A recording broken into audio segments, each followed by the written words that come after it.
Man, I got like 8 of these little new shapes.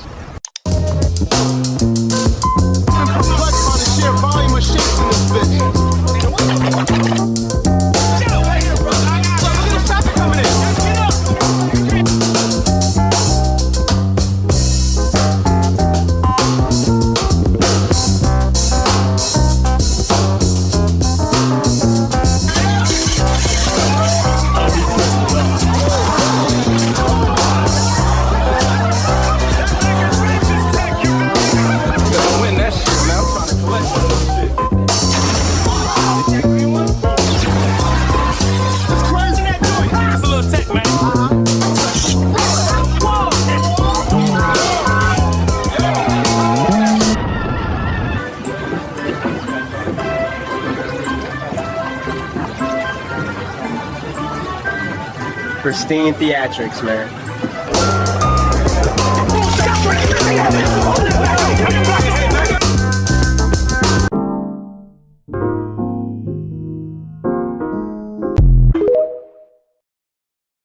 The Shape Store is a liminal space, a purgatory for black people. This tweet, which attached this video, has approximately a 10-paragraph essay on what this video means to him. And it's effectively the ideal world for African Americans, he says. Now, why he says that, I'll leave up to your interpretation. There are some more Shape Store videos I can play. Let's check this out. Man, I got circles, I got pentagons, I got octagons, you hear me? Where the triangle at, man? Hold on, look, I found it. I found the triangle, dog. I done found the triangle, Dan. This the one right here. Look at it. Bright yellow. Triangle. Triangle. I like how... Over 500,000 of y'all. Now this is also like AI. I thought this one was real. I thought this video was real when I saw it. I did, even though it says AI isolation, it got me. I didn't know what the fuck this was. I thought it was real. Over 500,000 of y'all motherfuckers pulled up to grab some shapes yesterday, and now I'm backed up with 8 million orders. To show my gratitude, I just opened this new little online website. Pull up to the shop and grab some shapes at infinitearchive.net. It's the same shape, same price. Look, $5 for the blind box right here. I think there's another one where he shows his way. Oh, this one. And so there's like continuity. I'm like, he's showing his shapes. Hey man, just opened my new little shop in the neighborhood. This right here, the Shape Store. We got everything in here, man. Hexagons, octagons, pentagons, septagons, all that. Squares, circles, whatever shape you need, I got it. Ain't nobody else got no Shape Store like this. I thought my first impression as someone like an old person being exposed to television and radio for the first time was I thought that this was the original video. You know, this guy owned like some sort of carpentry store just based off like what was in the background and his old ass TV. He's like, okay, so this guy lives inner city. He's got this super old ass computer that's like his checkout system, and he's a carpenter. And he got bored one day, and he's like, "I'm gonna open the Shape Store," and he just recorded this video as like a joke. And then I thought everything else after it was like fake, you know, like it was like AI memes about the Shape Store or people pretending to be like super hyped up by the shapes. And then I looked into it, and no, it's this guy. Oh wait, that's the wrong tab. It's this guy's weird ass fucking essay about the Shape Store, and this was the original video, and this is like a follow up to that original video. So, it was very profound to me. I had a boomer moment where I was trying to decipher what the fuck I was looking at. Because honestly, these two videos in particular, these look real. This looks like a black guy like doing like a skit. The most suspicious thing about this black guy showing off his shapes is the fact he says septagon. Septagon broke literally. Unironically, when I watched this, I'm like, septagon. That's a fancy word. That's a $2 word right there. So that honestly, that broke my suspension of disbelief more than anything else in the video that was actually in the video. But I through sheer force of will, through multiple repeat watches, and through glancing over every other word in this long ass tweet that I closed for the second time, I have deduced that no, this is like a avant-garde AI creation. Okay. So that is the Shape Store. Welcome to Mad at the Internet, the worst podcast ever recorded. We're talking about drama today. We're talking about a lot of news, actually more news than drama, I think, for this episode. Don't blame me, blame the fat retards not doing anything. I needed to put out like a search party to find somebody that's actually entertaining so I can talk about them for once. Because our usual suspect, actually, One of our usual suspects is at the peak right now, and everybody else sucks ass. So we're gonna have to find somebody new. We're gonna have to find somebody new, chat. A drama style news show. That's pretty accurate.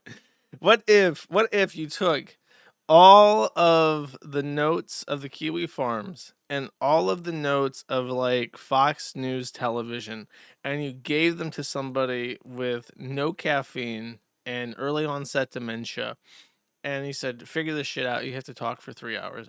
Bam, boom, you've got Mad at the Internet, a podcast that sounds like it's at 0.5x speed for most of the time. Six needs to put out more videos, man. These caffeine, dude, I was told 2 weeks and you're over the caffeine withdrawals. I feel like I have been unplugged, that my lithium ion battery is like on low. I'm on low energy mode. It's not coming back. I fucked up my brain with too much caffeine and it's just not coming back. There's no hope for me. Okay. So, first, Pix 11 News reports that a chocolate syrup called Boner Bears is being recalled nationwide because it contains a male sexual enhancement drug not listed on the product label. Now, you would think it would be right in the name.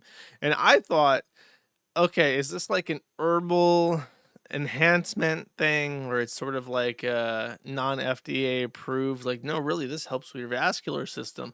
And people were buying the Boner Bears off of Amazon. No, this is a packet. It looks like a packet of like applesauce that you give a child. But it has little bears on it. This guy very kindly posted this, so now I know what the fuck it looks like. It looks like an applesauce packet for a child, but it's filled with chocolate syrup, and they sell this at gas stations.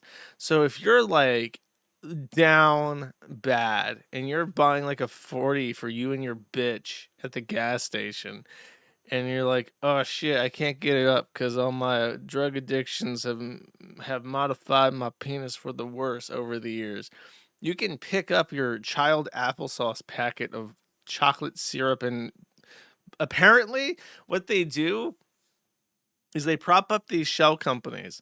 They make a product. They infiltrate it with like gray market Chinese Viagra.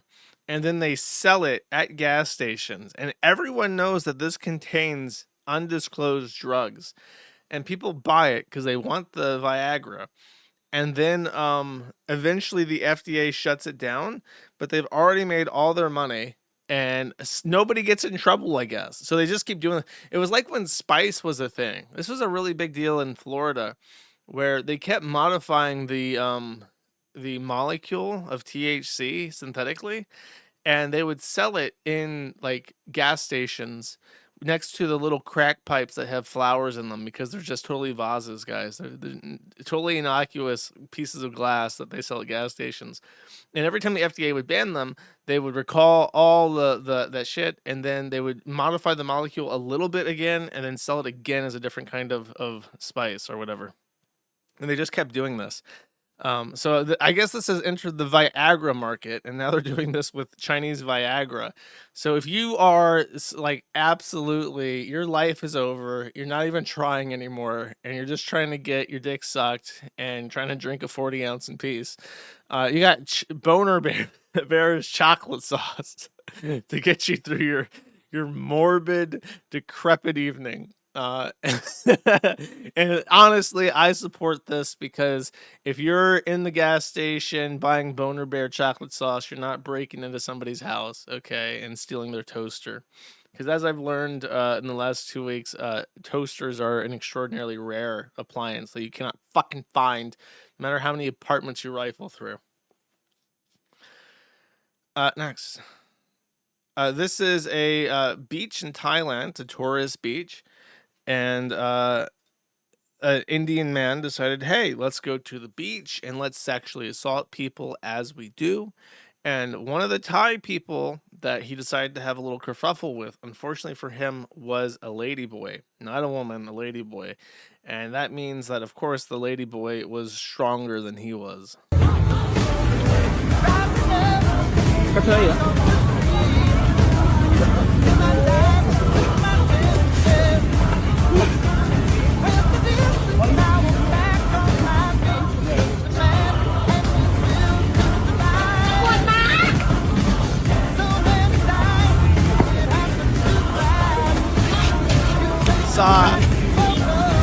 sir. Please, no, sir. Do not kick my ass, sir.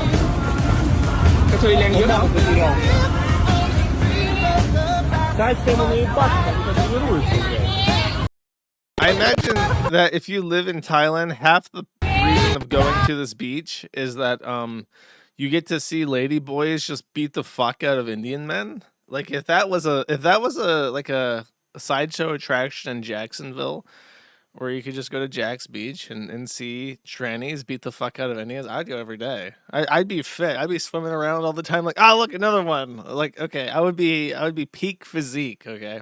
I'd be entertained, moist in my zone.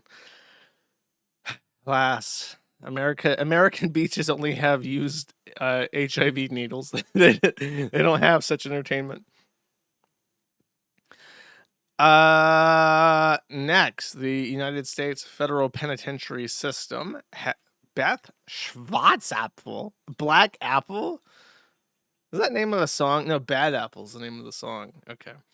The Beth reports that the federal prison system will stop providing gender-affirming care, medical, or social transition care to almost, what the fuck does almost any mean? Almost any transgender person under a new policy released by the Bureau of Prisons today. Gender identity, the policy states, is disconnected from biological reality and sex. It does not provide a meaningful basis for identification. This move upends 9 years of federal policy and will affect more than 1,000 people diagnosed with gender dysphoria in prisons across the country. You know what I've seen recently? They no longer refer to inmates as inmates.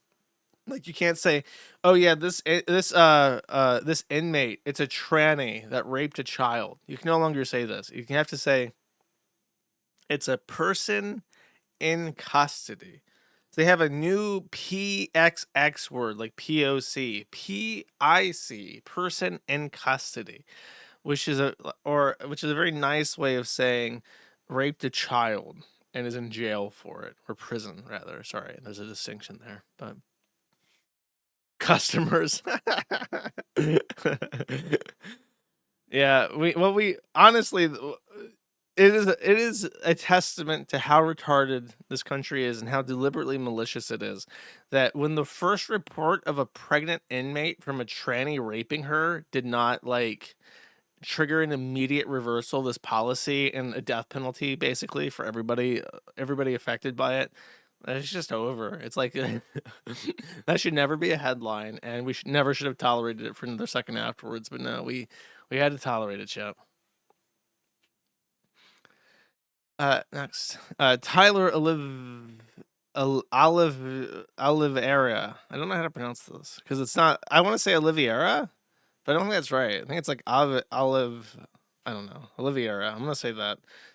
Tyler Oliveira has announced that after his expose on the Hasidic Jew community in New Jersey, he is banned from Patreon. He says they banned me for this. Let's hear him. What's my boy got to say?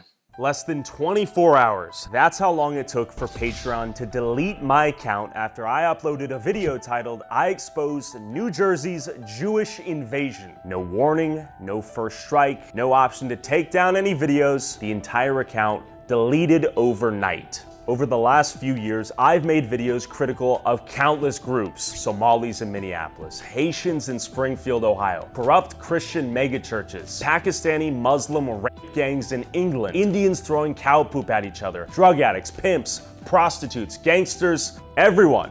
And not a single platform blinked. But the moment I made a video about Hasidic Jews using welfare to support families of up to 8 to 10 kids, my sponsors pulled out. In fact, old sponsors called me and said, "Hey, you need to delete the sponsorship we had in your video that's 2 years old." And the ADL even has the audacity to publish an article saying that my video harkens back to age-old anti-Semitic stereotypes for asking Hasidic Jews what they do for a living and if they're on welfare. How do they afford 8 to 10 kids? Here's what I've learned. When they can't call you a liar, they attack your name. When attacking your name doesn't work, they pressure your sponsors. When you don't need the sponsors because you have the direct financial support from your viewers using websites like Patreon, they delete your Patreon. They don't want me to have a platform? Fine, I built my own. TylerRaw.com. No middlemen, no censorship, just the truth. How long do you think it's going to take? If he keeps attacking them, like, they're just going to yank his fucking credit card processors. Is this guy going to be the one that, like, figures it out? Oh, he gets banned from processing payments? Donald Trump, I'm a big YouTuber. You know, I'm also, like, Mexican or something. Can you, like, help me out? And he's like, sure, buddy, I got you. We're going to upend that system. Okay. We'll see. I wish him luck in circumventing Patreon. A path that many... He follows me? Really? That's cool. Maybe I should reach out to him. We can go to India together and throw poop at each other. It'll be a fun time. We'll go have some curry. All right. Good luck with that, buddy. Portuguese. Ay, Dios mío. I said he was Mexican. Now he's going to unfollow me. I'm blocked after this one. Highguard. I talked about Highguard. I love it. I love these. I don't know why. Maybe I'm just like would it be fair to categorize me as a angry misanthrope who just enjoys seeing the suffering of others? Because if so, that would definitely explain why I love seeing games like this crash and burn after 2 months. Oh, what? You raised an entire dev team of thousands of people and you spent tens of millions of dollars over several years of their lives put into this product, and then they launch it like a ship's first voyage and it just immediately fucking sinks off the coast. Oh, tragedy. It's actually kind of remarkable to think about the amount of human suffering that's probably related when these games fail. I know some or even most of the people there are going to be code monkeys and they're just making a product and they're getting a paycheck. But you know, a lot of them, they saw making video games as like this dream job, and their dream is that they want to be a part of making something really special that they remember when they were 13 or whatever, and they were playing their favorite game. They're playing Halo, and how many hours they sank into Halo, and they're like, I want to make something that's so fucking cool that everybody talks about it. All the kids at school talk about it. They meet up after school and they play their game together, and that's it. It's Highguard. It's going to be awesome. It's got all their favorite shit in it. It's going to be super successful. And then you start getting nervous because you start hearing some problems, and then you hear the reaction to the trailer, and you're like, oh no. And then after several years of working around the clock to make this thing that you had high hopes for,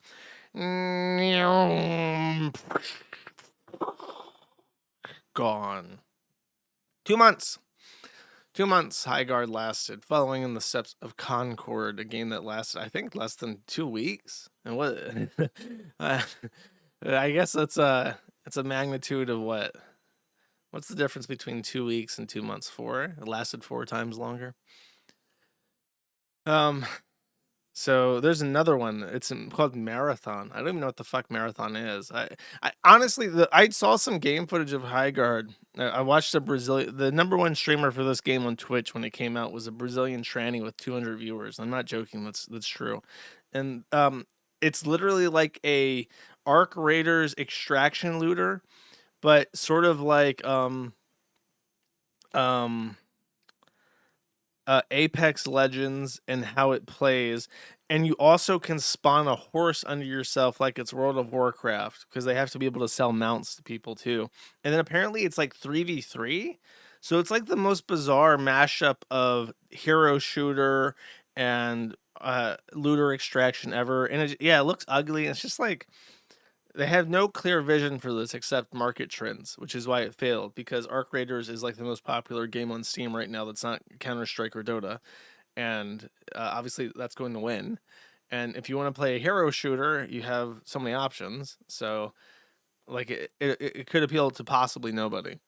And the numbers are so low. What's weird though, and this is a point that somebody made in the thread that I found really insightful, because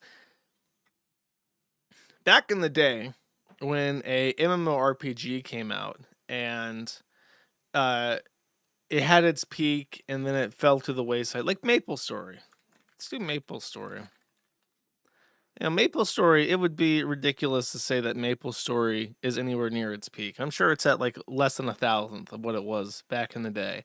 But MapleStory is still around. You can boot up MapleStory and you can play MapleStory OG, and it's exactly like how the game was when you were a kid.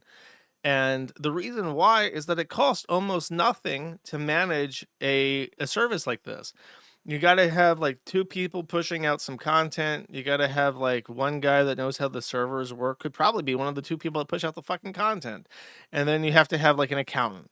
Like you can have a skeleton crew, and then the servers that were playing that you bought when you were running the game in 2008 are going to be the same servers that can run the game in 2026, right? I mean, it's probably much cheaper. You could probably manage, the old days traffic on much fewer servers today, and that only costs a couple $1,000s. So you already have that infrastructure, you have the people, and it doesn't cost anything to keep collecting that paycheck. It's still profitable, so Nexon keeps it around. What's weird about this is that you built this game, you spent tens of millions of dollars into it, and then you shut it down in 2 months. And the only reason that can make sense is that 100% of this game was scaffolded on something like AWS, which is a service by Amazon. And that's how Amazon undercuts brick and mortar businesses. They don't need a profit margin because their profits come directly from the US government leasing AWS and big enterprise companies leasing AWS. So instead of having like servers that you like buy and manage and put into like a data center that people play on, they rely entirely on AWS, and therefore it's completely impossible for them to keep this product they invested tens of millions of dollars into online, because they lose money just from keeping it online. Whereas back in the day, if you wanted to host a game, you would buy a server, you install the software on it, and then you have a server. It costs, $1,000 a month for your cage in a data center. Your server's already bought. You don't have to rebuy it. So the entire structure from the ground up for Highguard and all these new games is fundamentally rotten.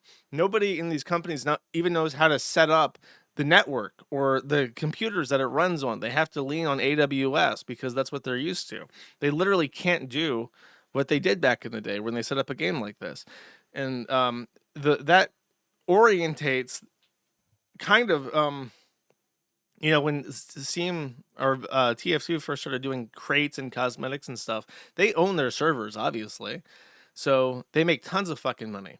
But then the entire scheme kind of like did this in reverse, where now it's like we expect to make tons of fucking money from these crates and shit, and we're gonna push this out as fast as we can on AWS, but then that puts the horse before the cart, and now you have $50,000 month to month AWS fees for something that's not going to make any money, so they have to shut it down like immediately to like not go completely bankrupt and lose everything. It's a really interesting shift in technology, broader technology, not just video game stuff, where it's like, RuneScape is still around. I'm sure it makes decent money. It recently got bought out by a Chinese company, but it's like, I'm sure that they have all their servers still. I'm sure that they have, MapleStory has all their fucking servers, and they can stay up for 20 years because they don't have to pay Jeff Bezos for the privilege.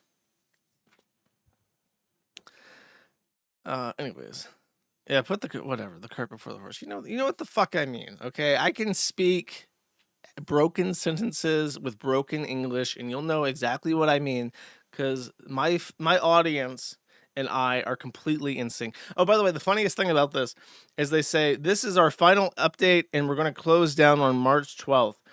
But the team is excited to release one final game update to enjoy in remaining life of the game. We will be adding a new character, new weapon, account level progression, and skill trees.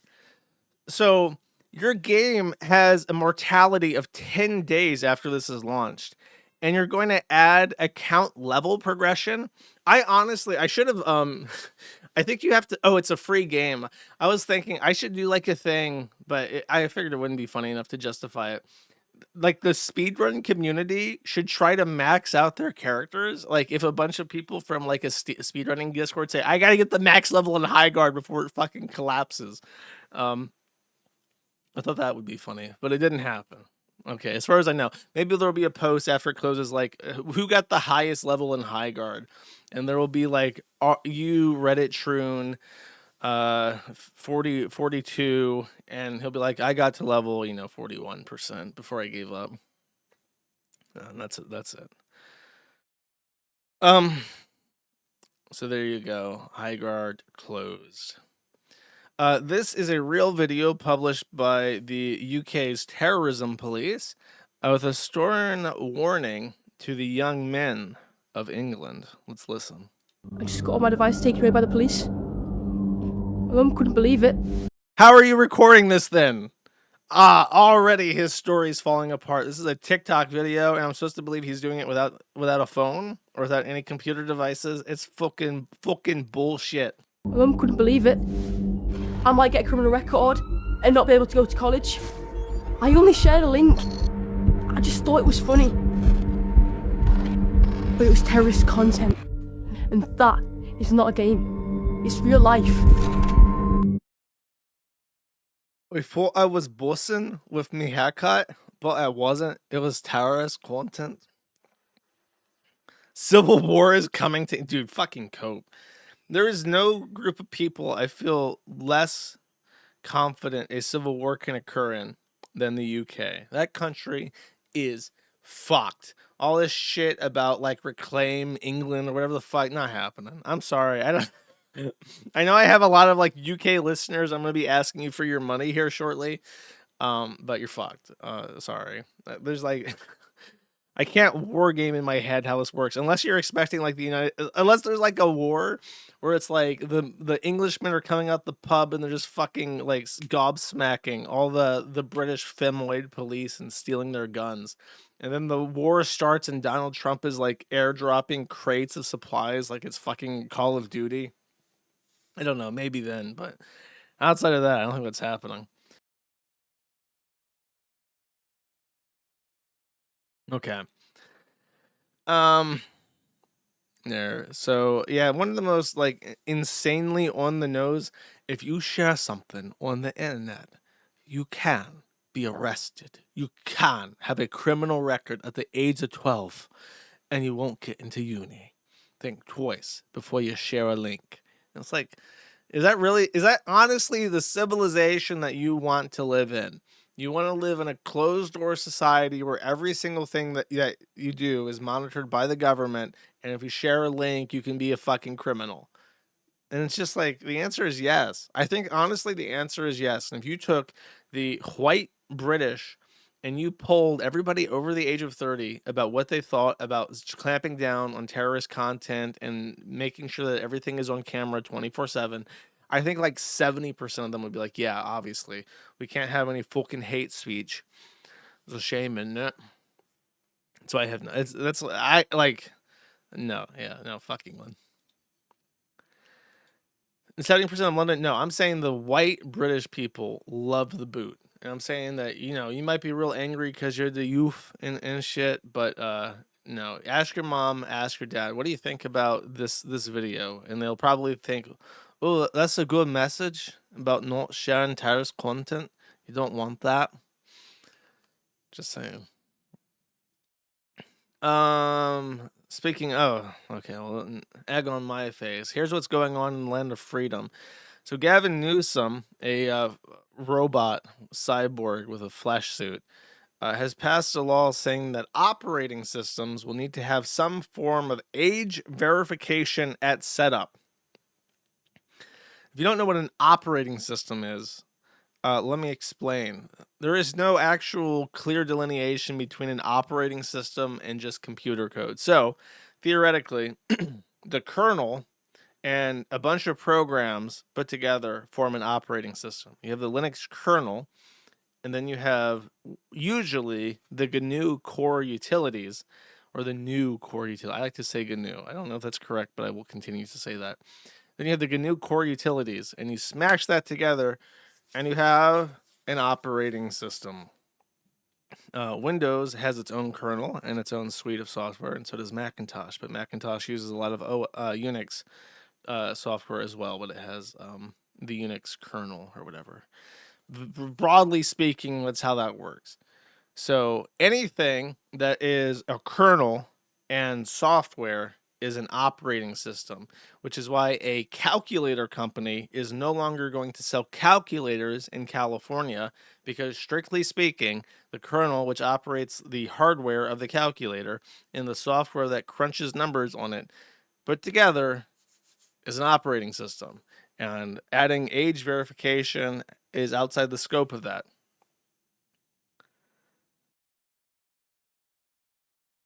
So there's actually, that's right. That's I had this conversation. This is a conversation I had with Frederick many years ago, where he explained to me what an operating system is. And there is Linux without GNU, and there is BSD with GNU, and there's BSD without GNU. Many different mix and match combinations of these softwares, which is why there's so many different flavors of Linux. So the age verification shit, like, I think I talked about this last stream. I don't know what to think about this because it's so obviously retarded and they're going full bore ahead with it, and it's so obviously evil in their intentions to do this. And I don't know what to do. I have a nonprofit but doesn't have any money. And it's just us. So am I supposed to try and spearhead some kind of thing to stop the age verification? Should I shill people to go watch the EFF or whatever? Are they going to fix it? Are they really going to fix it? I don't know. And I just realized that my kick wasn't added to my counter. So it's a very moneyed interest. The big money out there benefits enormously from being a monopoly. And it's just a reality that we have where the burden of regulation and compliance is so enormous that fewer and fewer companies can exist to meet that regulation. It's like that with the automotive industry. Like, who can afford to make a car company today? You have Amazon and you have Tesla because they're bootstrapped by billionaires that can upfront the $1 billion cost to meet the compliance of the regulatory agencies that oversee their industries. And it's the same. It's going to increasingly become the same thing with technology. When I was a kid, anybody could put a okay. Anybody could put a website on the internet, and from this you had a indescribable boon of imagination and ingenuity, creativity, economic output. It was just the best thing ever. And now to put a website on the internet, first of all, you have to put it on somebody else's VPS, because you're not going to be able to put it on your own hardware or your own IPs without thousands of dollars of upfront costs. You then are exposed to the internet through an ISP, which can turn you off at any moment. You probably don't have DDoS protection, especially if you're poor. So you have to put your service through Cloudflare. Then you have to actually filter out attacks.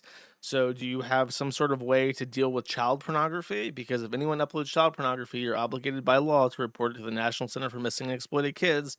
You have age verification. That's coming. They're just going to keep adding burdens to this to make it so that, especially, you cannot put any website on the internet that allows user engagement. It's just going to get worse and worse constantly. And it's just like, people want this, though. Like, even moral fag. I've moral fagged at Roblox, sorry, I forgot, and Discord, because they're basically child rape factories. I feel like that's a pretty adequate way of describing these internet services. They're child rape factories. And it's like, well, the platform should do more to protect kids, because the kids is getting raped and shit. But it's like, well, I'm kind of doing the British thing. I'm doing the thing where it's like, well, that's a good message about not letting the kids get boogered in their bums. Well, that comes back to bite me, my moral fagging, because now what's going to happen when they say you have to add age verification for the Kiwi Farms? Like, what do I do? Honestly, how do I verify somebody's age without asking for an ID? Which I can't do. Elon can do it. Zuckerberg would love to do it. Reddit would fucking love to do it. I guess we're going to have some sort of ID.gov, and you're going to have to log in through that mechanism. They already have that. They have ID. I think it's literally .me.gov or ID.gov. So it's just how it is. So yeah, if you have any ideas on how to upturn the entire geopolitical space to defeat age verification, go ahead and let me know. Write me an email. I'm curious to hear what you have to say. England's in a better state than the U.S. um, Speaking of England, London PR firm rewrites Wikipedia for governments and billionaires. Founded by Keir Starmer's comms chief, Portland helps rich clients protect their reputation with a shady off-the-books service. So, since Wikipedia is the service that anybody can edit, that includes billionaire firms, and because Wikipedia has an extremely narrow, this is exactly what Liz Fong Jones was wanting to do. You use connections in the media to get articles about you that say all the things that you want them to say. Just like a little bullshit puff piece on any website that Wikipedia trusts. Then the editors can go to the Wikipedia page and remove anything that is not strictly sourced by their rules and make a big fuss. And then they can link to their own puff pieces that they've paid for from trusted sources, and you can get it to say whatever the fuck you want it to say. And that's like in Wikipedia is what AIs trust, Wikipedia is what search engines trust, and they're just going to completely and totally dominate the narrative of absolutely everything through this very, very easy mechanism that appears to be for the best interest. No, you cannot write that because it's not sourced. Well, obviously things that are written into Wikipedia should be sourced, but then you realize if the source list is controlled for trusted sources, independent journalists can go absolutely fuck themselves. And original research is not allowed. Original research, by the way, can be documents from trust like government sources. Like you can't link a government source in a contested article and say, look, the government is saying this, I want to cite this in my article. You have to wait for a fucking New York Times editor to eat it and throw it up for you through his own lens before it can be included into Wikipedia, which of course allows the editor to not mention certain things or to re-embellish certain things in a different lens. So this is our open and free internet with a wiki that everybody can edit.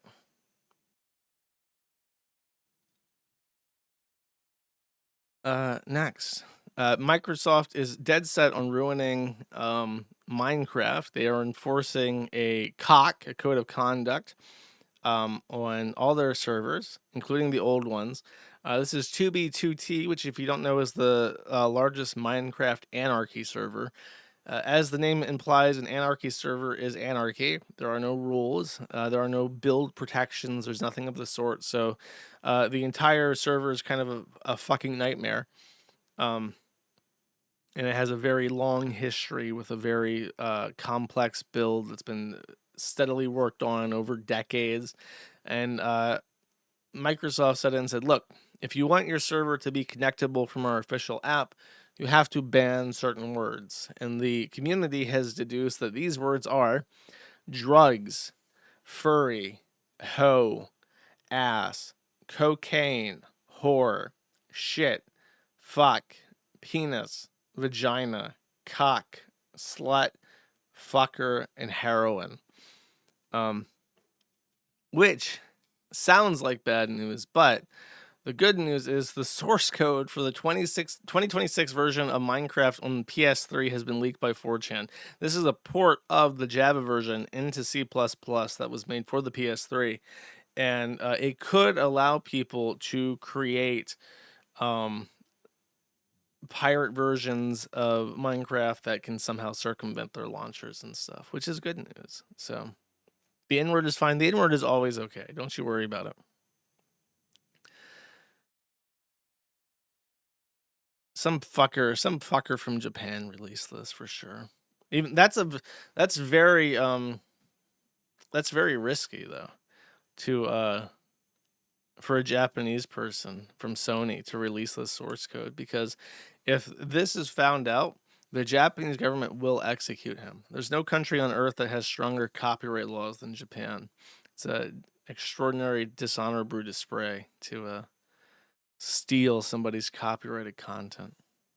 It's way too fucking hot today. That's my theory. It's like 80 degrees. And then on the Reddit, should I save this? Not really. It's not really a moment of zen Reddit segment. On the Reddit side, they're banning block bots. As they have said, they are going to change Safer Bot and Hive Protect so that if you post in something like our Orange Man Good, you will not automatically be banned from every subreddit on the entire fucking site. I think at some point they've realized, maybe their marketing team put this together, maybe one of their investors complained. That's probably what it was. Some like billionaire cocksucker that owns like a huge chunk of Reddit from his investment firm tried to post on something and then immediately got banned from half the site by SaferBot. So he like complained, and now they're like, oh, we're gonna have to change this. It just goes to show you that investors are your friends and capitalism does work. Okay. It's true. The Reddit Jannies will get a raise. They will their salary, because they're going to have to do way more sweeping when the Chuds Brigade, like you're talking about over the Chuds, man, when that R trans with like 7 A's and 8 N's gets a viral post on Elon Musk's Nazi website and the Chuds start brigading. That's a pizza day. That's an emergency pizza day. They're called. It's like the Pentagon. Okay, when the Chuds start invading, all the pizza places in the most paused parts of the entire country light up on the map, and they're busier than usual. The pizzas are going out. They're cracking open a monster, and like, we gotta fucking sweep it up today. These Chuds, our Safer Bot and Hive Protect has failed us. This post is getting brigaded. Trans rights are being stomped on. And we got to fuel up for some sweeping today.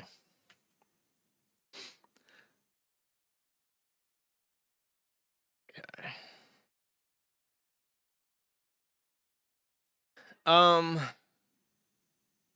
So Islamic terrorists killed a bunch of people in Texas, and now the state House of Representatives. Wait, no, the real? This is like the actual House of Representatives for Texas, for the federal one. So it looks like. We write in the immediate aftermath of the terrorist attack on the citizens of Austin, Texas, in the early morning hours of Sunday, a gunman opened fire on innocent citizens gathered along the West 6th Street, killing 2 Americans and wounding 14 others before being shot and killed by Austin police officers. The FBI has confirmed it is investigating the incident as an act of terrorism. I remember that he shot up like a nightlife part of town.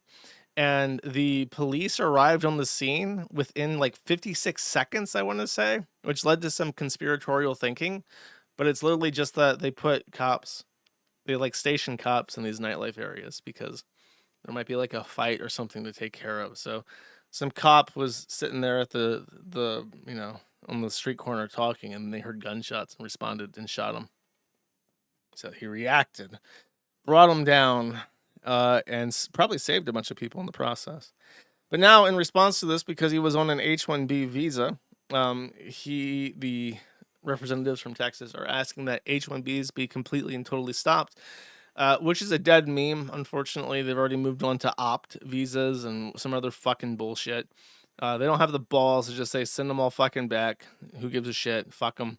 But this is a push in the right direction, so if you are feeling very pen and papery today, and you are in the fine state of Texas, and your representative happens to be on this list of people, you could write their office. You could call them and say, "Hey, I saw that letter about banning the fucking Indians." And don't even say H-1Bs. Just say, "I saw you write that letter about banning the fucking Indians, and bravo, we got to get rid of all the fucking Indians in the state, all of them."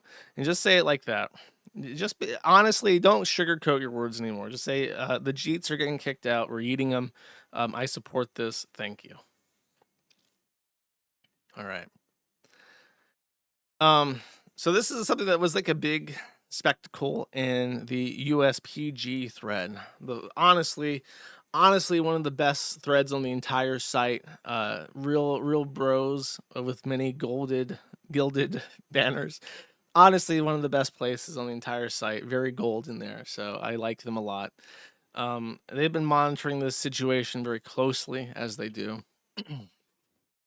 And 2 years ago, Brendan Herrera, who looks a lot like Dick Masterson if Dick Masterson were like handsome and like buff and really loved guns. And this guy ran for Congress and he lost. But he made them spend millions of dollars in campaigning to defeat him because the guy that was in the the guy that was in the seat was super pro APAC, and they paid a bunch of money for him. And APAC even said, APAC, God, I should find this. Hold up. I should find this right now. From APAC Herrera. Here we go. Congratulations to AIPAC-sponsored pro-Israel candidate Tony Gonzalez on your primary election victory. We are proud to help you defeat anti-Israel candidate Brandon Herrera in the Republican primary. Being pro-Israel is good policy and good politics. So I think, I don't know if he ran... Oh, this is the wrong person. Oh, God. Okay. Sorry, that's the wrong person I was thinking of. I had these two lined up and I fucked myself over. Okay, so back during 2016 in the MAGA days, you had Dan Crenshaw, who had like this. He looks really cool. I think he's like a former like service member or some shit. He's a part of the House of Representatives in Texas.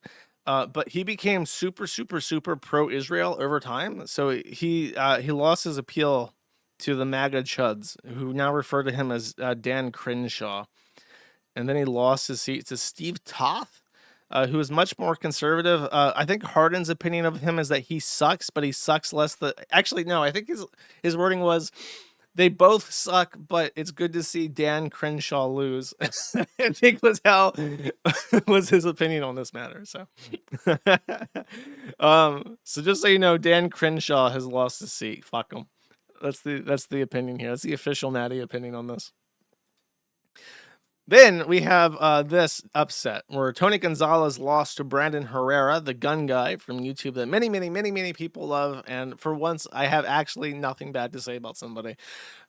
Very cool guy. He has been in politics. He wants to win. He wants to defend gun rights. He's in Texas. He has strong opinions about the demographic makeup of Texas and our involvement in foreign wars. And when he lost in 2024, he said that he ran a great campaign.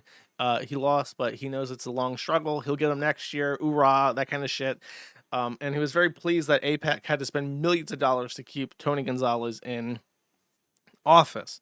Money, which you could say now is up in flames, chat, because Tony Gonzalez has lost the primary race for a decisive victory. It's complicated, okay? They do it like a Brazilian-style runoff. If nobody takes 50%, then it goes to a runoff election between the top two candidates, and then somebody obviously will get 50% after that. Brandon Herrera beat Tony Gonzalez in the runoff in the first election, but did not get 50%. So therefore, it must proceed to the runoff election. It is very impressive for an outsider with no political experience like Brandon to beat the incumbent already. So that's crazy. And then they were preparing for the runoff campaign. However, Tony Gonzalez has resigned. Brandon Herrera is therefore by default going to be the winner of the runoff. And he will be the Republican candidate for congressman in that district, and he'll probably win because of what district it is. Meaning that he will be our first YouTuber in Congress. And I can't say that there would be a better option for such a person than Mr. Herrera, or Representative Herrera, as we will be referring to him in the near future. However, what's really interesting about this is not just that Tony Gonzalez burned all of AIPAC's money. What caused him to resign is that he had an affair. And what is interesting about that affair is that it resulted in the death, as it says here, the aide died by suicide, which is the very nice, polite way of saying committed suicide. However, what even this fails to explain is that this woman did not just die by suicide, she set herself on fire. She self-immolated like a Buddhist fucking monk, or that guy that died in front of the Israeli embassy in Washington, D.C. So whatever happened, if you accept the narrative, whatever happened with her was so traumatic that she actually wanted to fuck this guy over as much as possible and set herself on fire. If you believe the narrative. Dying by fire is a pretty horrific way to die. I'm sure many of you would choose anything else before dying by fire. Drowning is also pretty horrific and slow and painful, but you might choose that over burning yourself to death because that's like the most excruciating fucking thing I can think of. You might think, oh, it would suck to be kicked out of a plane because then you have several minutes to think about your impending death with no way to avoid it. But you might choose that over the agony of dying by fire. So there is suspicion that Tony Gonzalez did not just drive this woman to commit suicide through their affair, but actually murdered her. So this is who they backed. They knew about this. And it was only until he lost the runoff to Brandon Herrera that the GOP told him, drop the fuck out, you retard. What the fuck are you doing? You're wasting our money. And he did. So he issued an apology even. Here's his apology regarding his affair. Wait. This is not the clip? Oh, buddy. I thought this was the clip I had lined up. He said that he made some mistakes. Okay. I made a mistake. I had a lapse in judgment. Where is the... Let's just skin the transcript real quick. Here we go. Oh, yeah. You know, very, very direct, Pags. I made a mistake, and I had a lapse in judgment, and there was a lack of faith. And I take full responsibility for those actions. Since then, I've reconciled with my wife, Angel. I've asked God to forgive me, which he has. And that's quite presumptuous. God, are we cool, bro? Yes, Tony. Win the election, bro. Take that APEC money. I will. Thank you, God. Like Christian, go and APEC to the extreme. Thank you, Father, I will. Thank you, Holy Father, I will. This guy, by the way, has 6 children. 6. So this guy has 6 kids with his wife. I'm sure is lovely, of course. We respect women on this channel, obviously. And then he fucks around with the aide. And that blows up in his face in almost a literal sense because she sets herself on fire. So really, honestly, could not be a bigger piece of shit. And we thank him for his service and making sure that a YouTuber that we actually like wins and goes to Congress. Congratulations, Brandon Herrera. We salute you, Sar. Please kick out all the Jeets. We're begging you. And then, by the way, you might notice there might be some responses to this comment here. Oh, look, this one has 10,000 likes. That's pretty good. Let's read this super chat by I guess he has to be some sort of like influencer or something really popular. This guy called at Stealthy Geek, Patrick S. Tomlinson. He says, buddy, a lapse in judgment is door dashing $45 of Taco Bell at 3 a.m, abusing your elected power to demand a married subordinate give you nudes and sodomy to the sodomy to the point that she has a psychotic break and lights herself on fire while your wife is at home with your 6 kids is not. Very, very strong words from this guy. And I gotta say, I agree with them. What a take. The easiest take to make in the whole fucking world, but what a take. Totally agree, my dude. And he missed his opportunity, really, to say, enjoy prison murder. That would really have sealed the deal, but he wanted this one to go viral, so he toned it back. What's really funny, by the way, is that he's arguing with his A-logs in the comments of this. He just can't stop. Yeah, he just can't stop doing it. True to his stripes. This is the joint statement by House Republican leadership. The Ethics Committee did an investigation into Tony Gonzalez's conduct, and we urge them to, or has announced investigation. Then they said, fuck off. Even not Dax Herrera, Brandon Herrera says, I'd like to thank Speaker Johnson and House leadership for holding Congressman Tony Gonzalez accountable for his actions that have tarnished the office. I'm looking forward to representing the district the way the people of West Texas have always deserved. Let's get to work. USA flag. USA. USA. Hell yeah. All right.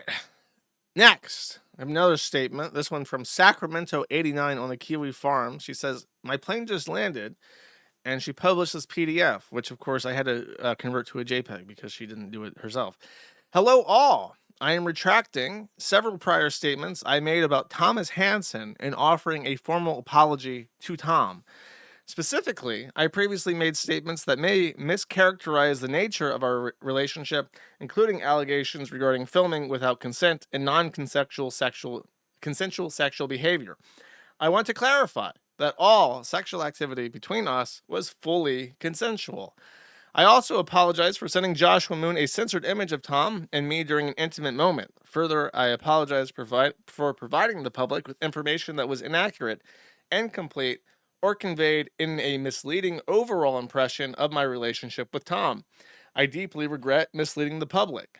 I want to be clear that I take full responsibility for my actions. I have been in contact with Tom's representatives to ensure that we have a resolution on this matter, and I will not be making any further public statements about this matter as we consider this issue closed.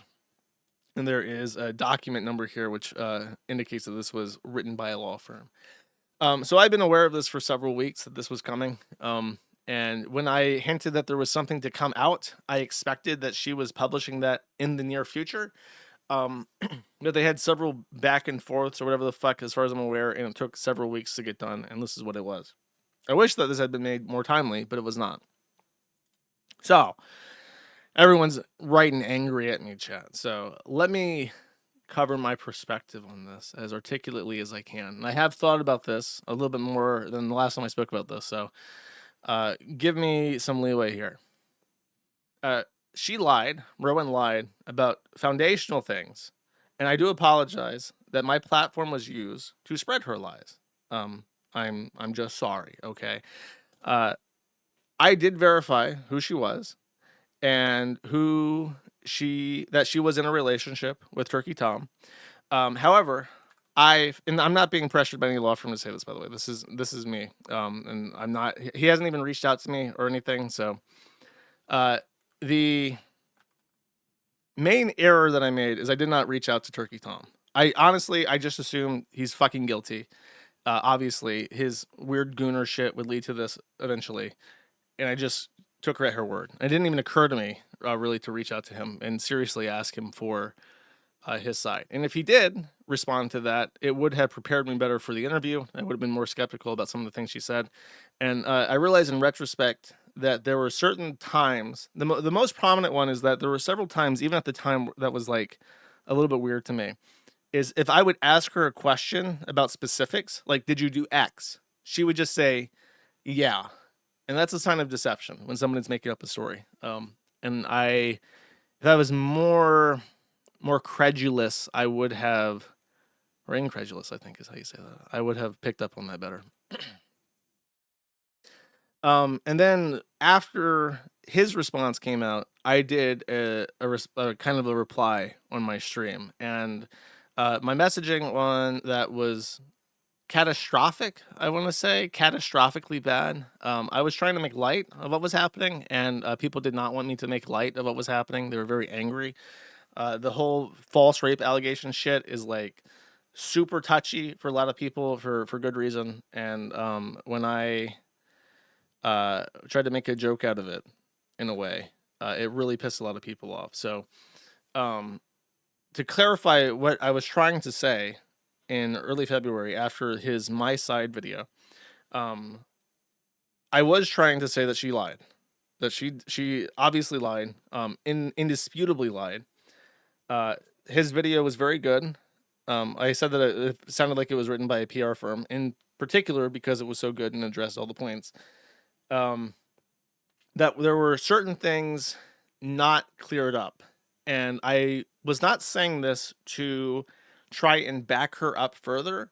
I was saying this kind of as a warning. I was trying to give some advice, which obviously in this position I cannot give because I've fucked up at this point. But what I was trying to say was that if he continued to fuck around with people like this, there would be another one, and that one might go worse for him. And the random spurious allegations I threw out after that was trying to highlight that there's this stuff that now is floating around the ether that might cause problems later on because it happens to everybody on the internet. I wasn't trying to say, well, that is probably true, but that's how it came across. And I could have just shortened the list to a couple things to prove my point instead of rattling off everything. And I don't want to I'm very specifically not saying those things because I'm not trying to relitigate stuff. At this point, it doesn't matter. I'm just trying to say that I'm not being malicious here. I don't dislike Tom. There's this conception that I hate him and I was trying to bring him down. I like Tom more than I like any other slop tuber. Turkey Tom is the only guy when he makes videos, and I ate shit for this in his thread because I would always defend him, he's the only guy that gave us credit. He's the only person of all these fucking assholes who rip shit off the site every fucking day.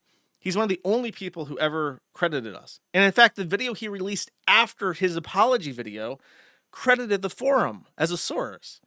So I've always appreciated that about him, and I don't hate him, and I'm not trying to bring him down. And if it sounds like I am, I apologize for that because I'm not. I do appreciate him citing us because again, nobody else does. When I made a tweet that was also construed very negatively, and I guess that's my fault because I worded it poorly. But Keemstar and that Ock 3000 guy took this apology off this site and posted it on the internet and said that she apologized. And I just said to Keem, like, where did she apologize, Keem? Because Keemstar has gone 13 years and has never once, you will never, ever find a tweet or a message or a reference on any of his videos, any of his live streams. He has like 14 different YouTube channels now. None of them talk about the Kiwi Farms ever. He'll never be on one of those things and say the words Kiwi Farms. It's like the N-word. There are more videos of Keemstar saying the N-word than saying the Kiwi Farms. And I'm not saying that everyone owes me shit, but I'm just saying I really appreciate this one guy does give us credit. Okay. And that's it. I'm sorry. I have been really, really obnoxious in my replies to people, and because I'm frustrated. I just dealt with a fucking child pornographer spamming child porn on the site for 4 months, and then as soon as I fix that, I'm getting fucking legally threatened by Liz Fong Jones, and then all the while I'm dealing with this fucking cunt lying to me, and then everyone mad at me that I did what I thought I would do for anybody and let her do an interview and say what the fuck she wanted to say. So it's been an extraordinarily frustrating experience, and that's it. And it's very frustrating because I have this lined up. The forum does really good stuff, okay? And the reputational damage, not just to like my fucking podcast, who gives a shit, but the reputational damage to the forum like really stings. Because on the other side of the site, we have Dr. Now and AdsD. And these guys, you can see, like, nobody pays attention to this thread. Nobody like is like super into this shit. But these guys are like Dog the Bounty Hunter of zoo sadists. They are in these Animal Crush telegrams and they're reporting them to the police and they're getting arrested. These guys are getting arrested because they're reporting shit to the police. You have Telegram channels dedicated to monkey torture and Animal Crush. And these guys are like on a fucking grind 24/7. And every so often, every couple of months, they get, oh yeah, this guy that was crushing animals to death and selling it as pornography on the internet, he's arrested now.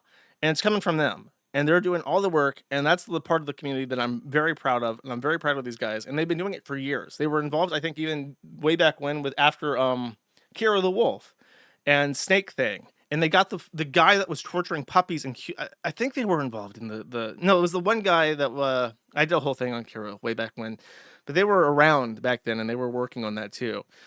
I think they got 2 guys. They got him. They got Joe. Joseph Garrett Buckland is charged with conspiracy to create and distribute Animal Crush videos. And I think there's another guy called Tony fucking Montana who was arrested. Dogs and Primates. It's him, Francisco Javier Ravello of Miami-Dade County, Florida, arrested for torturing dogs and monkeys or distributing it. And that's honestly what pisses me off the most is when like shit like the Turkey Tom Rowan faking shit, it like makes these guys look bad by proxy because they're on a forum that then gets an unfair reputation as like making shit up. And then even this, there is the war in Iran thread, which I'll try to segue into. But if you go, I added this new feature for the premium users because I want to give premium people some props. But this guy, Mr. Racewar 1488, great user. I don't know if this guy doesn't sleep or what. I don't know why he's not working for some huge media company or some shit, but this guy has been working overtime with like play-by-play updates about the entire war in Iran with video clips of shit being bombed and blown up for this is 30 pages of just highlights, and he's like on every one. I want to say if I go to a random page, yeah, this guy has got the bombs. Look at this bomb, check this out. Okay, you gotta there we go. Look at that smoke and shit.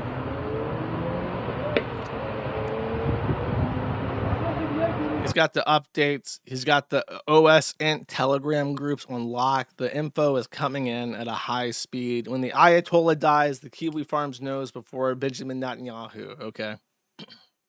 So the Iran war thread has been really good. And I don't know if it's because I'm not paying too much attention to it. A lot of people were complaining about slap fighting and shit. But if you just peruse the highlights and you stick to the guys that are posting the updates, you get... Check the boom. I think this is a big boom right here. Oh yeah. Boom, buddy. Oh no, run away. The fucking hand of God has come down and crushed our stupid, shitty little bus. Bram. Bram. Uh-oh. Uh-oh. Your material has been completely deleted from the fucking world, buddy. There ain't shit left. All right. Yeah. So... like I said, I am very proud of my community, and part of why I am so obviously upset and seething with utter fucking contempt about the Turkey Tom shit is that it does make the site look bad, and I was not trying to do anything untowards or any kind of conspiracy against anybody, and it makes what is good about the site dull, unfortunately, or not dull as in like a fixed thing, but like dulling as a consequence. As far as the Iran war thread goes, by the way, as far as the war, I'm going to take the most neutral and uninteresting stance possible. There's some stuff I want to talk about later with Nick Fuentes, but for some reason I'm completely ambivalent to it. On one hand, it's like Trump did campaign on no more wars. On the other hand, I'm really struggling to care because Iran sucks. There are things I can't say on YouTube about Iran and its demographics that I'm sure you all understand and sympathize with. Oh yeah, some people are really upset about this thread because it's like generally pro the war, which I guess, I mean, I don't know. It's like they're calling it JIDF or whatever because it's not anti the war, but if we're just like bombing shit, I don't care. Like if you compare the amount of expenditure on munitions and stuff that we spend on this war versus all the other serious problems, like we spent several $1 billion, I think, so far after like huge waves of munition expenses. And if you look at how much the housing and urban development spends on Section 8 to give black people free housing, it's like $70+ billion, I want to say, just on Section 8. So I don't care, really. It's like all that money's flushed away anyways. We might as well spend it blowing shit up. The problem is that people then say, well, even if there are no refugees from Iran from this under this administration, there's going to be refugees from Iran under the next administration. And that's a good point, but it's a part of the broader problem. Like if it wasn't Iran, they'd be coming from Somalia anyways. So I don't consider that a strong thing. As far as why bother doing it at all, well, it's a matter of perspective. Some people would say it's worthwhile for the United States to disrupt the Chinese, Iran, Russia potential axis forming, and it definitely has. Iran's been left shit out of luck. The funniest thing that I've heard as in regards to this story is that I want to say that there is on the northern border of Iran is Kazakhstan, correct? And there's like Russian radar in Kazakhstan on the Iran border. And Iran said, hey, we're being invaded. We have a security mutual defense pact or some shit. Can you like give us intel from your radar that's on our border? And then when Russia realized that they had radar on Iran's border, they literally shut them off so that nobody could say that Iran was helping Iran or Russia was helping Iran at all for like any pretext for invading in Ukraine or anything else. They just said, nope. Thanks for reminding us that this radar were there. We're shutting that shit off right now. And then China isn't doing anything either. In fact, China might flip on Iran and bomb it itself because they're closing the Strait of Hormuz, which I think like half of the world's energy passes through. And China relies on that for almost all of its petroleum resources. So China might be like, you know, you can't shut down the Strait of Hormuz because that hurts our bottom line. So we're going to fucking bomb your country into shit too. So that Axis thing really fell apart. So if you're one of those people who's like, USA, USA, you can't help but to love this, right? I am ambivalent because I don't see, I mean, I don't know. I just don't care. I care about age verification in my calculator. Okay, that's I care that I can't bank shit. I would literally let Israel force the United States to bomb whoever the fuck they wanted if I could actually bank. That's how down bad I am. You can bomb whoever. You can bomb me. Just let me bank. Okay, at this point, let's work out a deal. My favorite country, our greatest ally. By the way, if you hate Israel, here, I'll flip it around to try and be a good fence center. If you hate Israel and you hear people talking about this, if you hear somebody ever say anything to the effect of ally when referring to Israel, immediately and as obnoxiously as possible, violently interrupt them mid-sentence if necessary and say, we are not allies. There is no compact between Israel and America for defense. They didn't join us in the invasion of Afghanistan. They didn't join us in the invasion of Iraq. We don't have a mutual defense pact. We have no obligation under any way whatsoever to help Israel, and they have no obligation under any pretense to help us. There is zero under any conventional understanding of the term ally, a bond between Israel and the United States. We are not allies. The closest thing you could consider it is like a tributary, like in the Great Ming. We give them money and munitions and wealth and free access to the country whenever they want. We help them with their military ambitions. But that could also be said with like Ming in Vietnam in like the 1500s. And that's it. Okay. Is that the news segment? I think it is. Okay, I'll put the QR code on kick.com/mad at the internet. Scooch on over. If not, if you're stuck on the YouTube zone because mom has Kick banned on the router, I understand. Schoolwork has to be done, chat. We got to get that homework done, and we can't do it watching IP2 streamers do methamphetamine on Kick. Should I do an exclusivity deal? Should I ask Kick about like a deal? I don't know if that will bring me under more scrutiny. What if I email them like, hey, because there's a thing where it's like, this is why PPP does it, by the way, in case you don't know. Why do they stream for like 9 hours at a time? They get paid something, and this is true with all Kick streamers. I don't know this from him telling me. I know it's because it's a thing with Kick. They do a thing where if you have viewers on Kick and you're in the system, it pays you like per minute times viewer, and that translates to like thousands and thousands of dollars. They probably make like twice as much as the entire forum plus my podcast does just off the Kick contracts. So maybe I should do it because what's the I don't know. I feel bad for like not.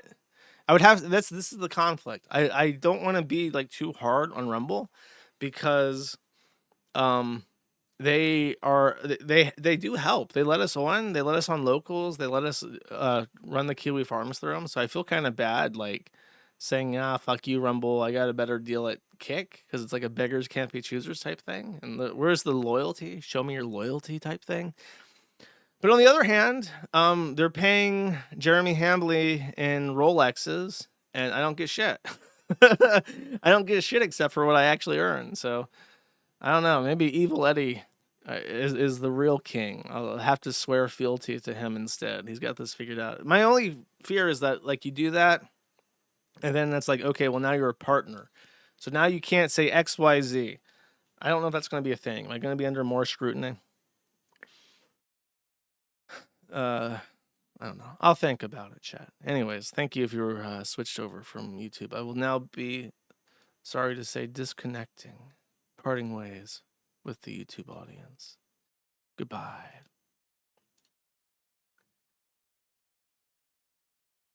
Okay.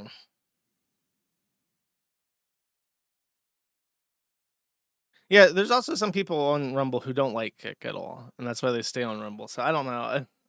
I honestly wish that they could just pay me for what ends up on Kick, you know? Like if I have 500 viewers, like why does it matter if I'm restreaming to Odyssey if I get 20 viewers on Odyssey? You know what I mean? Why does that matter?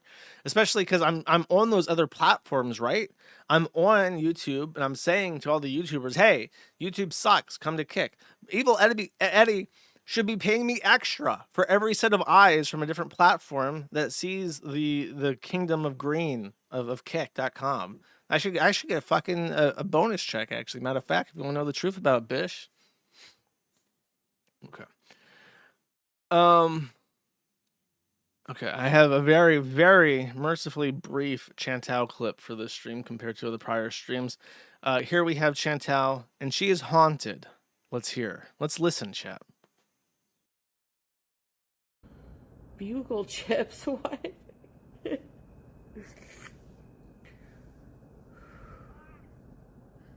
What was that?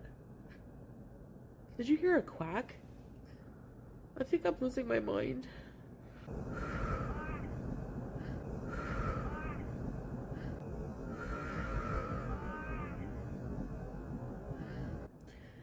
Hallway ducks. So, number 15, hallway ducks. The last thing you want in your apartment complex in Canada is a spooky ghost. But that's exactly what happened. Streamer Chantel was sitting on her couch eating 4,000 calories of meatballs when she was haunted by a ghost. Not just a ghost, but a duck ghost. I heard it.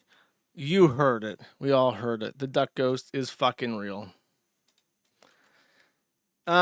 Okay, and this is the real you guys suck the fun out of it. You guys keep calling me a simp, so now it's like I have to like restrain my enthusiasm because then people are gonna say really sick and fucking disgusting things about Anisa, and I don't want to fucking hear it. So Anisa Jomha has returned to streaming. The last thing you'd want as iDubbbz is to be upstaged by your BPD girlfriend, but that's exactly what happened. On February 27th, Anisa Jomha relaunched her streaming career and was met by thousands of viewers who applauded her high-energy takes and openly shitting on Ian, while also allowing the chat to be mostly unmoderated. Which is true. I listened to about an hour or two of it. She was like giddy. She was very happy. She was bantering with people. A-logs, Kino Casino people came in. Nobody got banned. She said something funny like, "Mad, I know what you are, and that's okay. You're okay here." So she like identified me and like did like a dog whistle to me, which I could hear obviously because of my avatar. It was very funny.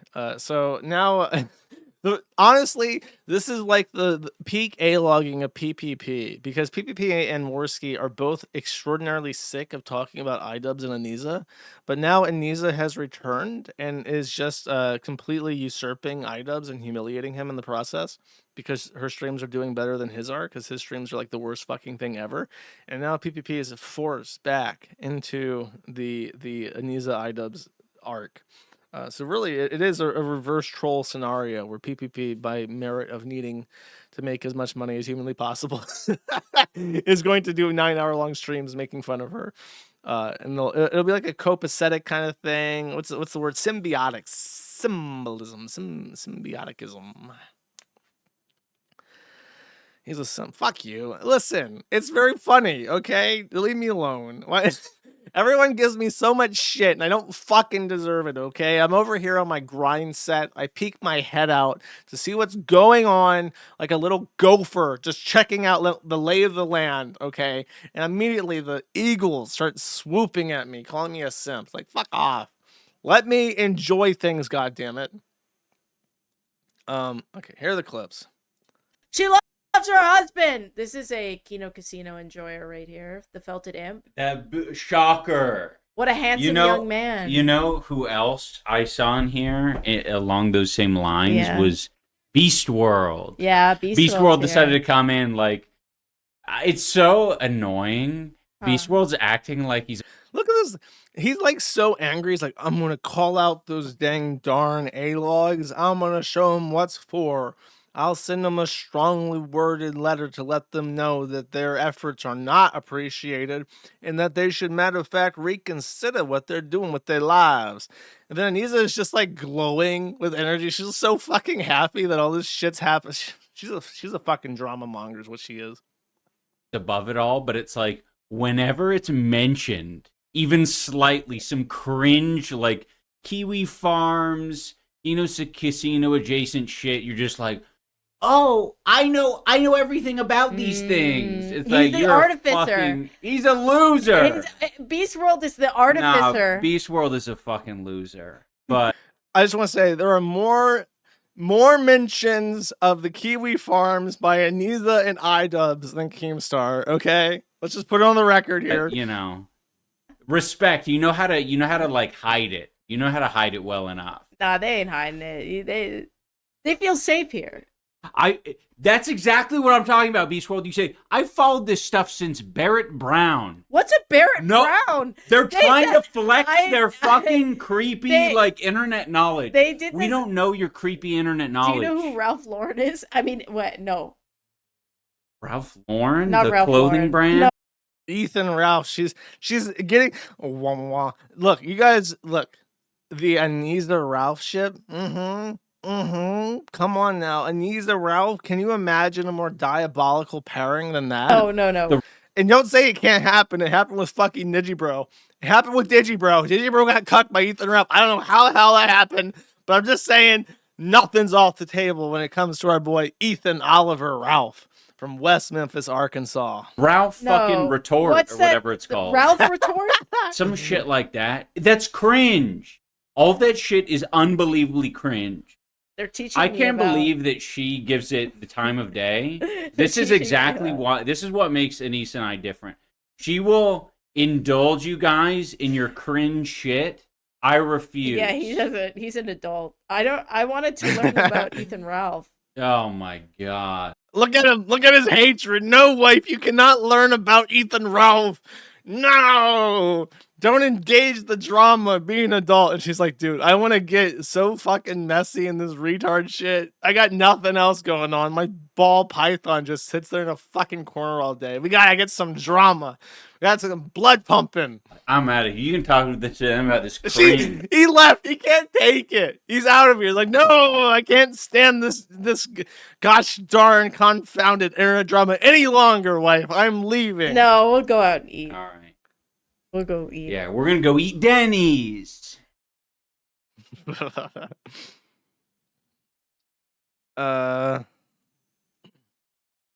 This one house. This is the only man allowed in my. Bish, you're too far away from the microphone. You're not peaking your noise gate. That's not true, actually. We've let some people in the house to do. Oh, he's the only man in the house. That's not true, actually. We've had other men here. Internet and stuff. You're right. I guess that's her from before she lost her fucking mind from being. See, now it recontextualizes everything. Everyone thought the evil BPD woman is cuckolding and ruining iDubbbz. Even Sam Hyde, PhD in psychology, Sam Hyde sat down and did an audit and said this man's mind is being ruined by Anisa. And now what do we see? we see that Anisa is the one that wants to engage and frolic, and Idubbbz is the sourpuss. Perhaps it was Idubbbz the entire time. He ruined her career. That's exactly right. That's exactly right. He ruined her career. We have more. Oh boy. Would you collab with Ethan, Oliver, Ralph? I don't even know who that is. He Just left say yes. the U.S. because he disagreed with its laws and recently did investigative journal. Oh, Guadalajara. I wouldn't collab with him. She knows nothing except his name. She's like, no. He's got 2 first names. Avoid. But I'm maybe somebody. Will, I'm sure. Cool. Wise choice, my liege. Ralph is well known to be a disgusting rage pig. What does that mean? I don't. Melted Imp, you have to help me. I don't. Oh, Man Bear Pig. Ethan Ralph was the inspiration for that. She's trying to figure it out. She's trying. Chad's helping her. Chad's helping her figure it out. God, I wonder how much money is into snark content. Like, is Imp a millionaire off this? I used to make all my money off of this type of stuff. When I was Rainbow Kids. And then you get, I think I wanted to see if I could do something different, and I could, but it wasn't as fun, and then I kind of just lost enjoyment, and then you get gifted with this special circumstance where I think there's a whole group of people who really miss their childhood and want content creators to stay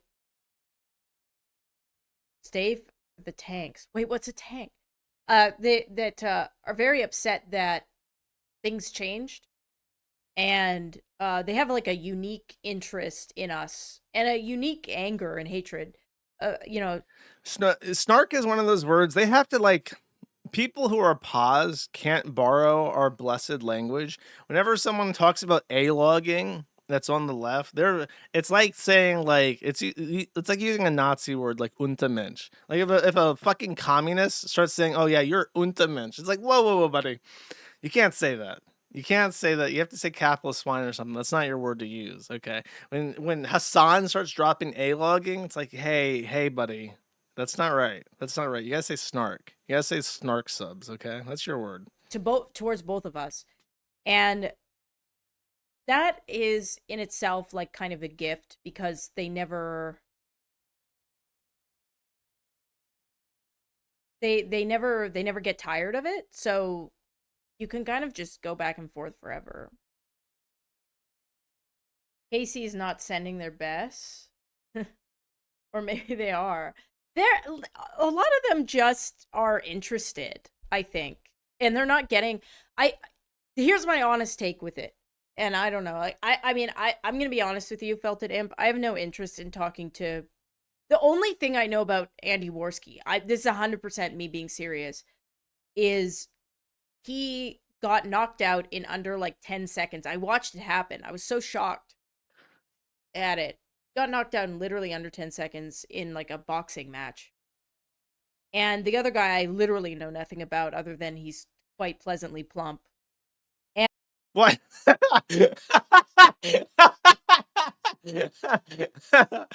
well, if you want more lore, and you have to go on the Kino Casino and talk to Andy Warski and PPP. He can fill you in. Why is he so pleasantly plump? How did Andy Warski get knocked out in 10 seconds? These questions can't be answered. If only you were to oblige your fellow Canadians. You don't even have to cross the border. You don't have to do an international internet communication here. You can just be on the Canadian side of the internet, nice and safe from the dangerous Americans. And we got an email. We've gotten a few emails that are like, these guys are terrible people. Help me out them. Make a content cup on them or whatever. And they send a bunch of weird shit. I don't care enough to look into it. Oh, dude. at all. That's so funny. All the fucking losers that see about PPP in some fucking Discord are sending her clips like, please, Anissa, help us. Help us bring down PPP. It's not fair. We weren't supposed to be kicked off his show. It's not fair. That's awesome. That's honestly the funniest fucking thing ever. To be honest with you, I have no interest in. They're not interesting to me. But,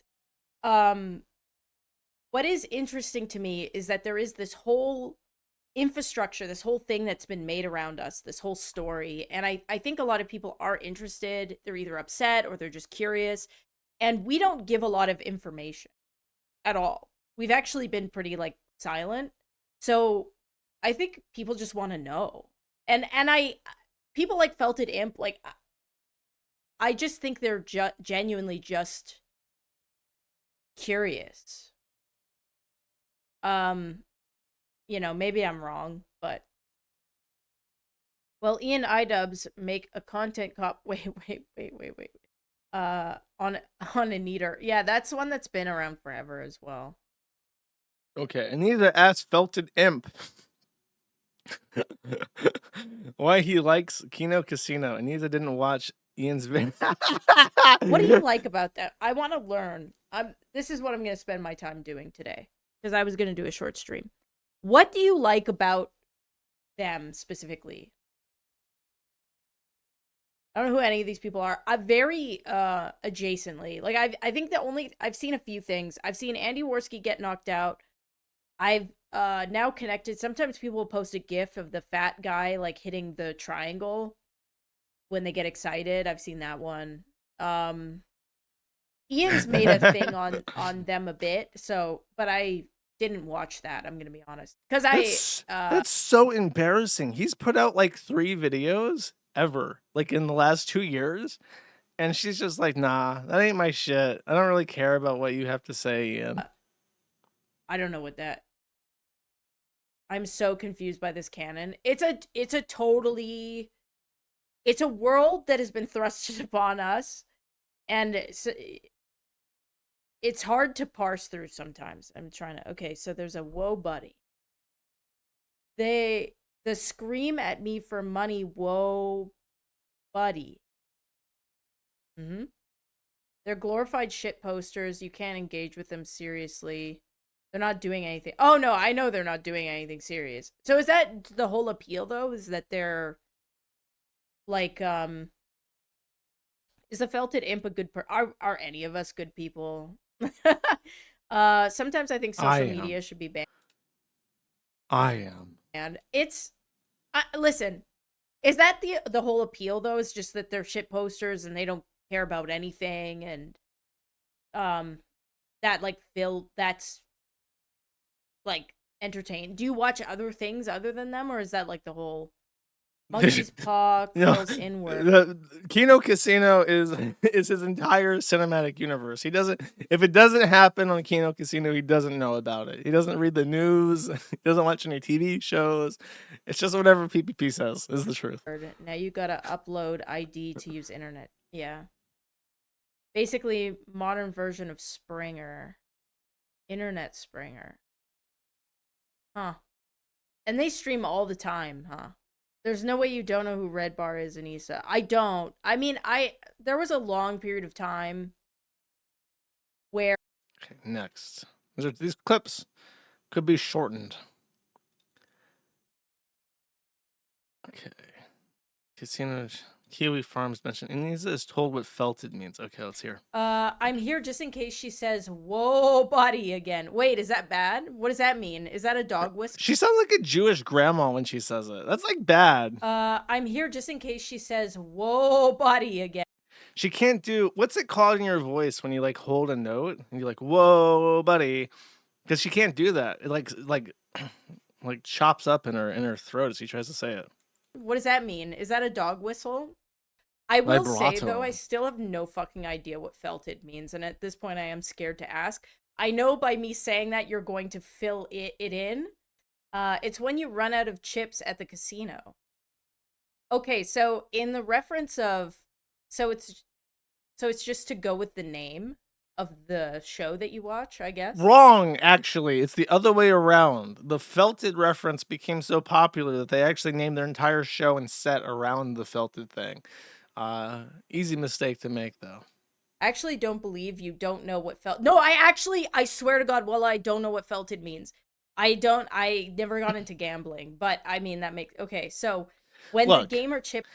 The thing is that this is the speculation. Why is she so personable in this versus whenever? Thousands of years ago, when Anisa was just a titty streamer on Twitch and they hadn't hooked up yet, or they had just hooked up, she was openly resentful on Twitch about how much more successful iDubbbz was. She really hated the whole iDubbbz's girlfriend label. Oh, this is iDubbbz's girlfriend streaming. It's like, oh, iDubbbz has 8 million followers or subscribers on YouTube, and here's his girlfriend. Like, she wanted to be famous as him. And so if you were to be extraordinarily uncharitable, or charitable, I guess, depending on your perspective, the working theory from the A-logs is that she deliberately sabotaged his entire career to reduce it to rubble, so that when she eventually made her next stream shitting on him and just doing this, she would be more popular than iDubbbz, finally making him Anisa Jomha's husband, which has happened. It's now Anisa Jomha and Mr. Anisa Jomha. If that was what she wanted to do, she has literally accomplished it in a Machiavellian way that would make Italian diplomats blush with with shame. Because I mean, what can you say, right? Run out. I'm not. Listen, Felted. I'll do a lot of things. Lie to you? I won't. I won't lie to you. It's not in me. It's not in my nature. That means she's a liar. This is the exact same fucking thing that Chantel and Emerlyn both say, and they're both liars. When a woman is like, listen, buddy, I'll do anything except lie to you, that is the most straight-ass fucking lie ever. Gambling's especially wrong. If she's Canadian. Yeah, but you'd be surprised at how many Muslims gamble. I believe you, Queen. I mean, I swear to God, I mean it. I wouldn't lie to you about that. I don't know what that is. Like, I don't know what the AI song thing was. And I'm again, full chest honesty here. I am avoiding it. I hope to never see it, because the reason why I hope to never see it is I hate AI. And there's a lot of reasons to hate AI, but the one main reason why I hate AI is that it makes everyone way too sexy. And I don't like that about it. That makes her sound like she does watch it and does watch the casino, because they have a song in their lineup called AI Makes Everybody Sexy. And it's one of those things about like Songs and Quick, the guy that does all their music video things. And it's about how they can't make Hamley fat and gross because AI makes everybody sexy. And then she's talking about how she hates AI because it makes everybody sexy. So this is either like a parallel. She's doing a lot of like AI generation goon sessions going on. And she's like, God, these guys are too hunky. It's making me feel insecure. And then she comes to the same conclusion. Or she watches the Kino Casino and has seen that music video before. Like, there was this, I did see one AI video about me and Ian. I think Ethan Klein was Probably in it. her ringtone. And it made us way too sexy. Way too sexy. And then it made Ethan look better than he looked. And I was out. I didn't like that about it. So I am trying to avoid that. I didn't know what felted means. Now I know. So it's related to the name of Kino Casino. Close Overly enough. Too Sexy. You've seen the song? Oh, they're asking is her. that the song you're talking about? The one where it makes us look way hotter? Like all of us? And it's got Ethan in it and there's some boxing in it. That one? I've seen that one. I didn't know that that's what you were referring to. I don't know why you would flex that. The lyrics are so bad. That one's not good, Felted Imp. You have to admit. My delivery. My GPUs arrived at the data center, chat. So we might get media processing soonish. Let's hope for the best, chat. Let's see if we get our media processing. That one's not good. Anissa hates sexy people. I hate seeing myself sexier. It's like yassified against my will. I didn't ask to be yassified like that. That's actually really funny. No, don't yassify me. How much more do I want to watch? Anissa asks, felted in. I don't give a fuck. Niza says she doesn't want to watch Christian or Ethan Ralph documentaries because if she wanted to be depressed, she'd watch the Guts manga instead. Apparently, she's a fake anime enjoyer, and somebody has to remind her that she's talking about Berserk. Anisa doesn't judge the drama frogs, but doesn't like it when it's Nazi adjacent, which she says a lot of there's overlap in. She talks about how back in the day, a lot of Turkish men would be in her chat saying open boob in Turkish. Maybe Hassan was in there, and that's why she's obsessed with him now. Boogie and DSP. She hasn't seen DSP, but she says it's very profitable to make content on him. She then says making content of her and her male wife is also profitable. That's a minute. Okay, I remember when people thought that's very mean to compare your house husband as to DSP. Dark Side Phil was doing. I am very proud of myself that I've never seen a Dark Side Phil video.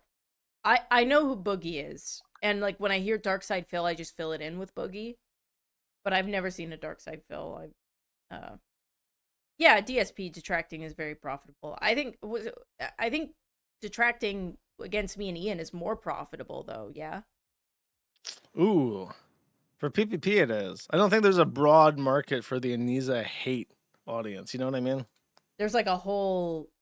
I mean, not to sound full of myself, but there's like a whole ecosystem to the point where like even Ethan Klein is doing it to up his numbers that are like dwindling.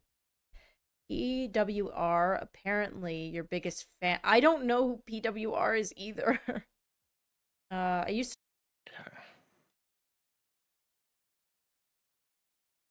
All right, I'll end it there. You get it.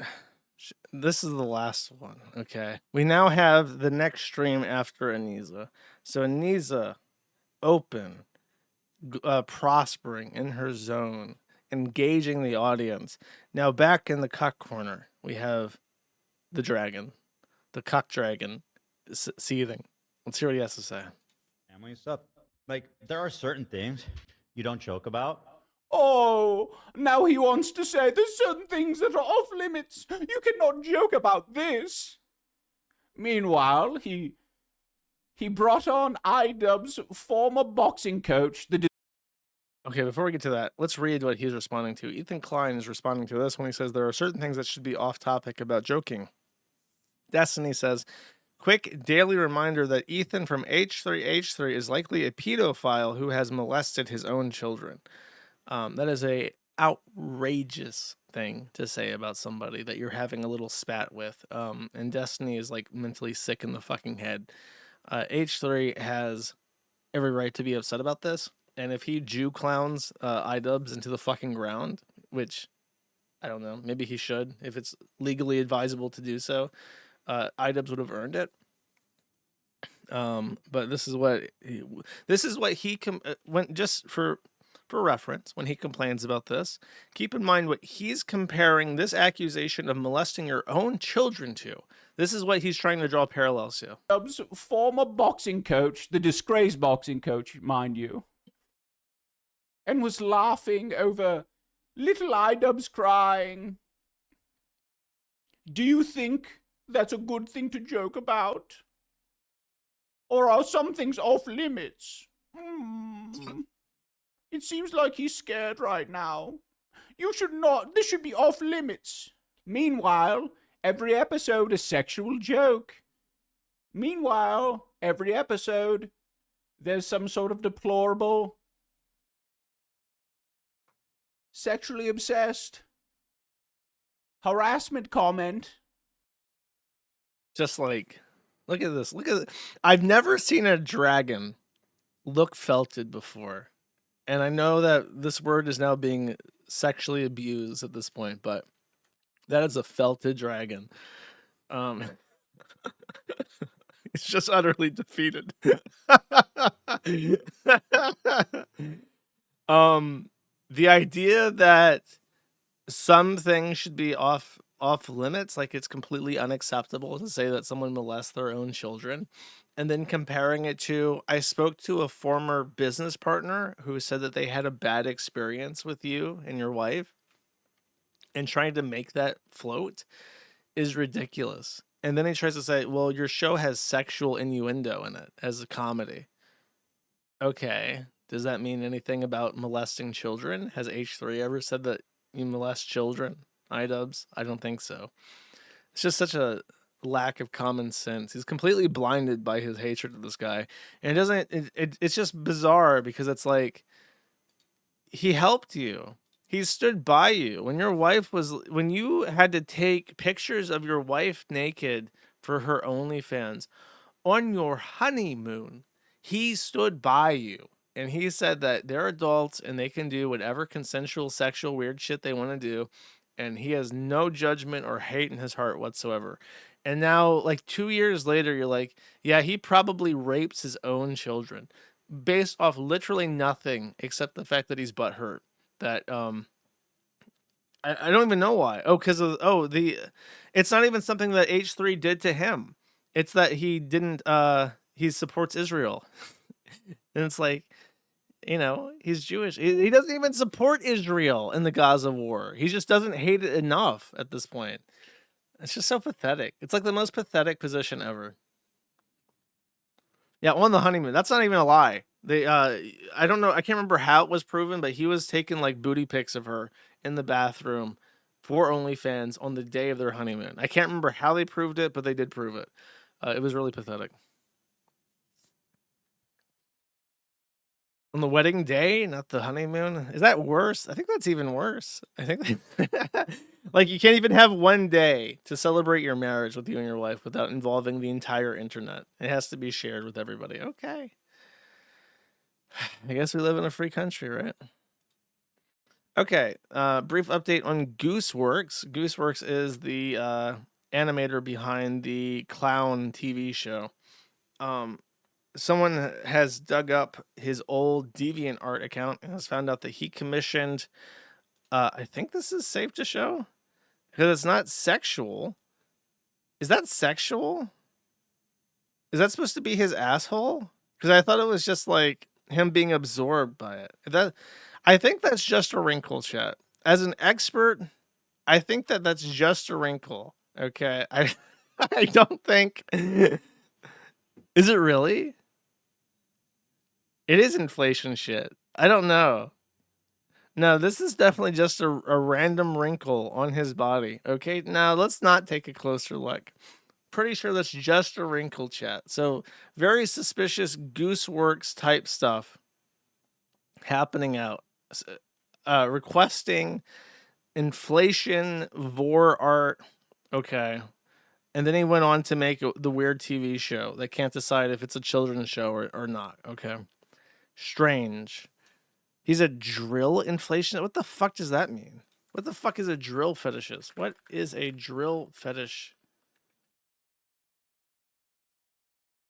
Drill fetishist refers to a sexual interest in the use of power drills. Often falls under mechanophilia. Gooseworks. If I search drill fetish, I get information about Gooseworks. Oh my god. What the fuck? He draws the characters from the circus thing getting drilled in the head and like lobotomized? That is fucking weird. Listen, I've seen a lot of weird shit, and it's been a long time since I've heard something that's like, oh, that's just not, oh, that's disgusting. That's the most morally reprehensible thing I've ever heard. It's just like, you fucking for real? This gets you off. The drill in the head gets you off. Is it like a lobotomy thing? Is it just like the drill is like a simulation of sex, or is it like an actual like lobotomy thing?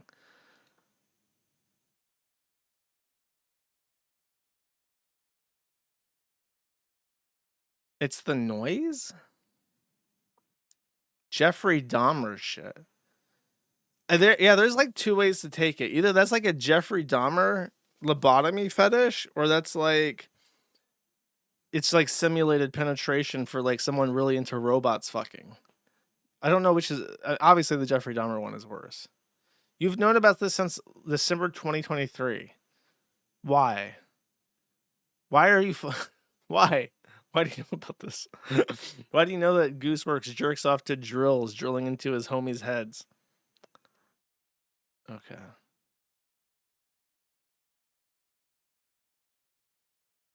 All right. I have nothing more to add to this. Elijah Schaefer is crashing out at Brittany Venti, of all people, and has claimed. But if you remember, Elijah Schaefer was subjected to a liminal space, and then his wife and children disappeared. He is now saying that Brittany Venti had foreknowledge of this and has yelled at her. Let's listen. It's weird. Like, he starts talking about my sex life, starts talking about I'm into anal play, and his evidence for it is that Brittany Venti, who herself has been, is a whore, and she's got, down there, she's got a big labia and stuff people say, but I'm not going to. That is the gayest insult of a woman I have ever seen. I've heard like people say, "Oh, she's a roasty," but he's like, "Bitch, your labia is way too big." Just so you know, like that's fucking homosexual. That's the most homosexual way to say someone's a roasty ever. Get into that, but Brittany Venti, she's really, it's like she's a half breed. You know what I mean? It's like I don't want to touch that, and she's probably one of the only egos. I won't touch her. You know what I mean? It's like, hey, we don't play with dogs. You know what I mean? But Brittany Venti, he says, talked about his pegging fetish. Like, who the fuck is Brittany Venti, and how is that an example? Like, does Brittany Venti in the room with me while I'm being pegged or something? That's funny. Am I supposed to buy this Tazo tea? Is this video supposed to make me want to buy Tazo tea? Does anyone want to buy Tazo tea as a consequence of hearing this guy have a racist tirade about Brittany Venti being a mixed race? I shouldn't say this. I've heard rumors about. No, I shouldn't say it. It's too petulant, even for me. I've heard great things about Tazo tea, is what I'm trying to say.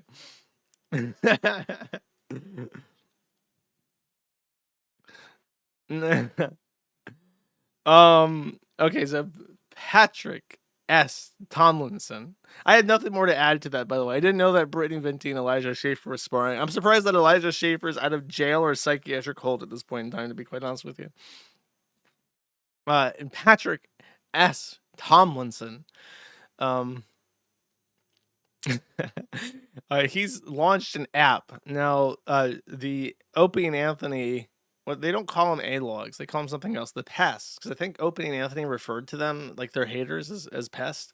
So they have their own little clique name. They're the pests. But the pests from different sites have found the app that... Now, Patrick thought this would be the next big thing. He made an app and published it to the Play Store that allows you to look up a catalog of non-alcoholic cocktails. Now, in the world of the internet, where you can just go online and search non-alcoholic cocktails and find really good suggestions, he decided to make an app specifically for this. Not just for cocktails in general, but they're called mocktails. So, very specifically non-alcoholic ones. Let's take a look at some of the suggestions, some of the mocktails available on the site. On the app, rather, that some people added recently. The Daughter Abandoner. The key is to make it so over-the-top alcohol. This guy's not following the rules at all, because it should be non-alcoholic. The key is to make it so over-the-top, alcoholic, and sweet that you need to get up and abandon it immediately. Pepperoni vodka. Grenadine. This is the Fat Pat ingredient. Ingredients are sugar, pork, and more sugar. The bartender will prepare my fruity drink, child. It's the minimum of his job. The craft mocktail is called Feed Nana. The perfect finish for the night. Diet Coke ensues heavy cream. The selected place. Oh, wait, okay, no, this is Swinging Direction. That's like the Swingers Club or something. This guy's username was prohibited. He couldn't register with this one. He tried to register as Neighbor Fart Nicky because it contains inappropriate language. That's unfortunate.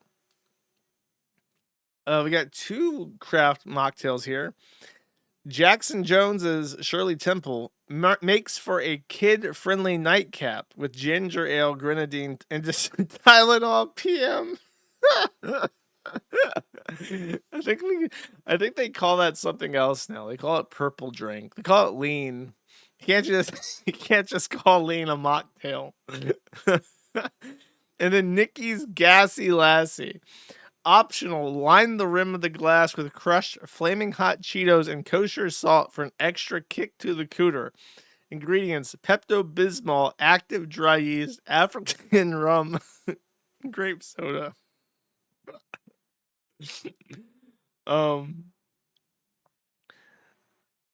Dan Mullenstein, who does like a podcast called Nice Podcast Stupid, I think, just based off of this. Comment is, nice unsecured contact form stupid. Do you want to come on my podcast? They're also making fun of him. Do you want to come on my podcast that has 1 viewer and tell your story? I drink prune juice to make my diaper extra squishy.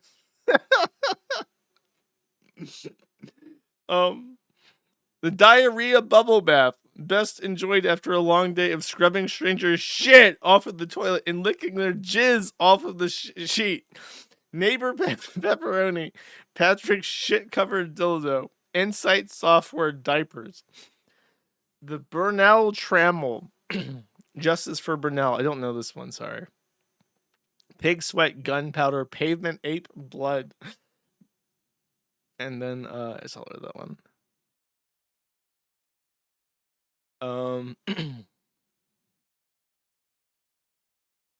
Okay, that's it. There is some that are not safe for work because you can upload photos of the cocktails, so you can imagine what that has inspired people to do.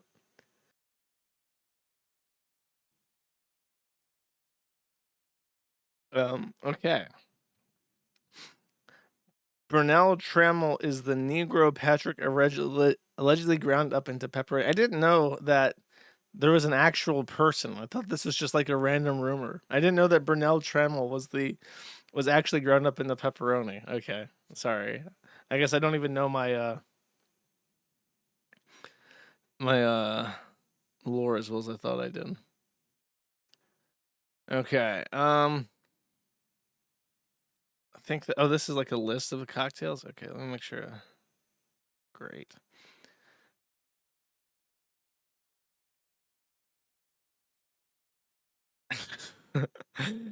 I'll read one six out to me. The Hildy, any virgin spirit, hairless peaches, cocktail hot dogs, baby olives, locally sourced mud-fi school toilet water. Mix all ingredients in a tall, thin, shapeless glass. Add fresh new ice. Lick glass while trembling and think virtuous thoughts about the playground you visited. After consuming, lecture others. That's real fucked up.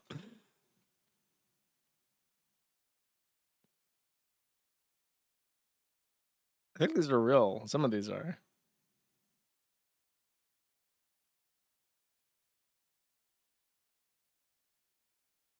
The Boomia, fresh mutts water, ground locally sourced pepperoni, waddle of fat from a pig, broken jaw blood from a failed author, and putrid veg farts. That's gross. Shoved into local fish mouth author's hole. Okay, that's funny. I appreciate that. Now we have less funny. Jet Neptune is attempting comedy.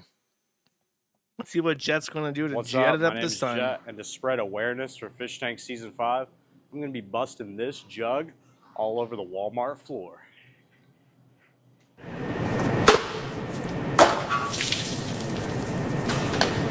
What's up? My name is Jet, and to spread awareness for Fish Tank Season... Is this AI? I've heard mixed allegations about this. Okay. I was gonna bring that up. So this is allegedly AI, but like, I don't understand. It's 100% obviously AI. Look, there's a guy in the background who's like picking sliced cheese, and I can even read there's the cheese and snack cheese, sliced cheese. All of the text is right. All the bottles look right. The audio, is it like did he like pretend to throw it at one point? Is this like, dude, there's no way that this is AI though. Look at the background. It has to be that their AI took a Oh. Oh. Okay, yeah. I can believe that part of it is AI. Like if it cut here and then this is AI. That I would believe. What's up? My name is Jeff. Possibly. But I can't believe the entire thing is AI. The milk bounce. Okay, I can believe that like everything after this is like AI. Because it does bounce. But then I don't know, the fluid dynamics are really fucking good if this is AI. The thing that makes it look like it's AI is not even like the way the fluid works, but the way that it like busts out the side of the cap. I don't know. I can believe it. Jet sucks, is what I'm trying to say here. There's more. I think there's more of this. Now, if this could also, is this also AI? You have to tell me.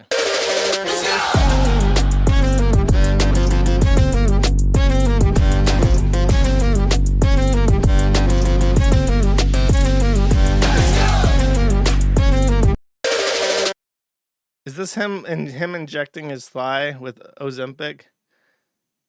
Is that AI? You know, I just want to say this, that he's like best friends with like a boxing obsessed like workout addict. Why is he shooting up Ozempic with like a spare tire when he could just ask Sam Hyde to like spar with him or some shit? Is Sam Hyde unwilling to do this? Is Sam Hyde unwilling to spend any time with Jet Neptune to like help him achieve maximum physique? Like if I was friends with Sam Hyde, I don't know, I might try it. Maybe he did try it and just got punched in the face and it was like, fuck that. He didn't confirm that he is on Ozempic and Dana. I don't know why his avatar is Caesar from New Vegas. It says evil supervillain. That's really cringe. Why is this guy in charge of Fish Tank, Jeff? Why? What does he do? And then someone asked him to stop burping and farting. And he follows me. I recognize this guy. Into his microphone constantly. And he says no. In fact, he says that it's low IQ to not want someone burping and farting into the microphone. I don't understand the deliberate effort to be as obnoxious as possible. Okay. Next, Nick Fuentes. Nick Fuentes has apologized to the Jewish woman that he sprayed toxic nerve gas smoke at. I have to do a quick little captcha sesh here. Okay. Where's the apology at? Oh, I guess we don't get to see the apology? I want to hear the apology. It was a boilerplate apology. I apologize for overreacting to your uninvited visit, she said.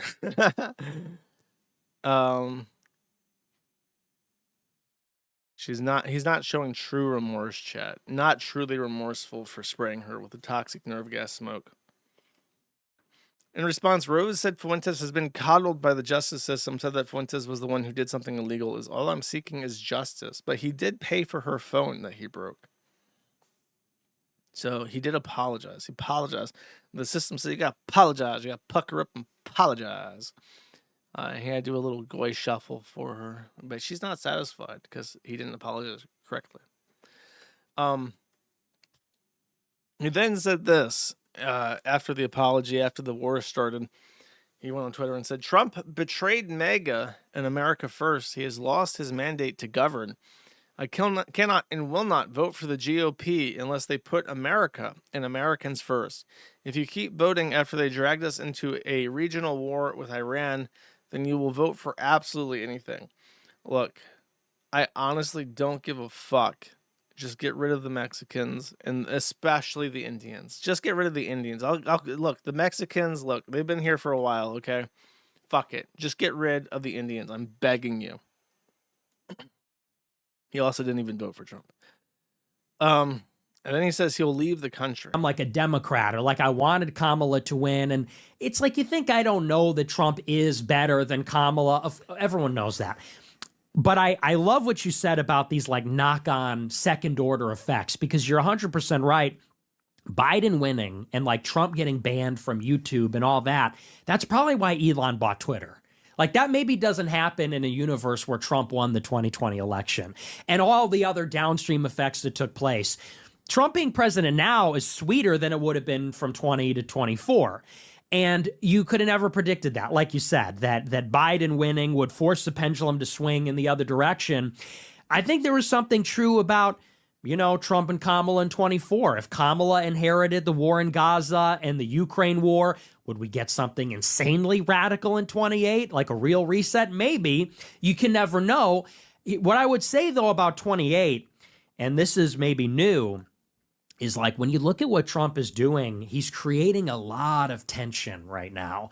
The ICE raids, the militarization of law enforcement, the war everywhere in Venezuela, Ukraine, Iran, the advance of AI and technology. It's like, if a Democrat wins in 29, I'm moving to another country, because whoever comes into power from the left is going to want blood, because they're going to want vengeance.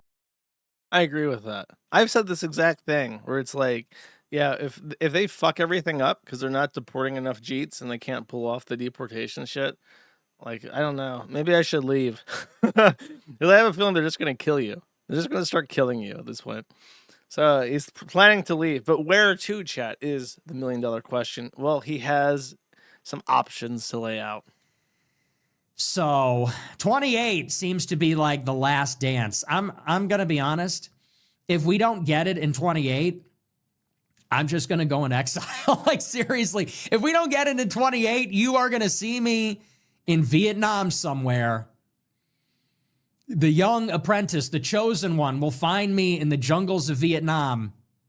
I've told this story before. I'll be there running a coffee shop. I'll be there running my donut shop. Sort of ironic, right? The Vietnamese came to America. They opened all the donut shops. I'm going to go to Vietnam and open one. And I'll just go and live another life. And one day in the future, Luke Skywalker, you know, the next chosen one, is going to come and find me. And they're going to say, tell me about the Groiper Wars. They're going to say, Groiper leader, tell me about the Groiper Wars. I'm looking for a great warrior. Do wars make one great? And I think that's, honestly, I think that's it. We're either gonna get our guy in 28. We're either gonna get our Caesar Augustus. He's either gonna take us all the way to the promised land and we're going to win or start winning, or I'm out of here. I'm done. I'm out. Like, forget about the Trump movement. I'm like going out of America. We had our fun. We liked Chicago and everything, but listen, there's just too much diversity here.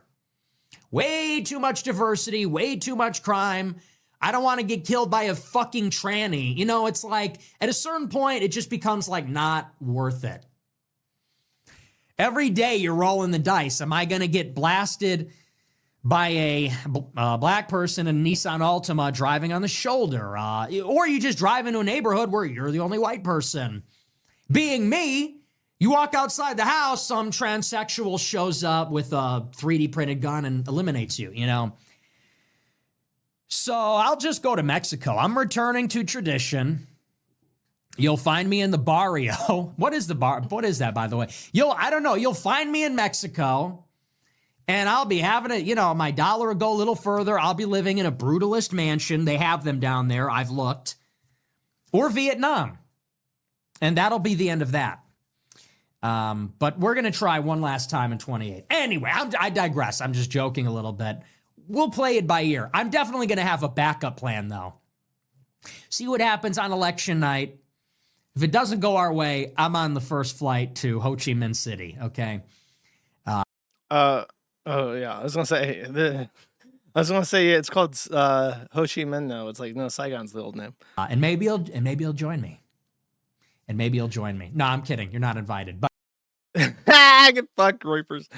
You know, it's so weird how he doesn't like exert himself in any meaningful way. Like he has tens of thousands of followers. If he doesn't have to spearhead a movement, but if he exerted pressure and got his people involved in an intelligent way that someone like I can't do, then he could change things for the better. But he encourages this like complacency and defeatism continuously.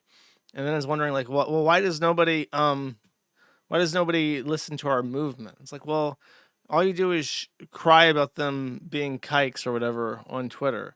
And like, that's not a movement. Like if you want people to appreciate your support, your fans have to go out and help them. They have to like contribute to their campaign, either financially or by joining the volunteer team and doing door knocking and shit. Like, why would anybody owe loyalty to you and your cause if you can't help them cross the finish line? And he's just like a terminally useless person for that purpose, for actually achieving things. And then he said after this, I'm voting Democrat in 2026 because white people can play both sides too. The GOP broke every promise. Epstein file cover-up, regime war in Iran, and no mass deportations. The GOP must be purged and burned to the ground in 2026. Hostile takeover in 2028. What does that mean? You don't know how to campaign. You don't know how to campaign even for your own people right now. How are you going to take over anything in 2028? By what means? Through what force? Are your groypers in the military? Do you have like actual commissioned officers ready to stage a coup on your command? Like, no, you don't have any resources to do anything. It's just like delusions of grandeur backed by nothing. You've accomplished nothing, dude.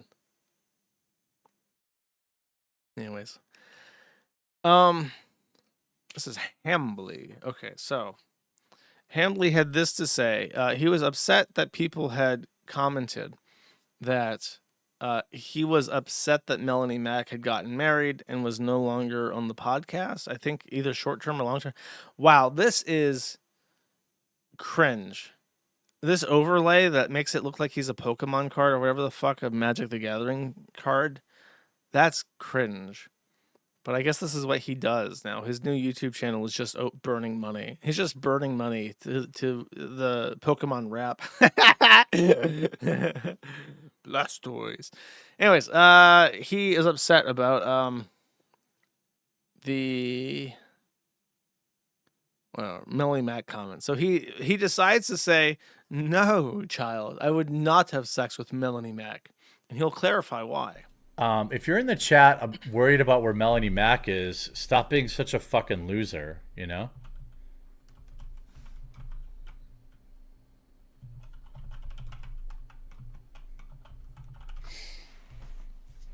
You guys know she's married and she's on her honeymoon.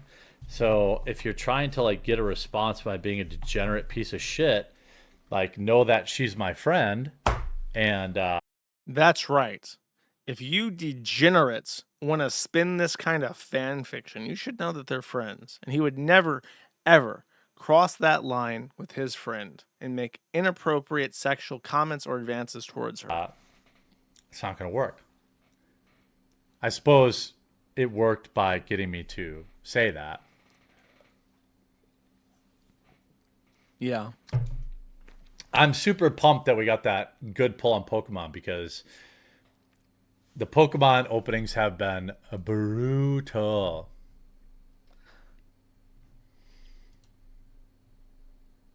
Yeah. There's also this like weird like Jeremy's friends with a girl, so he's definitely trying to sleep with her thing. That has been perpetrated by only people who have never been allowed around girls. And I don't know what to tell you. That's right. As a man, as a ladies' man, as a man who knows how to treat and talk to women, Nothing, something that you, chat, would never understand. Something that PPP and Andy Warski, if they're even allowed around women, could never contemplate. Unfortunately for the A-logs, the gay logs, he does know how to talk about women without causing issue here, as he will demonstrate. You know, I'm friends with a lot of girls, and you're allowed to watch football with them and be married and Tell 'em, not Jer. be trying to sleep with them. Tell him, Jared. You guys all know I'm a boob guy anyway. So let's clarify here. Let's instant replay. No, I'm a boob guy anyway. My defense, no, I am not sexually harassing my employee because she has no titties. She is flat-chested. She is melonless Mac. She has no sex appeal to me whatsoever. And these are completely fine things for me to say about somebody I consider a friend and an employee. It's like a totally weird fan fiction. I like my boobs, 2 scoops full. All right? So I love Melanie, but as a friend, it's easy to do. She's great. She's a ride or die type of person. Do I think she's scoopless, chat? She's scoopless.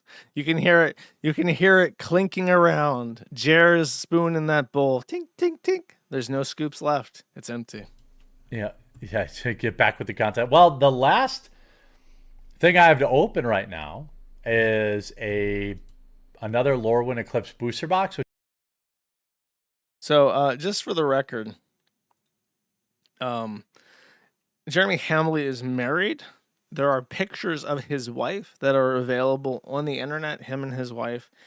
And I don't know, Jeremy, maybe you shouldn't say things like, I prefer well-endowed women with bountiful bosoms, because that could cause marital issues based on an independent analysis of the situation. It would be an inappropriate thing to say, Jer. By the way, this comment down here is saying, he just contributed to the Kiwi Farms GoFundMe, by the way. Say it plays an essential service he can't afford to lose, LOL. And then this guy says, praying for his own obituary. This is in reply to this. I have been doomer-pilled about a legal situation that's unfolding, which I will explain in due time. And part of my explanation will include a hard line that either certain things are funded or I can't continue to host the forum. And I'm going to have to draw in the near future a hard line and say, like, look, this is what we need. And if we don't get it, I'm fucked. To which Jeremy replied, he actually has unblocked me and followed me in the time since, but when he posted this, I was still blocked. He said, even though Kiwi Farms has been a source of constant annoyances for me and even Josh Moon, its owner, hates me, Kiwi Farms provides a valuable service to the lowercase I internet, and I'm willing to help how I can. Now, he offered to pay for the entire Ricada body cam footage thing, and he did not contribute to that crowdfunding thing for Old Glory Pay. And he is now, like, once again offering to, like, step in and pay for something. I want to make it completely fucking unambiguous. Hamley has never talked to me about giving me money in any way, shape, or form for any context or service or whatever the fuck. It has never happened. I don't know if he's, like, planning to, like, cut a check or if he's hoping I'll now DM him and be like, Master Ja, tell me what sweeping do you bid, sir? I will take your blank check to cover my needs. But that's not happening either. The Kiwi Farms you can spend money on it if you support the site, but there are no strings attached to this money because I can't provide any. It's just not possible. So I don't know. Honestly, I don't know if he's saying this hoping I'll reach out to him and we'll work something out. I offered last year, I was kind of vaguely interested in doing a coffee thing, but that just didn't happen. And then kind of like how, what's his face? Doing the hot sauce. Billy Mitchell doing the hot sauce would be interesting to do. That never happened. And at this point, it's probably a bad idea. So I don't know. Like, I don't know what he's pitching. Except my thought is he's saying this like, yes, I will perhaps even give one of my Rolexes to Josh Moon to keep the Kiwi Farms alive. It's the least I can do after the hours of entertainment and the important service it renders to the lowercase I internet. You know, just like that kind of thing. And then everyone's like, oh my God, you're such a good person. You're such a good person doing that, or whatever the fuck. But then it's like, not actually. That kind of thing. That's how it reads to me, at least. All right. That is the Jerry Bear segment. Next, short Fat Otaku says something extremely, completely fucking inappropriate and cringe. Really, really fucking cringe. I hate this guy, by the way. If you didn't know, let me state this formally for the record. I fucking hate this guy, completely and totally. So you might know that I dated a Chinese girl named Wei back in university. And at this point, it's been, dude. At this point, it's been almost 20 years since my first year of university. Like, holy fuck, am I old? Yes. Holy shit, guys. You've been complaining that you're old since you were 29. I don't care anymore. But listen, okay? Eventually, Wei and I break up. She meets a new guy. She gets married to him. She has a kid with him. I lose touch. Fine, whatever. Well, good, considering that you guys weren't dating anymore. Well, yeah. Well, sometimes you keep people on your Facebook or whatever, but... Okay. So just make it clear, his wife is very clearly signaling to him, I find it completely inappropriate that you have maintained a Facebook relationship, friendship with this woman, even though you are now married and it's now 10 years later. So already she's unhappy about this situation as it progresses. Do you always like block all your exes or something? Well, I mean, now I have. Indicating again, doubling down. We are now married and therefore the games are over, Mr. Dev or Rev or whatever the fuck your name is. I guess Dev, it says it right on his fucking shirt. It's like a hello, my name is Dev type thing going on here. Yes, Dev, and we're now married and therefore I have blocked all of my exes. But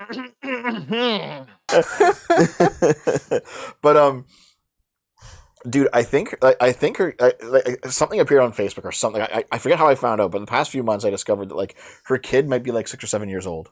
Okay. Right. And I was like, dude, time's fucking flying. Yeah. Like that's wild. Kids age fast. Yeah. And then I made the joke with Dave. I'm like, I'm waiting for her to. I'm waiting for that kid. I don't care what gender the kid is. I'm waiting for that kid to turn 18. Why? So Why? I can.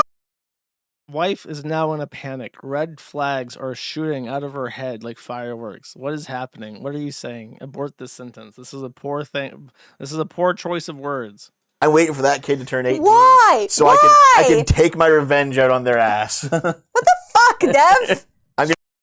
In case you don't know, she is trying to sound reasonable because she's live streaming, but that's anger in her voice if you can't pick up on that. Do it. No. You know what? If it's a girl, I'm gonna fucking rail him. Oh my fucking god! You know, if it, outright saying, I'm going to cheat on my wife and sodomize a fresh 18-year-old. If it's a girl, I'm gonna be like that silver-haired fox who comes in and like she has daddy issues. You're not even a fucking fox. So I'll be able to rail her. And if it's my a guy, god. She's now suffering internally. She's thinking about things her mother and father said to her about spending the rest of her life with this guy. She's suffering internally. She's regretting her life choices. If it's a guy, I'm gonna like feminize him and like turn him trans. Then I'm gonna fuck him. Oh my fucking god. She's now in a state of disbelief and shock. She's feeling nauseous. She is considering if she could possibly just kill herself at this point in time. I'm gonna get. Well, I was making this joke with Dave yesterday. I was like, I'm gonna get my revenge. Yeah, is that why you were making it with Dave and not for me? Because you like fucking beat your ass. I'm gonna get as soon as they turn 18. I'm getting my revenge on Wei. It's gonna be fucking awesome. He doubles down because he has autism and doesn't understand that she's actually very disgusted by him. And then, Dave was like, "Oh, what? Are you gonna rape this?" I was like, "I'm not gonna rape them, Dave." He's now brought up rape apropos of nothing. It used to be a consensual fantasy of his, but now rape is explicitly on the table. Dave. I was like, Dave, listen. If I was gonna rape them, why would I wait until I was 18? I'm already breaking. He's now saying that he would not bother waiting to 18 if he was going to rape them because he might as well rape a child instead. Because who gives a fuck at that point? A crime's a crime. What does it matter if you rape an adult versus a child? It's his logic. Is literally what he's saying. The law. Oh my god, Dev! Oh my god! We're gonna get demonetized! The wife is thinking the only reason why I would ever stay with you after this point is that you make money, and you're not going to make money once you get demonetized for advocating for child rape. Jesus Christ! She's laughing out of embarrassment. Oh Oh my god. Fucking God. Jesus. Jesus. Christ. Listen. Is this why you asked me to come on this one? You can do this stupid is obviously shit. a joke. Obviously a joke. He's just read chat for the first time and realized that what he said sounded absolutely abhorrent, and even his own chat believes that, so now he's walking it back. R.I.P. Dev's channel. God! God! His wife, despite diminished mental capacity, is still internally processing what was just said. Like, if you got scalding hot water dumped on your face, you would be blinded and trying to recover. I'm allowed to make jokes on the internet. No, you're not! You're banned! Fucking gonna thought police you now, you idiot! Wow! Base. An anime avatar moderator thinks that child rape is base. By the way, that wow base comment is a tranny meme, and it came from when trannies were reacting to. I think the first time it was ever used was a tranny posted like, "Did you know that they're trying to let children take HRT?" And then the tranny is going, "Oh wow," but thinking that's base, getting children on HRT. So that's like a tranny reference that he's regurgitating. There you go. From the weekly sip for March 1st. Is this still up? Has he deleted this in shame yet? 2.7k views. 140,000 subscribers. 21 comments. I see. Okay.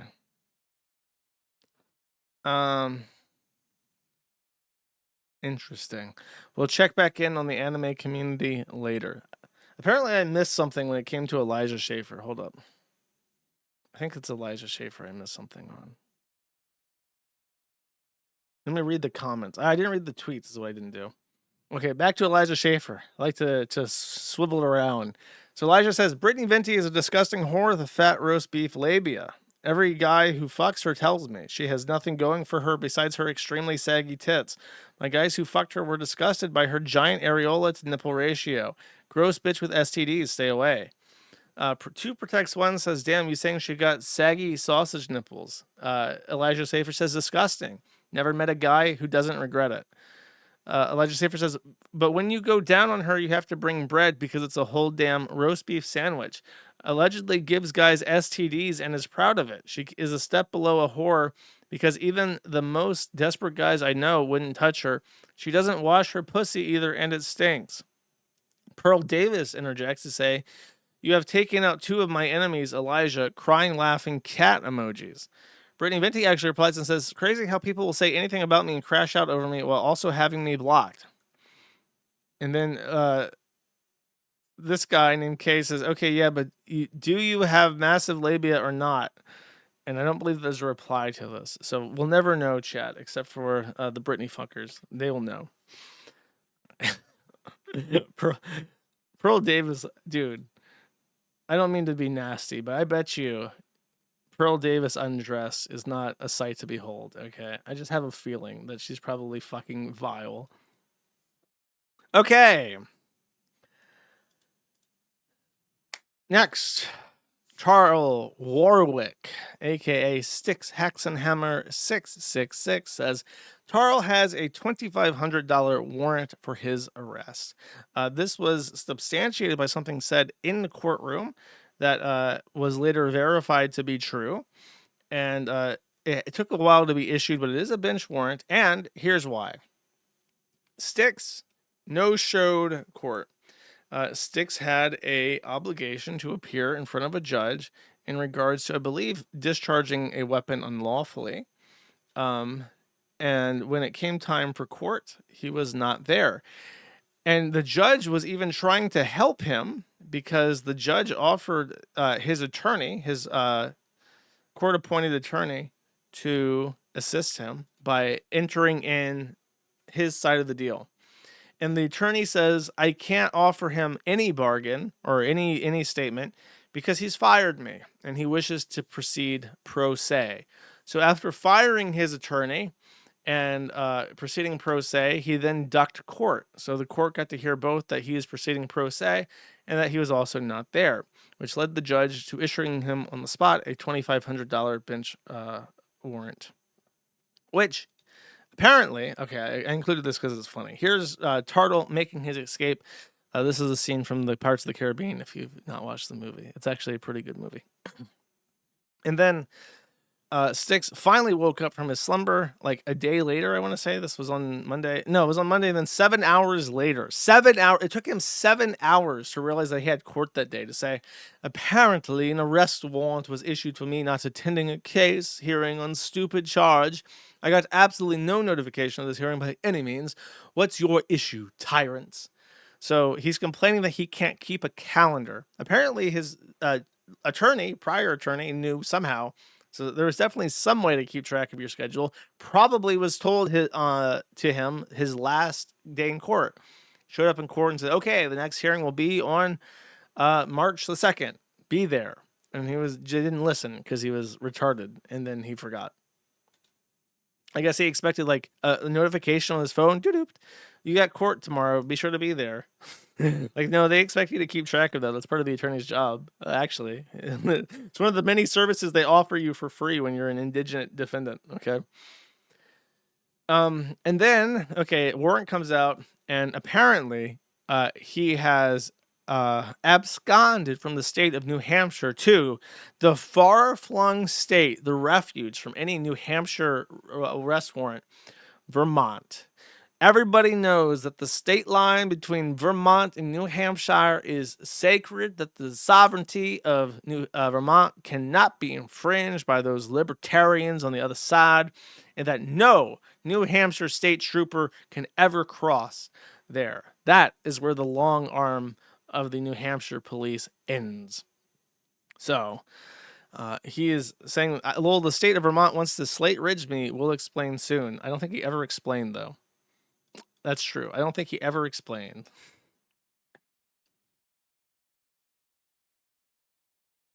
Oh, this is funny. I'll play this. Police raided the Motel 6 at 4 a.m. Don't make me do it! No. Unfortunately, slate ridged. I appreciate the little attention to detail where Hamley's voice is slowed down. Really ties the whole thing together. God, why are there so many pages? Have I missed something? Let's see. Apparently, an arrest warrant was issued for me after not attending a case hearing. Oh, wait, I heard that. You mean the one the judge scheduled when you pretended to have a seizure and go to the hospital and had your mom go to court for you? Stop fucking lying, Styx. Jesus Christ, get your shit together. And he says, are you claiming I need to psychically know about the hearing? And then Styx says, I think people think I give a fuck. I do not. This guy is not going to do well in prison. I have a feeling.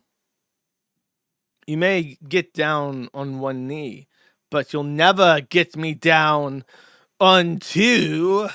I am a Warwick. I'm going to repeat that in a normal voice so you can understand me. You may get me down on one knee, but you will never get me down on two. I am a Warwick.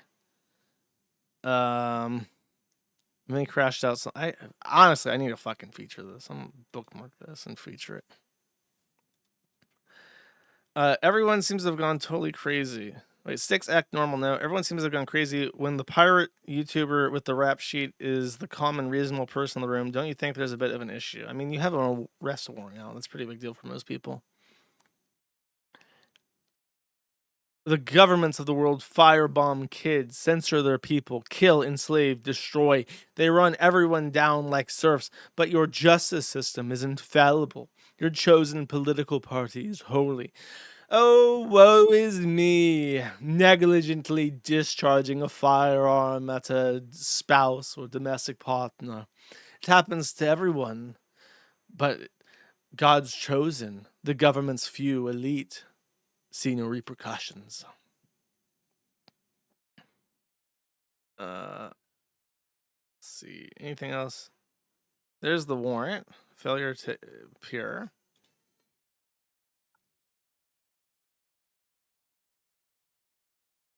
Bothering people is a form of amusement for me. Always was. If witchcraft all the fools condemn, it turns around and crushes them. So now he's rhyming for some reason. Maybe that makes the magics more powerful. Self-deprecation is the greatest humor. I do not trust those who do not use it. What do you call a celibate vermonter? Someone who doesn't own sheep. Oh, he's trying to say Vermonter, like someone from Vermont. And then he's saying that they fuck sheep. Okay, I got you. Then these are body cam footage from her arrest. Which I'm not going to watch. I don't think it's going to be that interesting.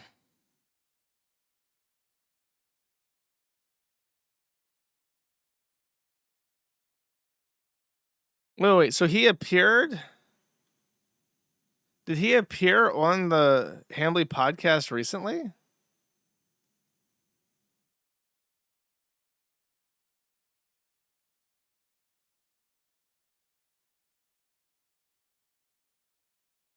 Interesting.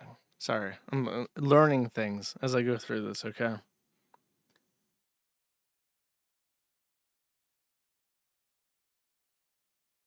So Quarter Pounder is trying to... so he appeared on the... That was a long time ago, though. If you don't remember, a long time ago, Styxhexenhammer showed up on Hamley's stream. I think this is the very old stream. And he got so blackout drunk, he like actually nodded off midstream. And while Quartering was trying to have like a serious discussion, and it infuriated him so much that he lost his temper. Like he was visibly seething the entire time. It was very Kino. It was very, it was very funny. Okay, that's it. Daniel Larson, who I never talk about because he's not funny to me, has been ruled competent to stand trial. He faces multiple charges of using interstate electronic commerce to issue threats to the White House and other federal installations. Very specifically, he threatened to blow up the White House. Somehow they came to the conclusion that he is competent to stand trial. I guess the bar is really, really high for incompetence, and he will be facing life in prison, I'm pretty sure. For his IQ score is 72, which is 2 points higher than 70, which is legally retarded. So he is like 2 points above the threshold for legal retardation. I would fight that. If I was his defender, I would fight that and say, this is fucking bullshit. If he took a test while sleepier, he would have failed. Bob is paying for a lawyer for Daniel, and he dropped the public defender. Dude, you gotta contest this. Like, don't get me wrong. I've listened to like 10 minutes of Daniel Larson in my entire life. That dude is fucking retarded, and you cannot try him as a competent adult. That's just not fair, man. That's not fair. He needs to be in a insane asylum. He does not need to be in a federal penitentiary. So, yeah, buddy. And then, okay, so Synthetic Man did a playthrough of a remake of Resident Evil 9 Requiem. And there's an interesting thing that Perfect Day pointed out, because as it so happens, the Resident Evil game is by Capcom. And last stream, I talked about another game that Capcom was publishing called Pragmatica or some shit. And I noted that the advertising heavily featured a porcelain doll, child beauty pageant looking child that whose feet was like a main star of the trailer.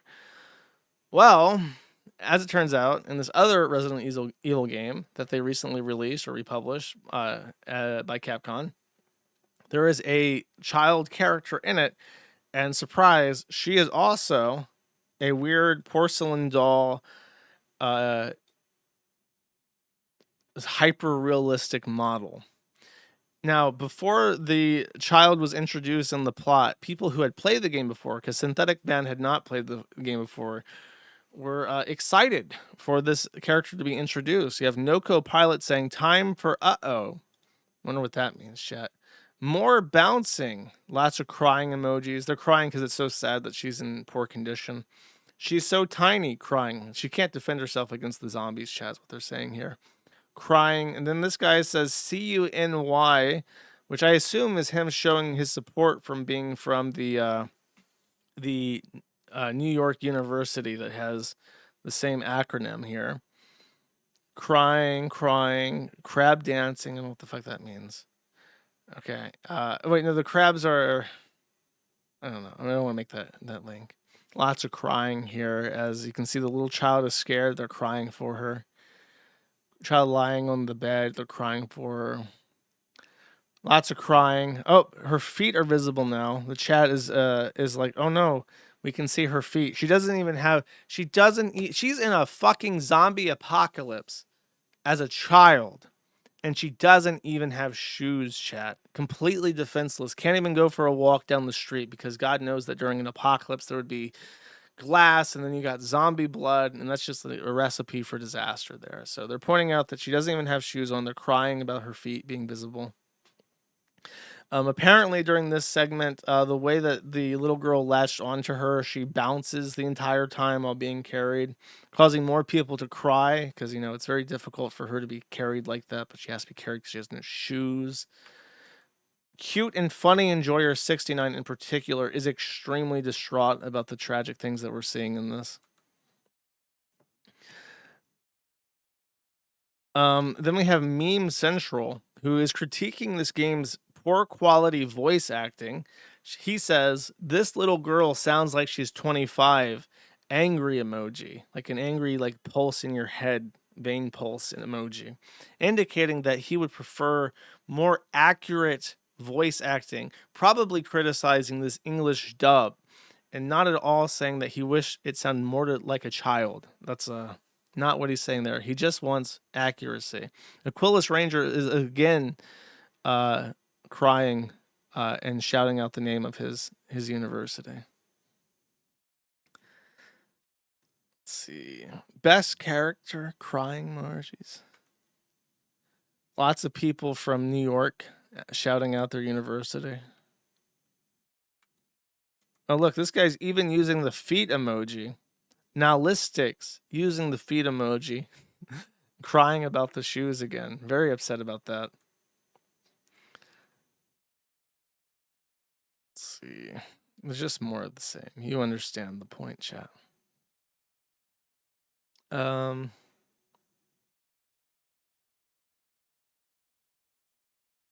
After 10 minutes of depriving his chat, Synthetic Man picks up the child again, lost in a torrent of CUNY University enthusiasm. Crying emojis, smashing emojis, grape emojis. Harambe88 ask an OT. What the fuck kind of word is this? Ocios. Ocios? Ocios. It says Odios in the thing. Ocios. Serving no practical purpose or result. Ask an Ocios question. How old is Emily? She is probably about the same age as Aisha, the youngest wife of the Prophet Muhammad, who was 6 when he was married to her and 9 when he raped her, which is true. It's a true statement, which makes this an A-OK under Sharia. You can rest easy, Harambe. Sounds like I wrote that. So the child dies on screen. When the child section came to an end and the first child dies, then turns to a zombie. In the next screenshot, you can see the main character attempting to perform CPR on the chest of the little girl, which gives more bouncing motion and more physical touching, which elucidated the reactions you can probably anticipate at this point. Notice below a viewer, Harambe88 again, saying, no point letting a good opportunity to waste immediately after the child dies on screen and before she turns to a zombie. Fascinating. The guy below letting us know he would still fuck the child after she turned into a zombie. Well, at least as a zombie, her feet won't be cut up on the pavement, chat. Fascinating. Thank you, Synthetic Man, for bringing your audience to the internet. I hope the money is worth it. I hope you're proud of yourself and the direction that your life is going. Next. Is it time? Okay, wait, no, this was at a segment. Okay. So a long time ago, Patrick Tomlinson, I should have did this better. I meant to organize this better. Patrick Tomlinson posted a picture of his backside with a knife in his pants and his butt crack. Why he did this is a mystery to literally everybody. However, what happened to that knife no longer is. if you remember, Patrick Tomlinson rents out half of his home on Airbnb, and the knife, because people now go to his Airbnb to make fun of him and cause him problems. The knife from the ass crack picture can be found in the knife block present in his Airbnb. So every person at the Airbnb who has ever used that knife to cut any kind of food has used an ass crack knife to do so. Very cool. What an incredible hunch that this person had. Let's go check for that ass crack knife. And sure enough, the ass crack knife is there. All right. Oh, I have more to go. Let's sort this in the back here. Okay, Hassan Piker. Hassan Piker is very upset about the war in Iran, but he is crashing out over what this woman said about Taiwan. If Taiwan is invaded, I want to ensure that we've codified passive support to sell Taiwan weapons if Congress wills it, so Trump just can't overrule it, or whoever the president is. That's in Congress's hands, and that we can militarily step in to defend Taiwan with naval fleets for interception and selling weapons.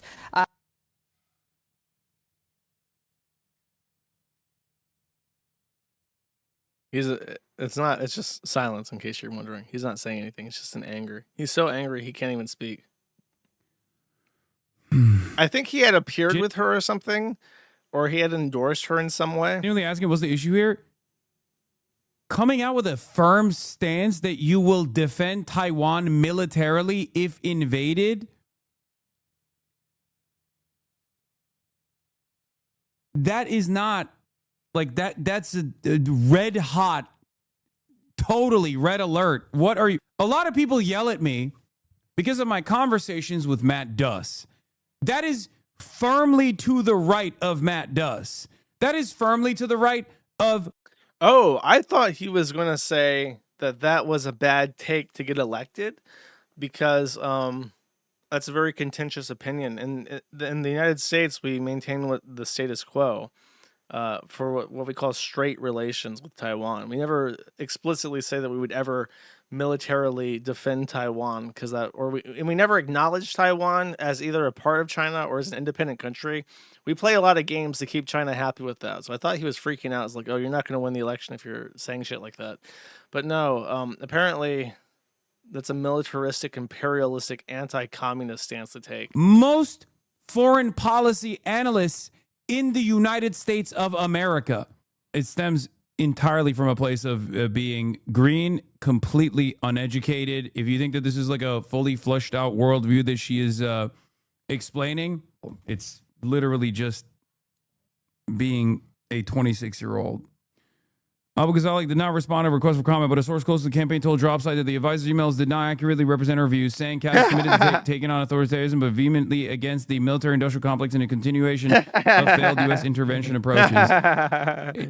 Look, guys, we want to help democracy and shit, but we're not going to do anything to defend it. Fuck that. That's cringe. Having a military cringe. Yeah, but even then, it doesn't matter. Her statement on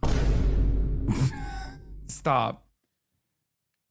She is definitely a very bad foreign policy advisor. That much is clear. Many of these people, many Americans are still Americans. Even if they're Palestinian Americans, they're still fucking American. And they don't factor in foreign policy at all into their approach, with the exception of Palestine. Her Palestinian background should have caused her to be a lot more, to have a lot better fleshed out worldview, especially on foreign policy. The way he is stuttering trying to get through this, you know how he went to China? He's paid for sure. They're like giving him tons of money to like take an anti-war stance with China, 100%, because China does this shit all the time. They do it continuously. They realize that everybody in the U.S. is for sale. All of our companies, all of our politicians, all of our influencers. And they're like, hey, why don't you have a full expense-paid vacation? We'll put you in one of those fancy cockpits where you can go on the double-decker, like in the little hump of the plane. We'll put you in one of these $10,000 seats, both ways. You can come by. You can have fun in the Red Square. Eat some good food. We'll pay for everything, and then we'll supplement your payments with $10,000 through whatever the fuck. We'll drop a bar of gold off at your house every day. And they're like, okay, great. Okay, but the rule is, remember, never insult the Chinese party. never, ever, ever endorse Taiwan's sovereignty, never endorse any kind of military support for Taiwan. And, well, buddy, you gotta get that go up. You gotta get that cheddar. Oh, and then they saw that the dog was alive. There was a conspiracy that the dog had been killed. Many people were speculating that the dog had died. Maybe he was thinking about it, but decided against it. And then he had this hot take. Again, that's a Shahed drone. Like, that's crazy. Oh my god. Bro, you really actually don't need like I was thinking about this with like the Afghanistan, the Taliban, Pakistan fight that was taking place. And I was really thinking about this. You really don't need suicide bombing anymore. You know, because like the Taliban. He was dwelling on the concept of committing suicide to martyr for Islam and came to the conclusion that really it's an obsolete tactic and you can kill civilians and terrorize people with drones now. Really, it's very insightful. Guy was like, oh, you have nuclear arms, but we have like suicide bombers. Like, we'll just blow up your country with suicide bombers. And it's like, you really don't need that anymore in drone warfare, right? You don't need that at all. Just make fucking drones. You can purchase them from, you can purchase them in the online marketplace. Like, China literally sells. They don't want you to know this, but you can buy suicide bomb drones off of Alibaba. I had 100 suicide bomb drones. In fact, I get them directly from the CCP. Like explosive ordnance delivery mechanisms that you can put to a DJI drone that you can purchase like at virtually no significant cost. Do you have any specific models or suppliers for this? How would I get the explosive compounds, Mr. Hassan? How do I detonate? I need you to give me a full rundown. What kind of drones, what explosive compounds work best for this delivery mechanism, and what is the detonation system? Can you give me like a notepad for this? Comparison to like, sophisticated equipment that you need to put together. So I guess like you kind of at that point you're doing that for the love of the game, right? Like you're doing suicide bombing just for the love of the game because like you want to keep it old school. Is that what it is? Why is bro saying that? I'm just saying it's like insane that this is functionally what you could get away with if you facilitated like a somewhat difficult to pull off suicide bombing strike, right? Can Dan Clancy recommend? Do you guys have like an affiliate link with these suicide bombs type things? Does Dan Clancy authorize? Can I get an affiliate link to your Alibaba page that has the suicide? Look, I'm just trying to help you out, Hassan. Just give me your affiliate link for the suicide bombs. And instead, you're just using a Shahed drone that's like what, $10,000? It's crazy. It's crazy. Aran, let me give you a hint, brother. You're spending way too much on these drones. We gotta simplify this. We gotta import resources from China to streamline the production of the suicide drones so that we can kill more innocent civilians in a fit of fucking rage. See how terrifying this process is.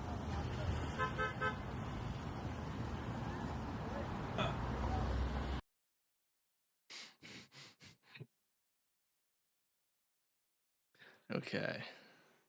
I like how someone in the comments says, please don't slander China. Weapon trafficking is still illegal. Don't slander China, guys. This is one of Hassan's people. He knows not to do that. He knows to listen to this guy. All right. This is a clip of William Osmond, who I've never heard of before, doing something that many considered reckless. How much money did you guys make? What the hell? A stun gun. Ooh, potato. You're going to love this. No. Take it away. Take it away. Take it away. This is fine. Woo. No. So just say no, those are called less than lethal weapons. They're not called non-lethal weapons because they can kill you, but they just don't try to kill you. So if you were to deploy thousands of volts of electricity into a child, it probably could kill them. So I just want to hear, you have this guy. This name of this video, by the way, is I Don't Have a Drinking Problem. And then he's unboxing this shit. Yes. I just love how the motherly instinct comes in. It's like incapable of forming words or language. She's just like, no. No. She screams, actually. She screams. She just realized that her child was given an armed taser. And she was screaming in shock and panic, begging him to get that fucking thing away from her. No. Take it away. Take it away. Take it away. This is fine. They even cut some stuff out here. I bet you they had an argument where, because look, he's smiling and then he's not smiling here. They had a little domestic right here. There's a cut out little domestic that happened right after that. It's fine. This is fine, he says. Okay. Great. Cool. Oh God, Anthony Kumia. Anthony Kumia apparently got hassled and did something. Let's check it out. Yeah, how you been, bro? Don't step on my mandolin. Come on, you gotta show. Look at this pedophile. Just got denied a handshake. Look at that. I thought you left the city.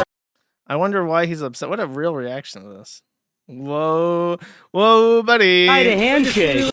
In case you're wondering, Anthony Kumia, despite having the funniest fucking Twitter account with the most unhinged racist statements that I absolutely adore him for, Anthony Kumia did have a relationship with like a 16-year-old girl when he was like 50-something. So that's really sus, and I can't co-sign anything that he says, even though his tweets are really good. And I can't even say that without people getting mad at me. I can't help it. They're racist. It's funny. Look at that. I thought you left the city. Who are you? Who's Sue Lightning? A transgender woman. Oh, he said woman. Oh, cringe, bro. I just defended your Twitter account, and then you said transgender woman, bro. Come on, bro. What's going on? Why? It's the Josh curse. It really is. It's after I decided I liked his tweets. I didn't know anything about him. It altered the timeline, and then he molested a child and fucked a dude, and it's just how it happens. Like, things morph as I like things. Yeah, Who are you? Who are you? Who are you? I thought you left New York, you racist piece of shit. Who are you? Most cringe cameraman. people aren't pedophiles and racist. Who are you? I'm asking who you are. I am a person that recognizes a scumbag on the streets of New York. Here you go. Oh, did he just assault him? Oh, he did. He angry. Streets in New York. I don't know what he grabbed. I guess his Sure. glasses. Here you go. Fuck Yeah, that's on camera, but I don't want to do out of my face. Wow, look at that. Take a walk, scumbag. Look at that. Yeah. Fuck your mother. See that? You're lucky I don't press charges. Yeah, you're lucky I don't fucking stomp you. Why would you stomp me? I didn't do anything. Yeah, well, you're being a dick is what you're doing. So what? We're in New York, baby. Okay. All right. Yeah, True New Yorker. These are Donald Trump's people. I'm telling you, this is why when that mayor came down to Washington and Trump and him did like a really nice press release, and I was like, what the fuck? They're supposed to hate each other. It's because they're New Yorkers. He's been there his entire life. He's like, I'm fucking mayor in here. Watch where you're fucking mayor in. I'm the fucking president. I don't give a fuck who you are. And then Trump explains, I built that Trump Tower. Oh, that Trump Tower on that street? I walk by that every day. And they just not hit it off really great. Okay. It's all right. Don't forget that.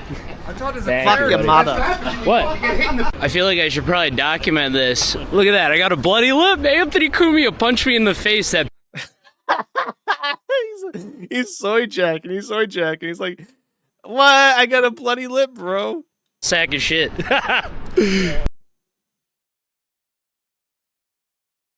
Okay, and then this is, I don't know. This is apparently related to this. This is in the Dabbleverse. Listen, I don't know fucking anything about this shit. I'm just kind of going through the motions. Okay, we're having a nice little detour. We're going to see what's going on with this. Okay, so apparently Stuttering John, don't know anything about him, went to Rodney's, and then something happened. Let me read the description, okay? This was arguably the wildest night in Dabbleverse history. Okay, so this is very important. Quite a few dabblers, especially those who watched all this unfold in real time on TSN's Rodneygate livestream, reckon that Stuttering John could have saved this had he fallen back onto his tried and true routine, complete with the squeegee bed, after Tojo snatched his notes. Of course, John, being the wet-brained drunk he is, was unable to pivot and decided to leave the stage like a pussy boy. A fun wrinkle to this story is that being the headline act, John was supposed to perform a 45-minute set. He didn't perform his full set. Rodney's was obligated to offer refunds to patrons, and allegedly, some members of the audience left without settling their bar tabs. No doubt this will become clearer as Dabblers Anonymous and the likes of Rocco, Shuli, Carl, etc. conduct post-mortems on this complete clusterfuck. They're talking about this like it's a military operation. We need to count the casualties here. Either way, Stuttering John has shat the bed hard enough to burn a hole clean through the mattress. Okay, it's 11 minutes long. I don't know. Is there like a timestamp for when this happens? I imagine what happens is that he loses his notes, hopefully, immediately into this, and then walks off set. So I'll skip to the end.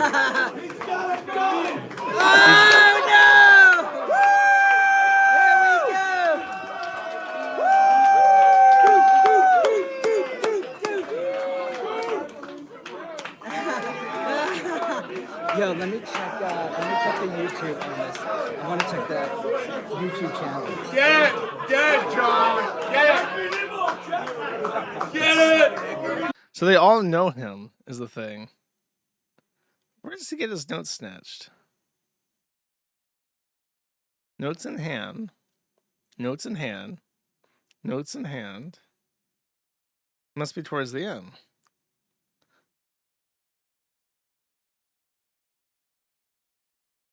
Where is the... It must be right here. Aha! The dabbler. I see the dabbler is dabbling on him. Let's check. Okay. Oh no! Dabbled on.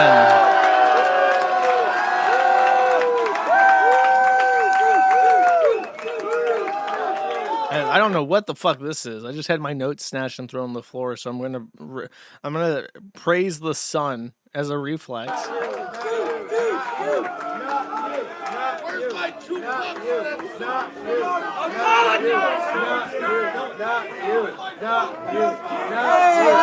I really appreciate the guy in the audience just chanting, "Not good, not good."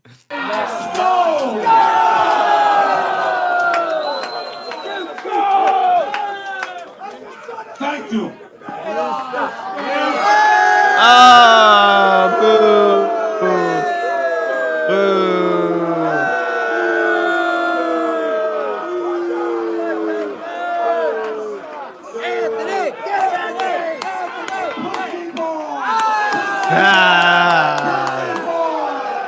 He was doing stand-up, but he had written all his notes down, so somebody came and threw his notes down, so he couldn't do his full 45-minute set. Pussy boy! Pussy boy! Pussy boy! Pussy boy! Pussy boy! Pussy boy!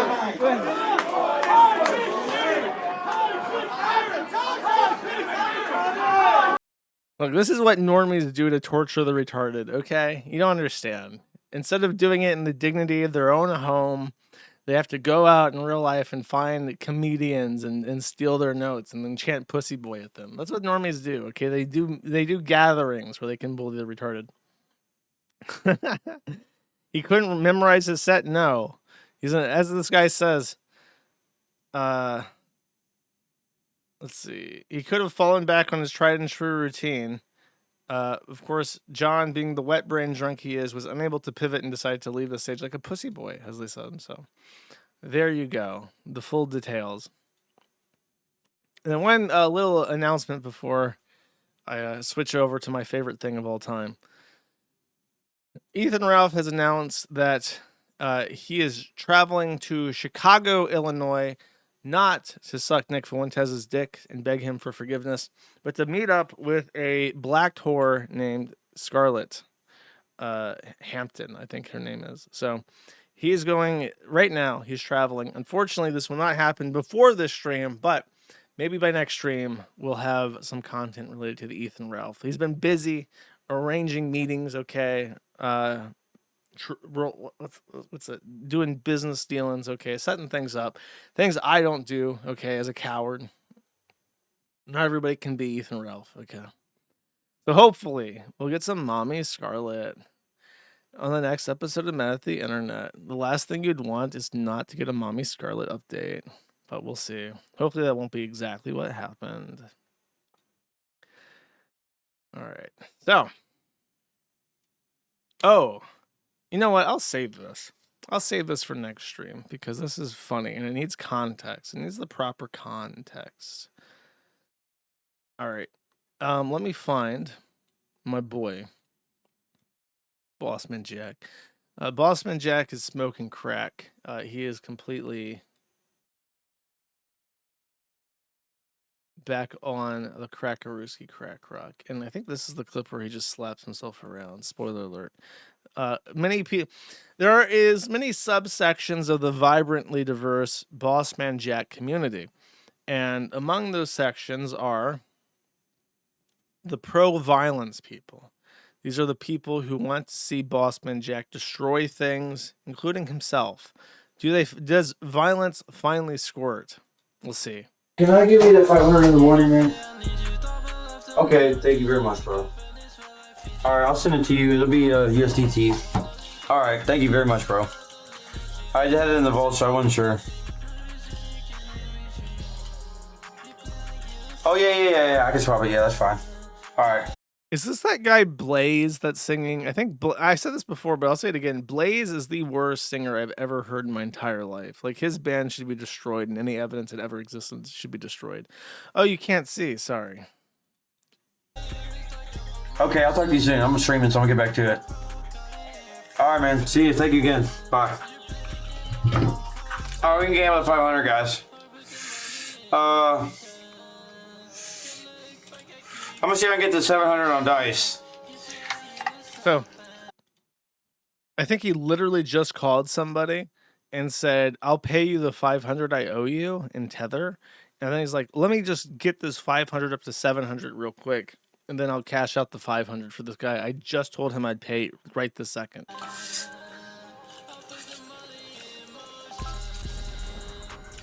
No, bro, I lost all. His phone gone. What the fuck was that? Man, what the fuck is that, bro? What the fuck was all those losses, dude? No way, bro. It is Blade. That's fucking It's bullshit. so bad. Whatever, dude.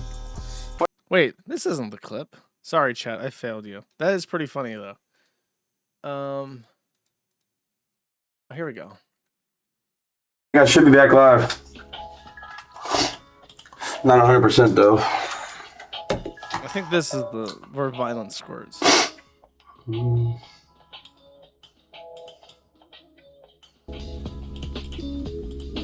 Alright, I'm waiting on him to load me up, but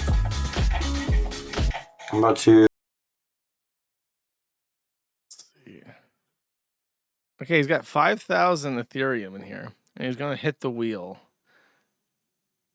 Let's see. Let's start. Oh, he goes all the way up to 10,000. Okay, this is it. This is where Some it numbers starts, on. the good part. So he gets all the way up to 10,000 in Ethereum, and he goes to the roulette original game. Roulette. $110 bets. This is OG. He hasn't done roulette in a long time. Okay. Nothing yet. The This is 220. the blackest game ever, by the way. When I went to Biloxi, I saw there was like an entire horde of black people surrounding the roulette table and just gambling away their paychecks. 220. Okay, none of my numbers yet. Come on. It's gonna hit. Craps? Here goes 400 hit. Craps is one of the most fun games in a casino because you can you can be like the antagonist and bet against the table and stuff. There's like a social dynamic to craps that roulette doesn't have. Hit. One more hit. Bro, please stop. Can I hit one number? Bro, this is fucking crazy, dude. Lock in, dude. Come on. Bro. It has not hit one number. I've lost 5 bands. Imagine losing 10K Bro. listening to Bladesy. Bro, why the fuck did I keep going? Bro! No way, dude! What the fuck, bro? Bro! Oh my god, bro! Oh my god, bro! It almost went in the zero. No. Bro! I actually hate my fucking life, dude. I actually gotta quit, dude. I'm gonna fucking freak. I'm gonna break my computer, dude. And this is, dude. That's actually really impressive. He hasn't hit a single time.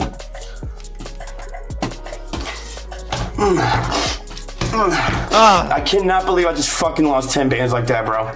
The violence squirted. This one went on live stream fails. The live stream fails enjoyers ridiculed this cocaine addict. Like the good Redditors that they are. I don't know. See, the Bossman Jack segment is extraordinarily contentious. We have all these high quality clips that I could play for hours and hours, but and I would enjoy every. I mean, I listen when I'm stressed out. I got the world banging down my door. Right?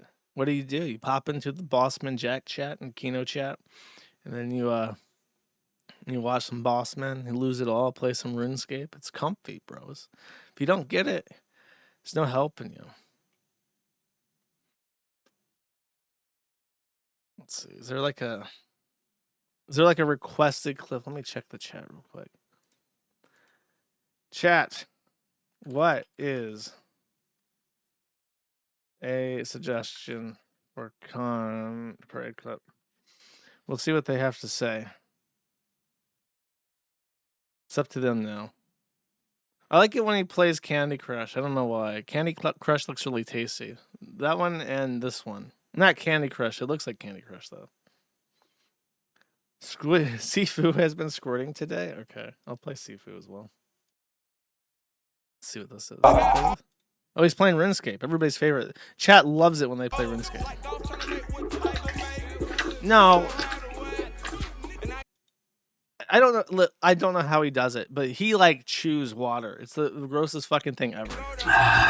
That's my game list. I got all those games. Is this like a slurp comp? Fuck you. I'm not playing a fucking slurp quant. Fuck you. Okay. All right. That's not happening. I'm not playing no fucking slurp comp.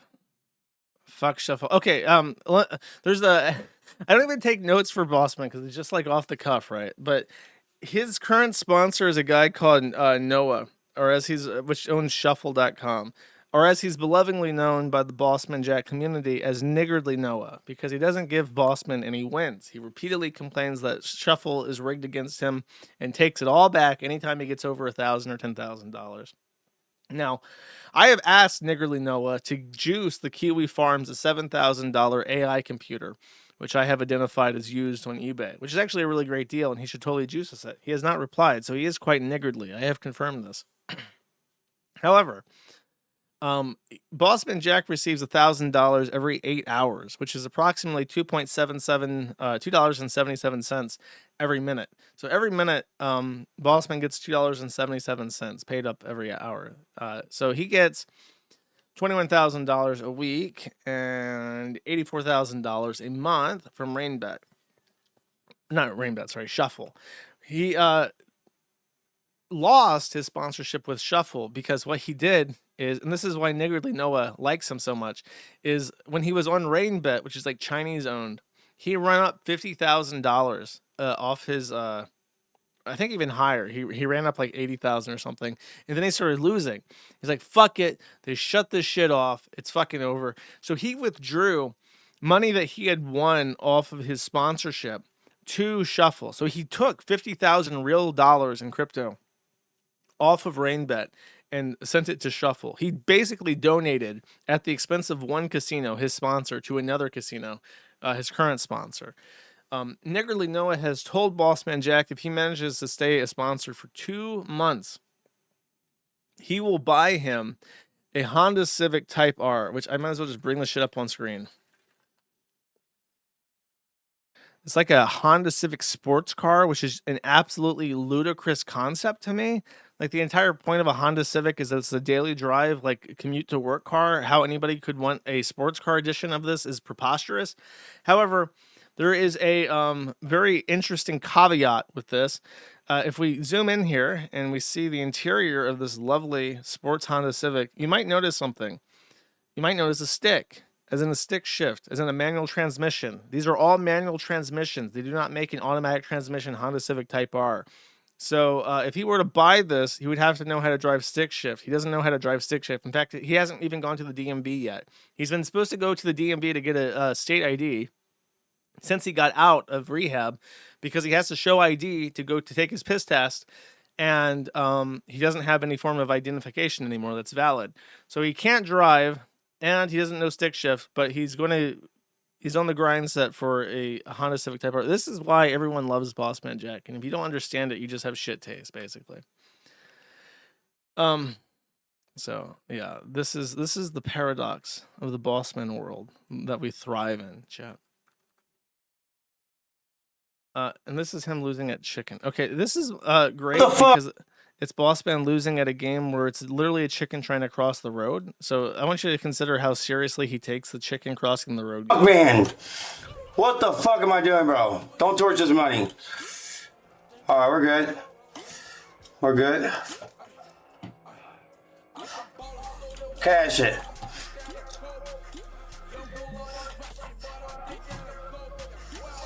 Oh my god, bro. No! Oh my god! I just lost 3. Bro, what the fuck? Oh my god! God! Bro, oh my god, dude. Bro, that's fucking crazy it does that. Why did the chicken cross the road? It didn't. It just cuts off these fucking rigged motherfuckers, bro. I'm going to rain bet, dude. I don't give a fuck no more. I'm going to rain bet, bro. Fuck shuffle, dude. I'm out, dude. Give me my fucking weekly. Give me my fucking monthly. I'm the fuck out of here, bro. I am so sick of these originals, bro. These originals are fucking dog shit, bro. They'll let you climb to 1,000, but they'll take it all back as soon as you hit that number. Fuck that. I'm not doing that shit no more, bro. I'm gonna get way more money at Rainbet, bro. Way more money. I'm gonna get way more bread at Rainbet. I'm gonna get way more bread at Rainbet. I'm gonna get way more bread at Rainbet. They're gonna double his salary. He's gonna make twice as much as he does now. I'm gonna get way more bread at Rainbet. Yo, Isaac. What about the monthly and weekly?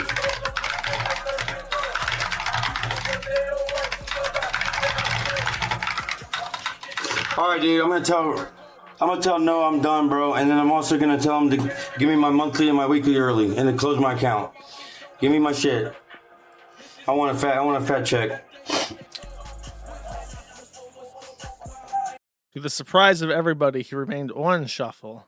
They kept him somehow. Noah must be a godly wrangler because he's done a good job of keeping Bossman on the site and not fucking him over yet. And then chicken violence. I'm being spammed a link that says chicken violence. What is chicken violence? Okay, so just so you know, he breathes like that normally now. The crack he smokes is like fucking up his lungs. Also, he has an abscess in his mouth that he refuses to get treated. His one side of his face is extraordinarily swollen, probably because his vascular system is fucked. And then every time he gets angry, he puffs a vape. He drinks more vape juice than I've ever seen anybody vape before. So his vascular system is fucked. He has a serious like gum like abscess or something happening. His jaw is like real fucked up. And he's smoking crack again. So if you hear him breathing raggedy, it's because he's dying, basically.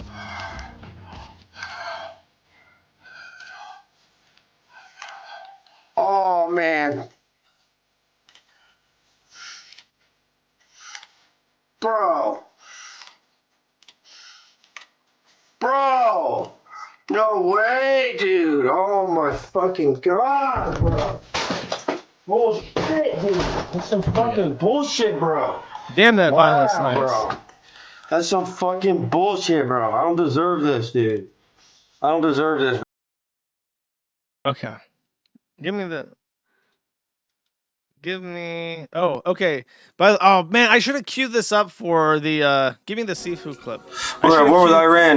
I should have queued this up during the Iran segment, but this is the official Kiwi Farms take position on the Iran war. Okay. We're at war with Iran. I think we're gonna smoke them, dude. We're gonna smoke them like a fucking doobie, bro. We're gonna smoke Iran like a big old doob. We're gonna smoke them. We're gonna smoke them like a doobie. Type of 5 if the USA is gonna smoke Iran like a doobie. Type of 5, chat. Type of 5 if the USA is gonna smoke Iran like a doobie. We're gonna smoke them like a fucking doobie, dude. We're gonna smoke them like a fat Amish doob. Amish? Do Amish people smoke weed? I don't think so. This is What are they gonna do now without their leader? What are they gonna do now? What are they gonna do now? What about to win it all?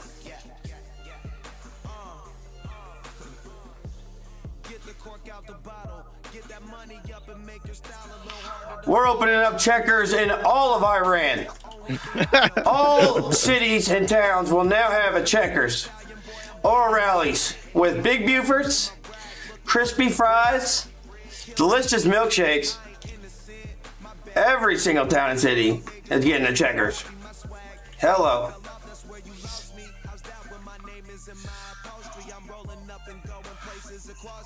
The only guy that's not eating a big Buford tonight is Mr. Iran Supreme. Mr. Iran Supreme, you will not be eating a big Buford tonight, my boy. As a matter of fact, you won't be eating anything. You big dumb motherfucker. See you later, bitch. See ya. Fuck with us like that? Who do you think you are, bro? Trump said it's enough. Enough! You're dead. See you later. Don't ban me, Twitch. This is all appropriate. I'm just a proud American. So based. Okay. Oh,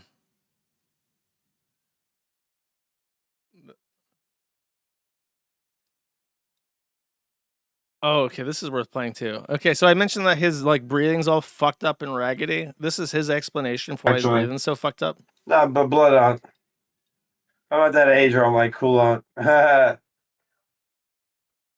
Yeah, me too. I'm 30. My body feels old.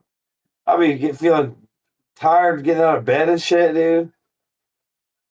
Whole body be feeling old. Oh, you.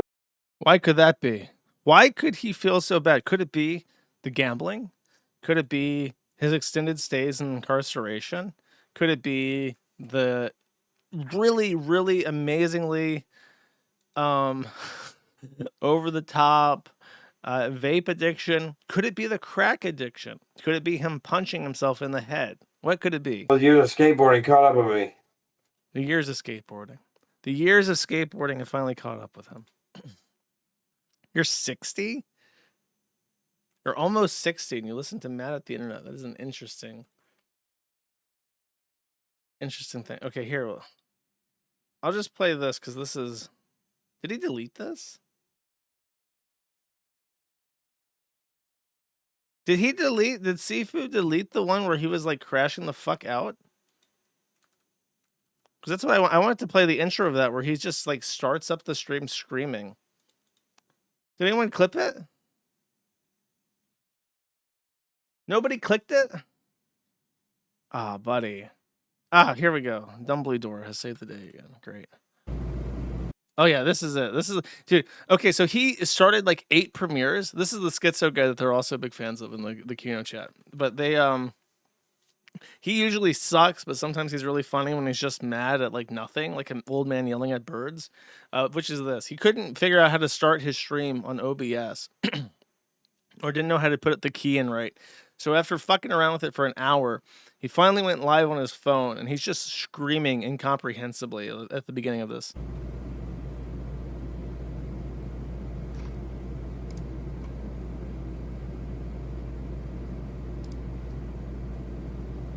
You're live, buddy. It's time to go. Is not allowing me to stream live from my streaming software. But here I am, streaming. As you can see, here I am, streaming. I am in fact live because right there you can clearly see the bitrate, you can see the stream has been going for several minutes, and there's nothing wrong with it. So garbage piece of fucking shit YouTube is literally trash. So again, this is just further defamation of character, and we're just documenting every last bit of this. It's because defamated. again, He's being defamed by trash, YouTube. garbage piece of fucking trash YouTube. As you can see, I am live, and I have gone live many fucking times. And yet, here we are. And I get some Stream Elements bot in my chat, very clearly somebody fucking around with data. He uses Stream Elements, which is why the bot's in the chat. What is this?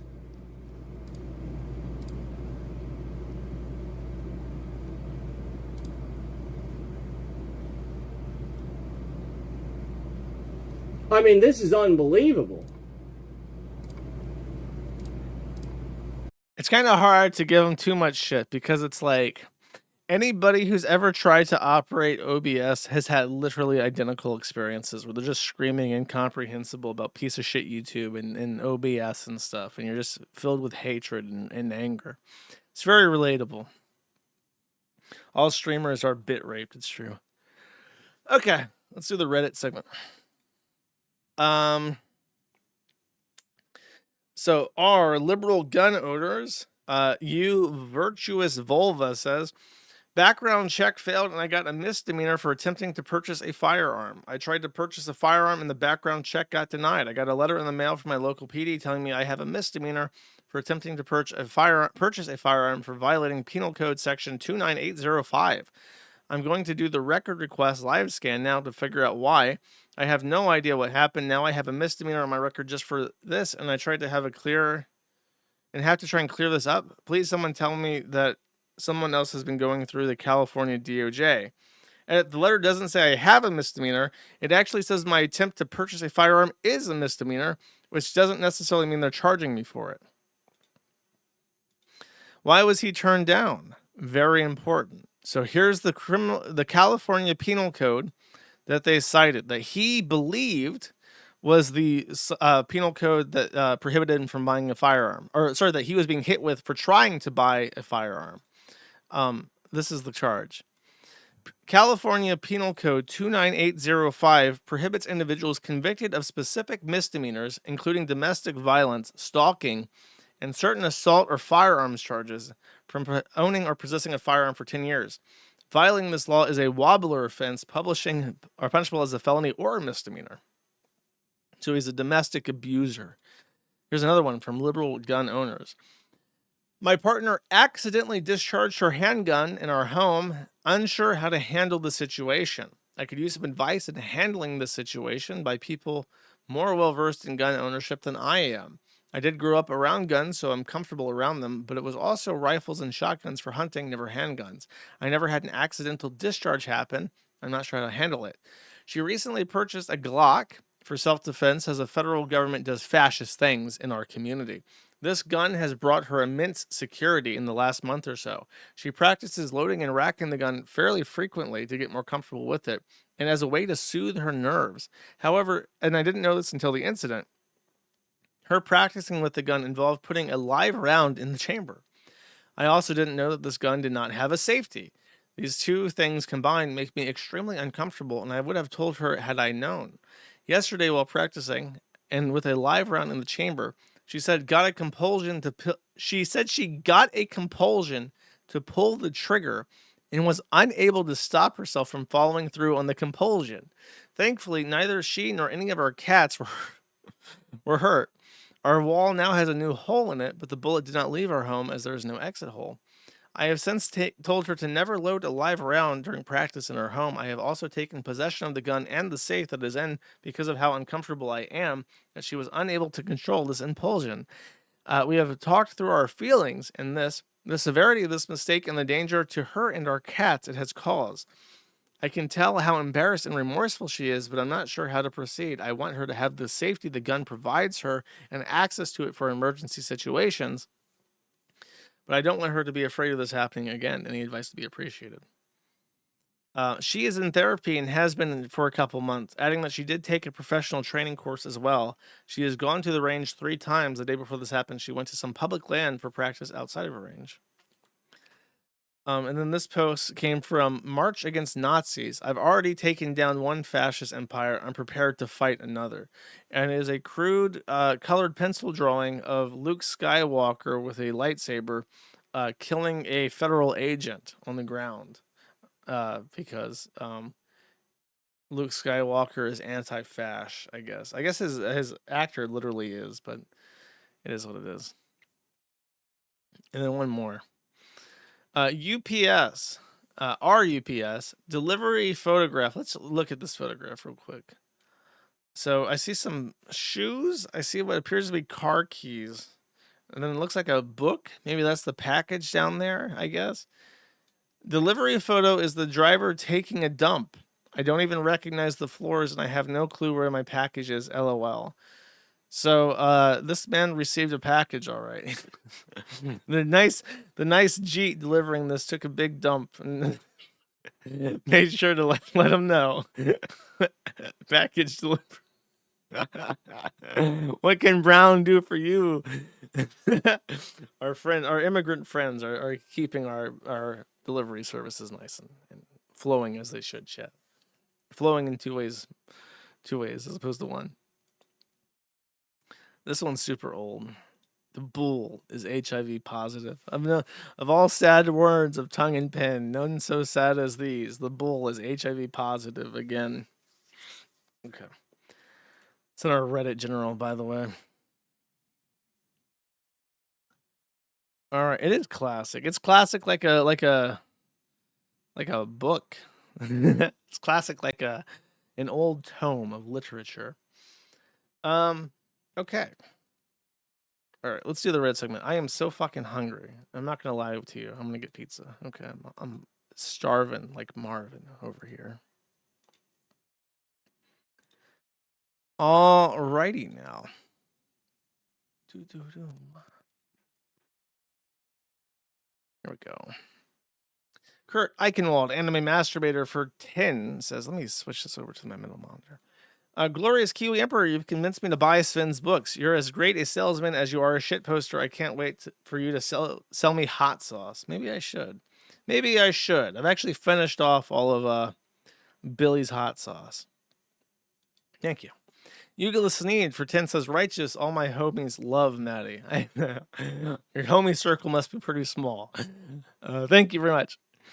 Barolo Furman for 1 says, nothing. Thank you. Yugala Sneed for 2 says, she, neighbor, take me to the shape stow. Well, the shape stow got all the shape, including Decepticons and shit.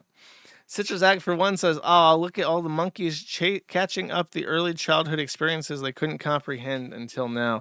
I've always found it fascinating that they've proven scientifically that black kids can't recognize themselves in the mirror until they're like 5. That's very interesting to me. It's because of their culture. They're such a sharing culture and shit. Stina Stanley, for 1, says, imagine not having a parallelogram. Not going to make it. Now, that was very impressive of you to try and trip me up with a complex word. Unfortunately, I know what a parallelogram is, so that it's not going to work. Bunker Housing, for 5, says, what the, for once I was late. Shame on you. See, it's like you build a million bridges, and then you are late one time, and people just know you as late and gay. That's how the world works, buddy. Thank you. Genjada 1900 says, I paid off the credit card attached to the super chats and now I'm running it back up for your benefit. USA. And then he even accidentally puts an upside down exclamation point indicating that he might actually be Mexican, but it could be on a phone. Sometimes you can do that on the phone on accident. Thank you. Congratulations. Haramburger for 2 says, here's $2. Get yourself a nice Septagon made in the USA by a black business owner. On me, bro, you feel. I would only source a shape ethically from the United States by a black business owner, a woman-owned business, LGBTQ business, okay? Because I care. I care about African Americans. Stina Stanley for 1 says, they put saltpeter in the juice, so you got to drink the Choco syrup. This is a reference to a very avant-garde poll post, which I remember reading, where I think they said this could even be true, that they put saltpeter in the food of inmates because it causes their dick to go limp. So that's why they got to drink the Choco syrup. That's what he's referencing. I know what he's referencing. I catch that. The Steed Man, for 1, says, look up Feel Free for similar stuff. I suppose the AI stuff is what he's referring to. Ratlord 111 for 2 says, Josh, help, I'm overdosing on honey packs and Boner Bear chocolate. This sounds like a good time. I don't know why you need any help. Whatever help you're requesting for the situation, I am not willing to give you. Elk's Antler for 20 says, Josh, I set up bill pay 2 whole minutes ago and I don't have my gold border. We're actually changing that. The mail guy, until we get the RDC machine, has offered at my request to manually type the bill pay numbers to me so that I can give it to you before it's even cash. So if you send in bill pay now, it'll be much faster. Thank you very much. Porglack for one says, my friend Nick is nervous about meeting his fat red boy. He wants to talk to him, but he's nervous. I'm taking to his favorite place, Berwyn Claw City. Hopefully they run into each other and make up. I don't know what the fuck that means. Is this like a Patrick Tomlinson reference? I don't catch. You've really baffled me. Elk's Antler for 5 says, I'm not true and honest. You're true and honest to me, buddy. Don't worry. Thank you. A Goose 5567 for 2 says, side note today, a British woman deadlifted 701 pounds. Why is this necessary information to me? Is it British? Is it a woman? I don't trust you. Whatever you're saying, I think you're lying. Bussy Buffet for 20 says, your rant here. So I guess this is kind of a funny update. It's not really a rant, unless you want to include it in my broader spectrum of hating the United States financial system. I applied for a bank account in a SEPA country, and I flat out told them that, well, they looked up what the Kiwi Farms was and stuff, and I got approved. So I now have an EU bank account attached to the Kiwi Farms. And the EU, people in the EU might actually get to buy instantaneously premium by just scanning something with their phone app and have direct bank-to-bank transfers before Americans get the fucking RDC machine to cash checks. That's how bad it is in the US right now. So we're going to be singing Ode an der Freud or whatever. Thank you. Breadwash for 5 says, back when I was a Koreaboo and had to enjoy any and all Korean slop until the mid-2000s, I wasted hundreds of hours on MapleStory while hearing my parents fighting through the walls. Simpler times. Much simpler times, buddy. I got to level like 31, and then after I became like an ice mage, I gave up. It's like, so now I'm an ice mage and I still suck. In fact, I think what killed it for me is that I became an ice mage, and then the game fact that I was reading said like, so once you're an ice mage, you still have to use your old shitty spell because you can't afford the mana cost of your new blizzard spell. So it's like I grinded pigs in the secret pig area for like 3 days, and I don't even get to use my wizard spells because I can't afford the mana. I have to keep using my regular attack. Fuck that. So I would before I got bored of MapleStory, I would like go to random places that nobody farmed because it was not ideal. And I would try to farm that shit, and it was just like really, really slow. So I would like cripple myself just to get some amusement. I remember like even trying to go down that big tall tower and getting as far as like sneaking past high enemies to get to like the fish area or like the big dinosaur area by the warrior place. So that's what I was doing. That's my MapleStory memories. The music in MapleStory is some of the best music ever composed for a video game, though. Some of it really, really stands out. Internet Archiavelli for 5 says, speedrunning the destruction of the Islamic Republic of Iran before the shutdown of Highguard. That's funny. Which will last longer? We'll see. Thank you. MQ27 Dragonfire CAS Drone for 5 says, hey, Noel, I remember you said you like playing Arc Raiders. I do too. What's your typical favorite loadout fave gun, and what do you think of the game? I stopped playing that for a couple days because I got put into Care Bear lobbies because I didn't want to kill people. And they said, okay, this guy's non-violent. So I'm in like a... in a place where nobody shoots at me, and I just have to like grind all this bullshit to upgrade my workbenches, and I can't kill the bullshit because I don't want to take guns into the game to lose them because I can't replace them because it's like I'm just like in a holding pattern in the game. And what killed it is that I started bringing cooler guns in to like try and participate in bot killing, and each time I lost my shit to the Rocketeers, which is just a robot that flies around. If you get locked on by a Rocketeer, you're fucked. There's no way away from it. You just die. And I lost like 2 or 3 gears just to Rocketeers. I'm like, this is boring. I can't kill this fucking thing. I can't get away from it. And I'm losing shit that I want to use to try and progress the game. So I'm done. I honestly, it literally did kill the entire game for me. It's like, I'm just so sick of these fucking things that I can't stand this anymore. Hugh Hoth Rose Things 900 for 5 says, British anti-Kiwi Farms ad. What does that mean? My podcast is a British anti-Kiwi Farms ad. Oh, like the original video. Yeah, very specifically threatening us, I think. That's what they're saying. David S877 for 25 says, I can't watch till the weekend, so please make a funny prediction about an event that will happen this weekend.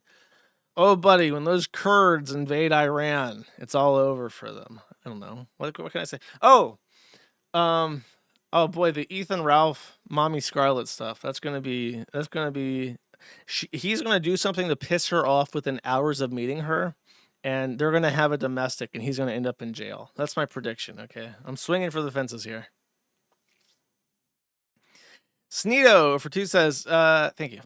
For 2 says, it seems like you and Tyler have something in common, shitting on Laura Loomer. That's about as common as breathing air. I don't think anybody likes Laura Loomer. Okay, you want me to read this? Okay, for a second. Why doesn't that show up? Is this the wrong browser? Oh, it is. You got cursed by a rabbi. Shut the fuck up, Laura Loomer. Let's ratio this bitch. Okay, based.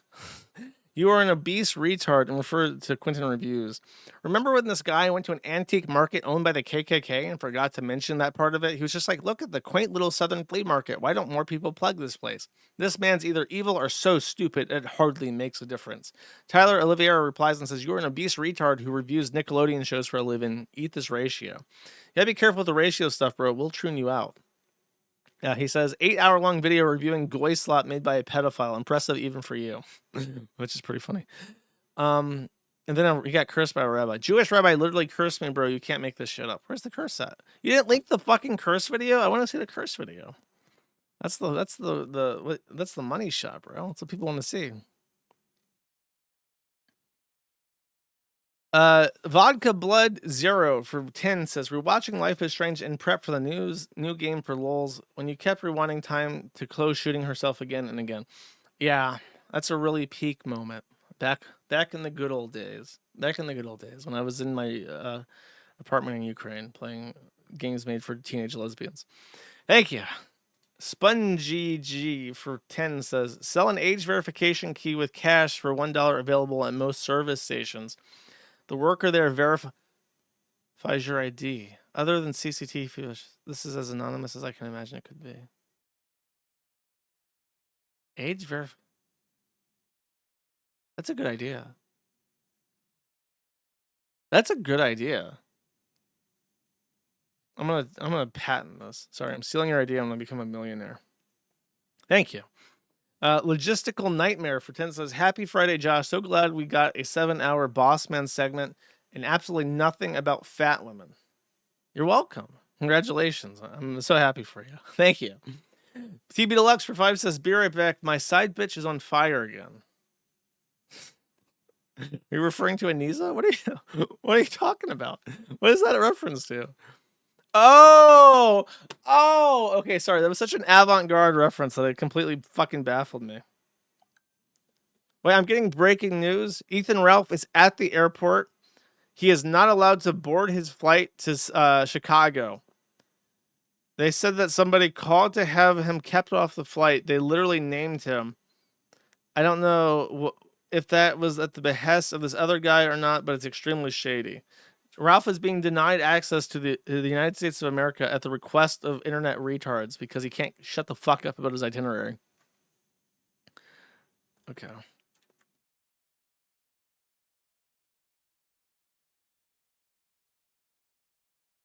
Tony's mistress set herself on fire, and then there's a video. Okay, let's check this out. I didn't say no. I just want your undivided attention for once. Is it so much to fucking ask for a little bit of attention? Shit.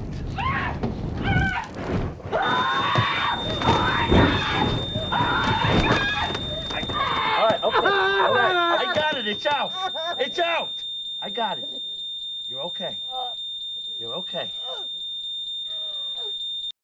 Tony, you gotta do something about that smoke alarm, buddy. She must have been drinking pretty heavily to ignite that fucking fast. The vapors off her skin were going crazy. Thank you. Citrus Addict for 1 says, total zoo sadist death, base and true. Bunker Housing for 5 says, complaining about the tax money that goes to end people, but not the money that goes to Israel. What do you think costs most? Black people. The people that don't fucking work in this country and get free healthcare and free housing and free food, that costs millions and millions of dollars more, billions and trillions of dollars more than fucking Israel. Capybara supporter for 5 sent a rage quit. Thank you. Apartment Archive for 13 says, nature is on our side, Josh. And then there is a link to the Kiwi Farms. Okay, let's see what nature is. Is this like a... This video is not loading, but...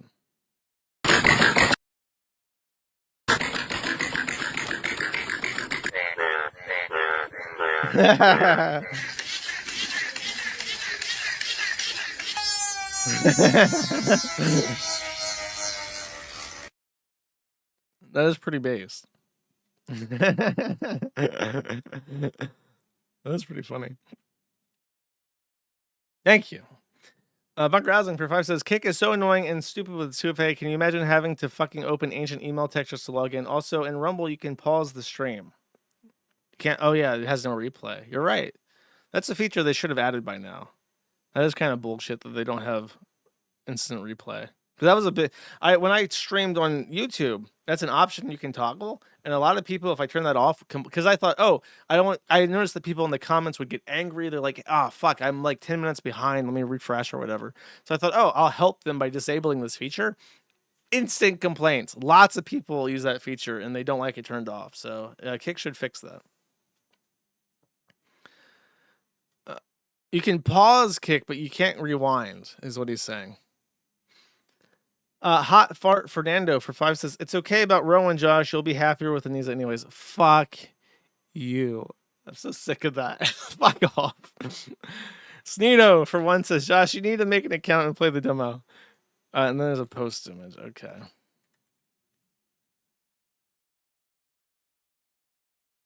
The image that you sent me does not exist. I apologize.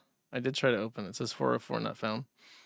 Bunker Housing for 5 says, it's okay to fap to Anisa's tip now, or no, fuck off. Don't be such a gooner. Big Things Coming for 5 says, thanks for making my long drives home more bearable. You're very welcome. Thank you. Dark Western for 5 says, Grandpa Null, tell us the story of the Bing Bing Wahoo's origin. I want to say that was like a post on V. They were making fun of all the Switch fanboys when that came out. And it just got like... I don't think it was an actual literal post by Redditor saying Bing Bing Wahoo. That's just how the game sounds when you play it. That's my best recollection, okay? Thank you. Bunker Housing for 5 says, can we laugh at Anisa's Nazi tattoo again? I mean, yeah, if you want to. Go for it. Thank you. Remove Antler Menace for 5 says, fun facts, the mating call of a cicada is close enough to the sound of a power tool that they're attracted to it. Basically, I'm calling Goose Works an insect. That is fascinating. The whirring sound, I guess, is what causes it. I would hate to be power drilling something, a robot's head to lobotomize it, and then I get covered in cicadas. That would suck. Thank you. My hamster is a turf for 1 says, other than the internet, what is one of your biggest pet peeves? People eating too loud. I despise it. I can't stand it at all. If you open mouth chew, you're a scum of the earth. Fuck you. That's literally, I'm not joking here. Years ago, I considered moving to China or some other Asian country.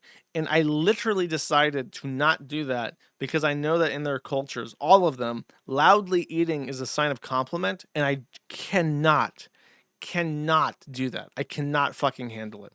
And they all do it. It's Japan, Vietnam, Korea, China. And it's like, I can't go anywhere because I'd have to fucking listen to them slurp soup. And I couldn't do it.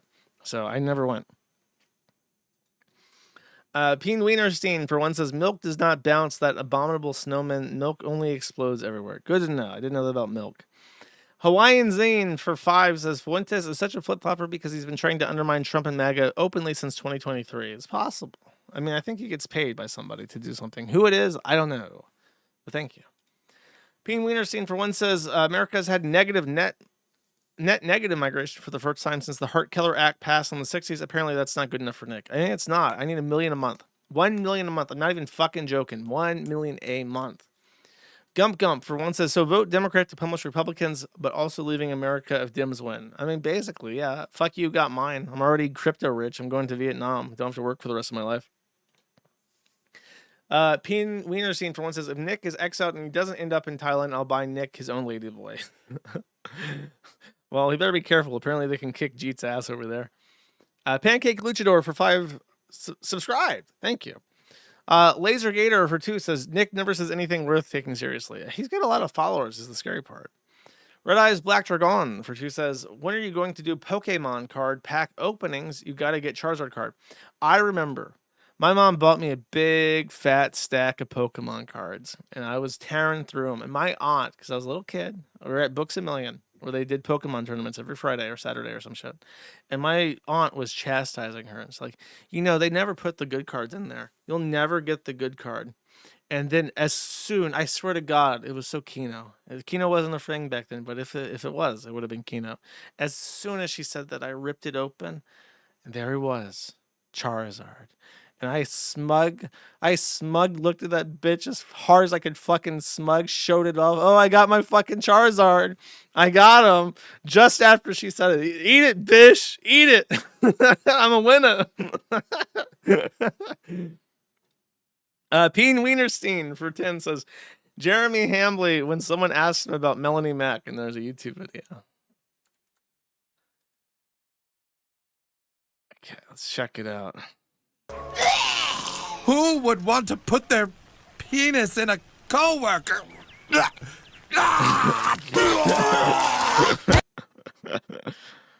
Dude, YouTube is just like softcore porn these days. The last video I played, because I'm not signed in, right? The last video I played, it was like a girl bent over, and then this one, she's like wearing basically nothing. It's so shameless. Thank you. Portlag for 5 says, have some shitting on dev money. You hate the best people to hate. I remember when Short Fat Otaku would join phone calls and pretend not to be there and then say like one thing and leave. Wow, that's like a fucking stalking behavior, but okay. Thank you. Unkind Naysayer for 2 says, please tell me the stream story with either bomb Iran or we'll end with it. Haven't I already played that? I guess I could play it. I didn't really have something else picked. I did have something else picked, but I didn't want to play it because it's too emo, I guess. I'm embarrassed. I'm going through a J-pop phase where I'm listening to a bunch of Japanese music, and my detestment of Japanese culture is not aiding me in my shame of doing this. Red Eyes Black Dragon for 2 says, Hassan unironically promoted terrorist acts, but you're the bad guy. It's true. I'm a very bad man. Mark Carney Despiser for 5 says, happy Friday, Jewish. I'm once again asking you to say something nice and not snarky about Canadians. If you're trying to make this a weekly thing, yeah, you're in for a bad time. They have lots of land. It's not really the people, though. Thank you.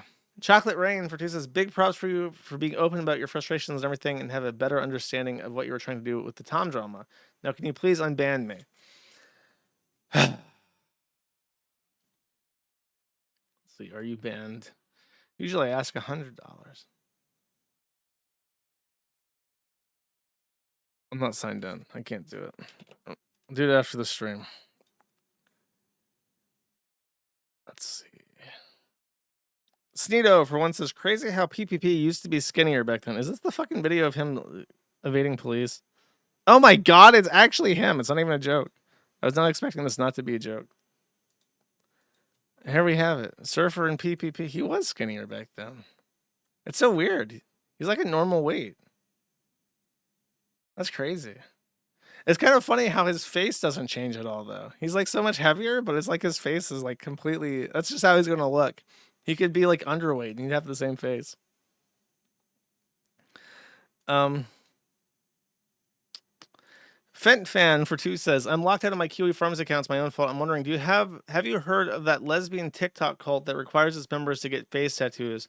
I found out about them through a friend. I don't think so. You can make a thread for that or post it on the TikTok thread if you want to. Let's see. Breadwash for 2 says, reminder that Stuttering John's daughter trooned out and he gladly paid for the surgery. That is fucking cringe, bro. That's the worst thing you could ever fucking do to your own kids. Peen Wienerstein for 1 says, the Dabbleverse Stuttering John is only entertaining if you know and understand the history of failing upwards and classic narcissistic egomaniacal boomer fashion. He's a classic celebrity has-been. Well, that seems to be the appeal for all those people in the ONA sector. Zent Suppa for one says, at this point, you should just marry BMJ since you're so obsessed with him. Look, bro, he's funny. He's like pure mirth. His streams are so fucking funny. So much of what I like. The only problem now is he eats water and he listens to the shittiest music I've ever fucking heard in my life. But outside of that, his streams are the best content the forum has ever had. Steen to Stanley for one says, if you're down on cash, you should take up sponsorship with Niggardly Noah for Shuffle. Bro, if he juices me 2 of those boxes, I'll put a banner up, bro. I'll do it. What is it? $1,000 a month? Shuffle banner. I got an offer from Stake. They were offering to sponsor on the forum, and I said no because I felt bad about like selling gambling to people because I see what it does to Bossman Jack, but it's like AI servers are expensive, bro. No, I did receive an offer from Stake. I turned it down. I didn't reply. I didn't explicitly turn it down, but theoretically, if I reached out, they might say yes. Bunker Housing for 5 says, I wonder what will happen. I mean, if it is literally down to that or not hosting the forum, that's a tough call, man. Bunker Housing for 5 says, I wonder what will happen when his brother is there with the baby and he is sitting and yelling all the time.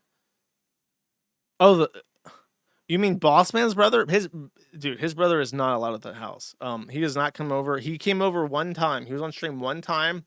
And afterwards, it was very clear that he doesn't want to be at that house, and he doesn't want to be around Austin, and he doesn't want Austin anywhere near him. He wasn't invited to the wedding, so if they have a kid, he's just not coming over. The parents have to come over to see him. In fact, I think there was a stream recently where he was rummaging around the kitchen, which he only does when his parents were out of the house. So someone asked him, hey, what's your parents up to? And he said, oh, they're with my brother. So they do meet up and stuff, but not near him. Bunker Housing for 5 says, the only thing that is going to be smoked in this war is American taxpayer money and soldier life. This is the only reason that's happening. I mean, there are, like I said, there are strategic reasons. I can understand it. Why the U.S. would not want Iran and China and Russia to like build up like a formal alliance. But like I said, if you join, the thing is, I can't even be like, oh no, the poor Americans that got shot down by, we lost 3 soldiers to friendly fire, by the way, but it's like, when you double check your life by joining and enlisting in the military, you know that's the gamble. Like, you're getting free tuition, you're getting a great after you retire, you have a great package, you'll make tons of money, but there's a risk to that. The risk is you might get shot by our own air defense systems in Kuwait. That's the risk that you took when you enlisted. You fucking knew. You took all the taxpayer money, you went through the free education, you live in free housing, your spouses live in free housing, and then you're set up for retirement if you retire. But you know, when you enlist, that the chance you're taking is you might die. So I don't shed tears over it. I'm sorry if that's like callous or whatever, if you're like a military family. My family's in the military, my uncle and my grandfather both were, but it's like, I think it was my uncle that said it. It's like, I joined the military for the tuition. So they know it's not a mystery unto them. Like, you can get offended for them, but I'm pretty sure most of the military would admit I took it for the tuition, and that's the risk they're taking. Thank you. Sneedle D and Sneedle Dumb for 10 says, your thoughts on hard bass. It's your cup of tea. Check out DLB. Their newest song is certified banger. There's a couple of songs that I like that's like drum and bass. I think Pendulum is like the most D&B that it gets. Unless you're referring to, or not D&B, sorry, D&B is Soy Jack Party stuff. DLB, wait, no. I misread this. What the fuck is DLB?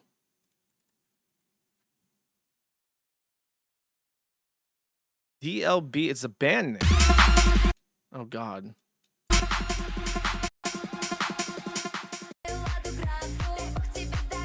Oh, it's Russian drum and bass. Okay, I got you. I haven't listened to Russian music in a while. Maybe I can kick my fucking insidious J-pop streak with some Russian drum and bass.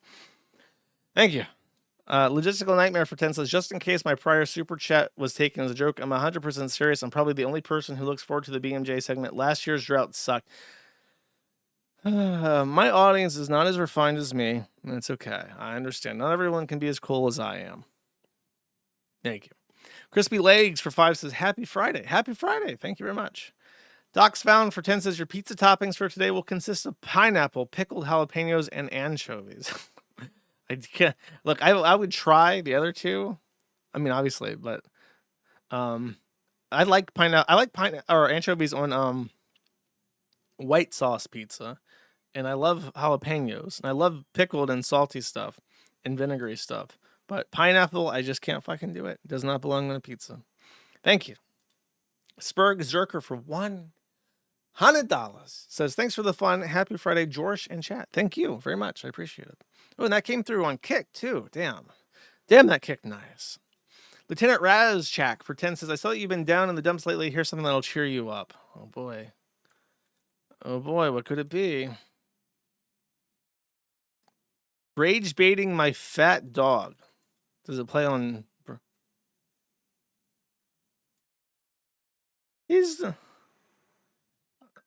That's so mean. He's not giving the dog a treat. Now, this is mean. This does not cheer me up. This angers me. I don't want to see a dog denied his treat. That's so mean. Thank you, though. Octavia Sales Rep for 20 says, have a great weekend. You, too. Thank you very much. Anime Extremist for 5 says, remember to vote Restore Britain in your upcoming elections. If not for anything else, do it for animal welfare. That's an interesting political take. Usually it's the Greens who uphold their animal welfare strategy. Okay, so behind me is a halal butcher's, one of thousands up and down Great Britain. Under a Restore government, we would ban all halal and kosher slaughter. Why? Because it goes completely against the grain of what it is to be British. It is inhumane, it is nasty, and it is based on foreign religious practices such as Islam. We are a Christian country, and we believe in respecting and loving our animals as much as possible. We do not believe in slitting the animal's throat, hanging it upside down, and watching the life drain out of it. It is inhumane, it is uncivilized, and I want to know, why is it one rule for those people and another rule for others? For religious freedoms, there's a real case where in Germany they considered banning circumcision because it's effectively male genital mutilation, and they almost succeeded until a certain lobby. No, it wasn't Germany, it was Iceland. Iceland was going to ban circumcision. And then the Jews said, because there's one Jew living in Iceland at the time, they said, if you do this, we're going to paint you guys as fucking Nazis. Your tourism industry is going to collapse. Everyone's going to think of Iceland as a neo-Nazi haven. And they literally threatened them and said, you can't pass this bill affecting one person on religious grounds because we said so. And to this day, you can have a circumcision in Iceland. Okay. Hydrofluorolefin for 10 says, well, Ralph is in Chicago. Not going to happen, unfortunately. You should check out the Marina City building. He'd be at home there. It's an interesting thing. Why? Is it like a place full of whales or something? What the fuck does that mean? Thank you. Sneedo for 1 says, here's the video where he gets cursed by a rabbi. Okay, let's see it. The stream is much longer than I thought it would be. I'm not complaining. I'm just saying I thought this would be like a 2-hour stream for some reason.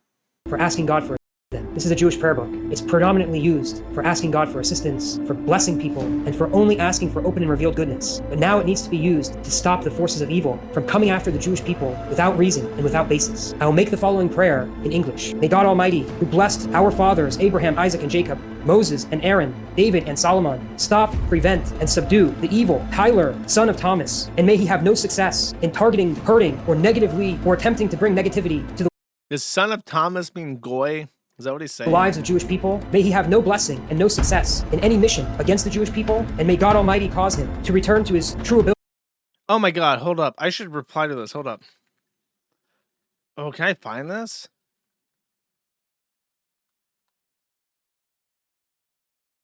Oh,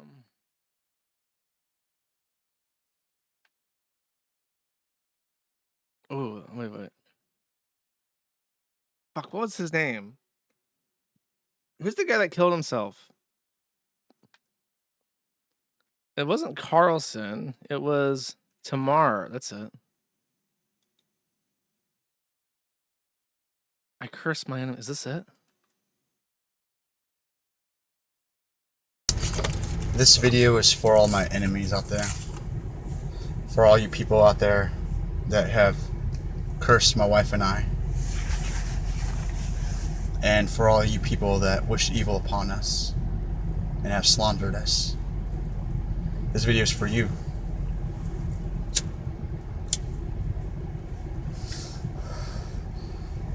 Anyways,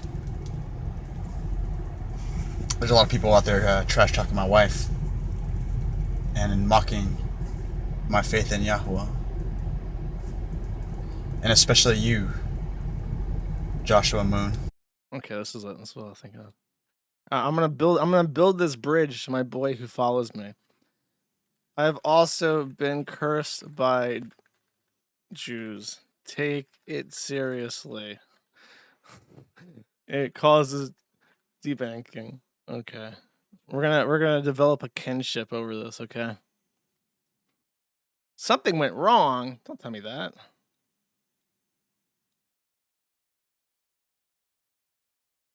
It ends at 50%. Does it like hit the time? Is it like too long? It's like a minute, 2 minutes, right? It is. It's like 2 minutes. Okay, I will remember. Oh, it just went through. What the fuck? Thanks, Elon.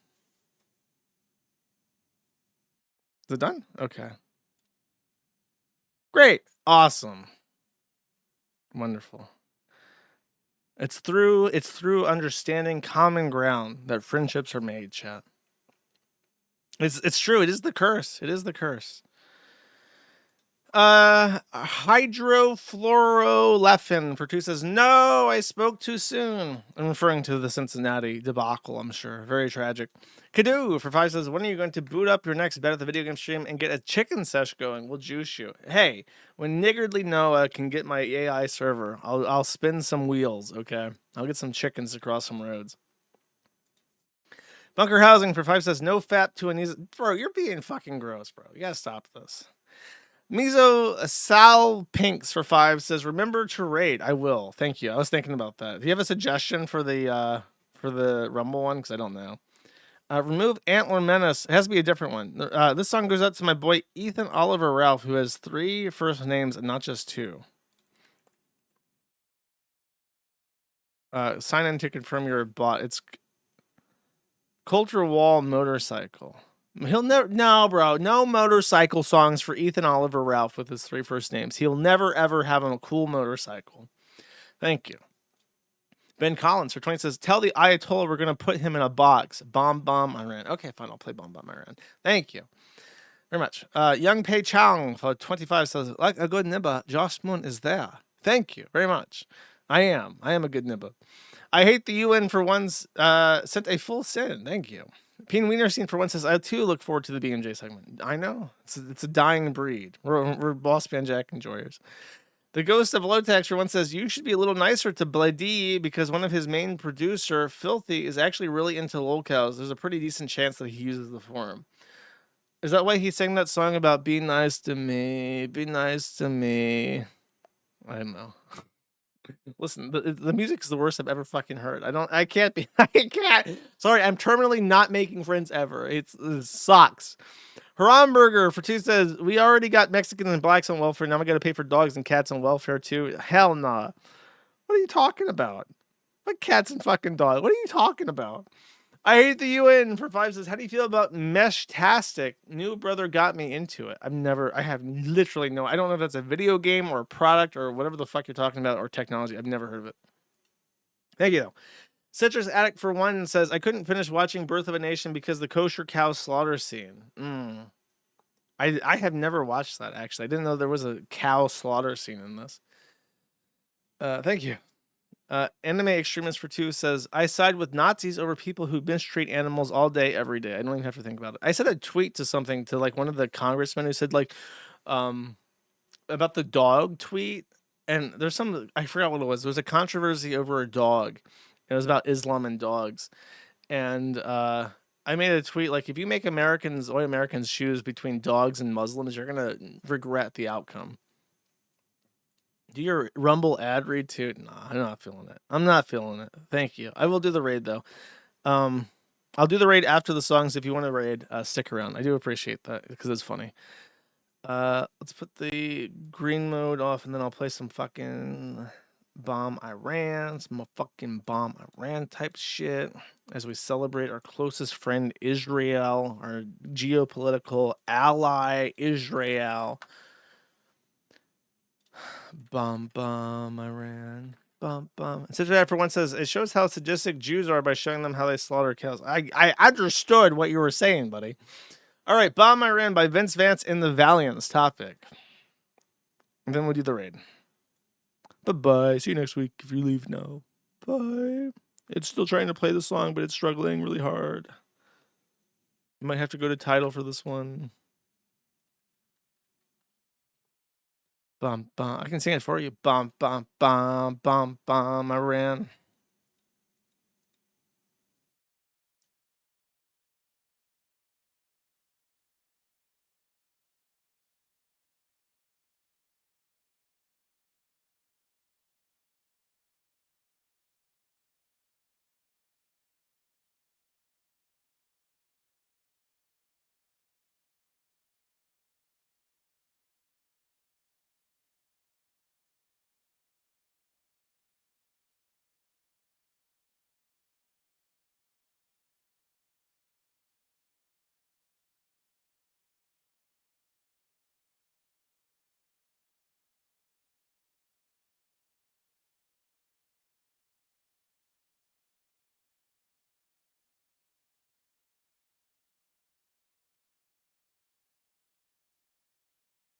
Oh no, you couldn't hear it?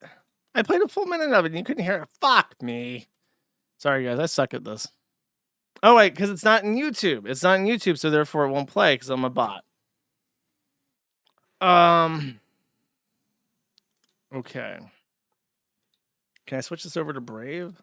Let's try this again. I have to fix that. Okay. There we go. Sorry, I will still raid.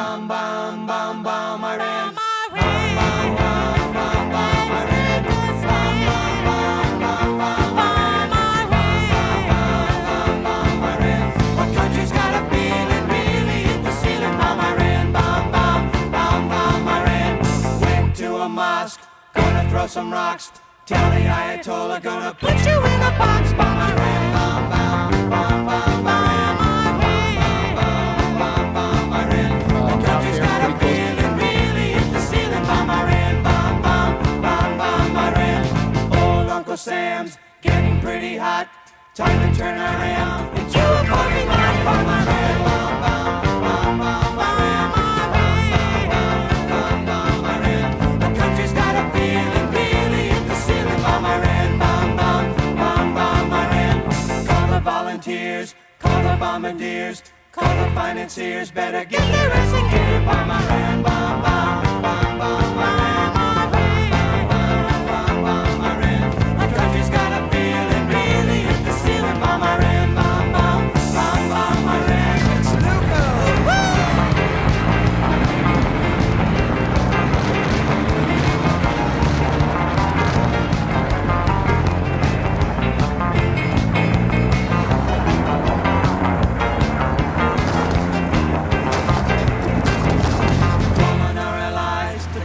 Supplies, get our hands untied and bring them back alive. Bomb Iran, bomb Iran. Our country's got a feeling, really hit the ceiling. Bomb Iran, bomb Iran. Bomb Iran. Bomb Iran.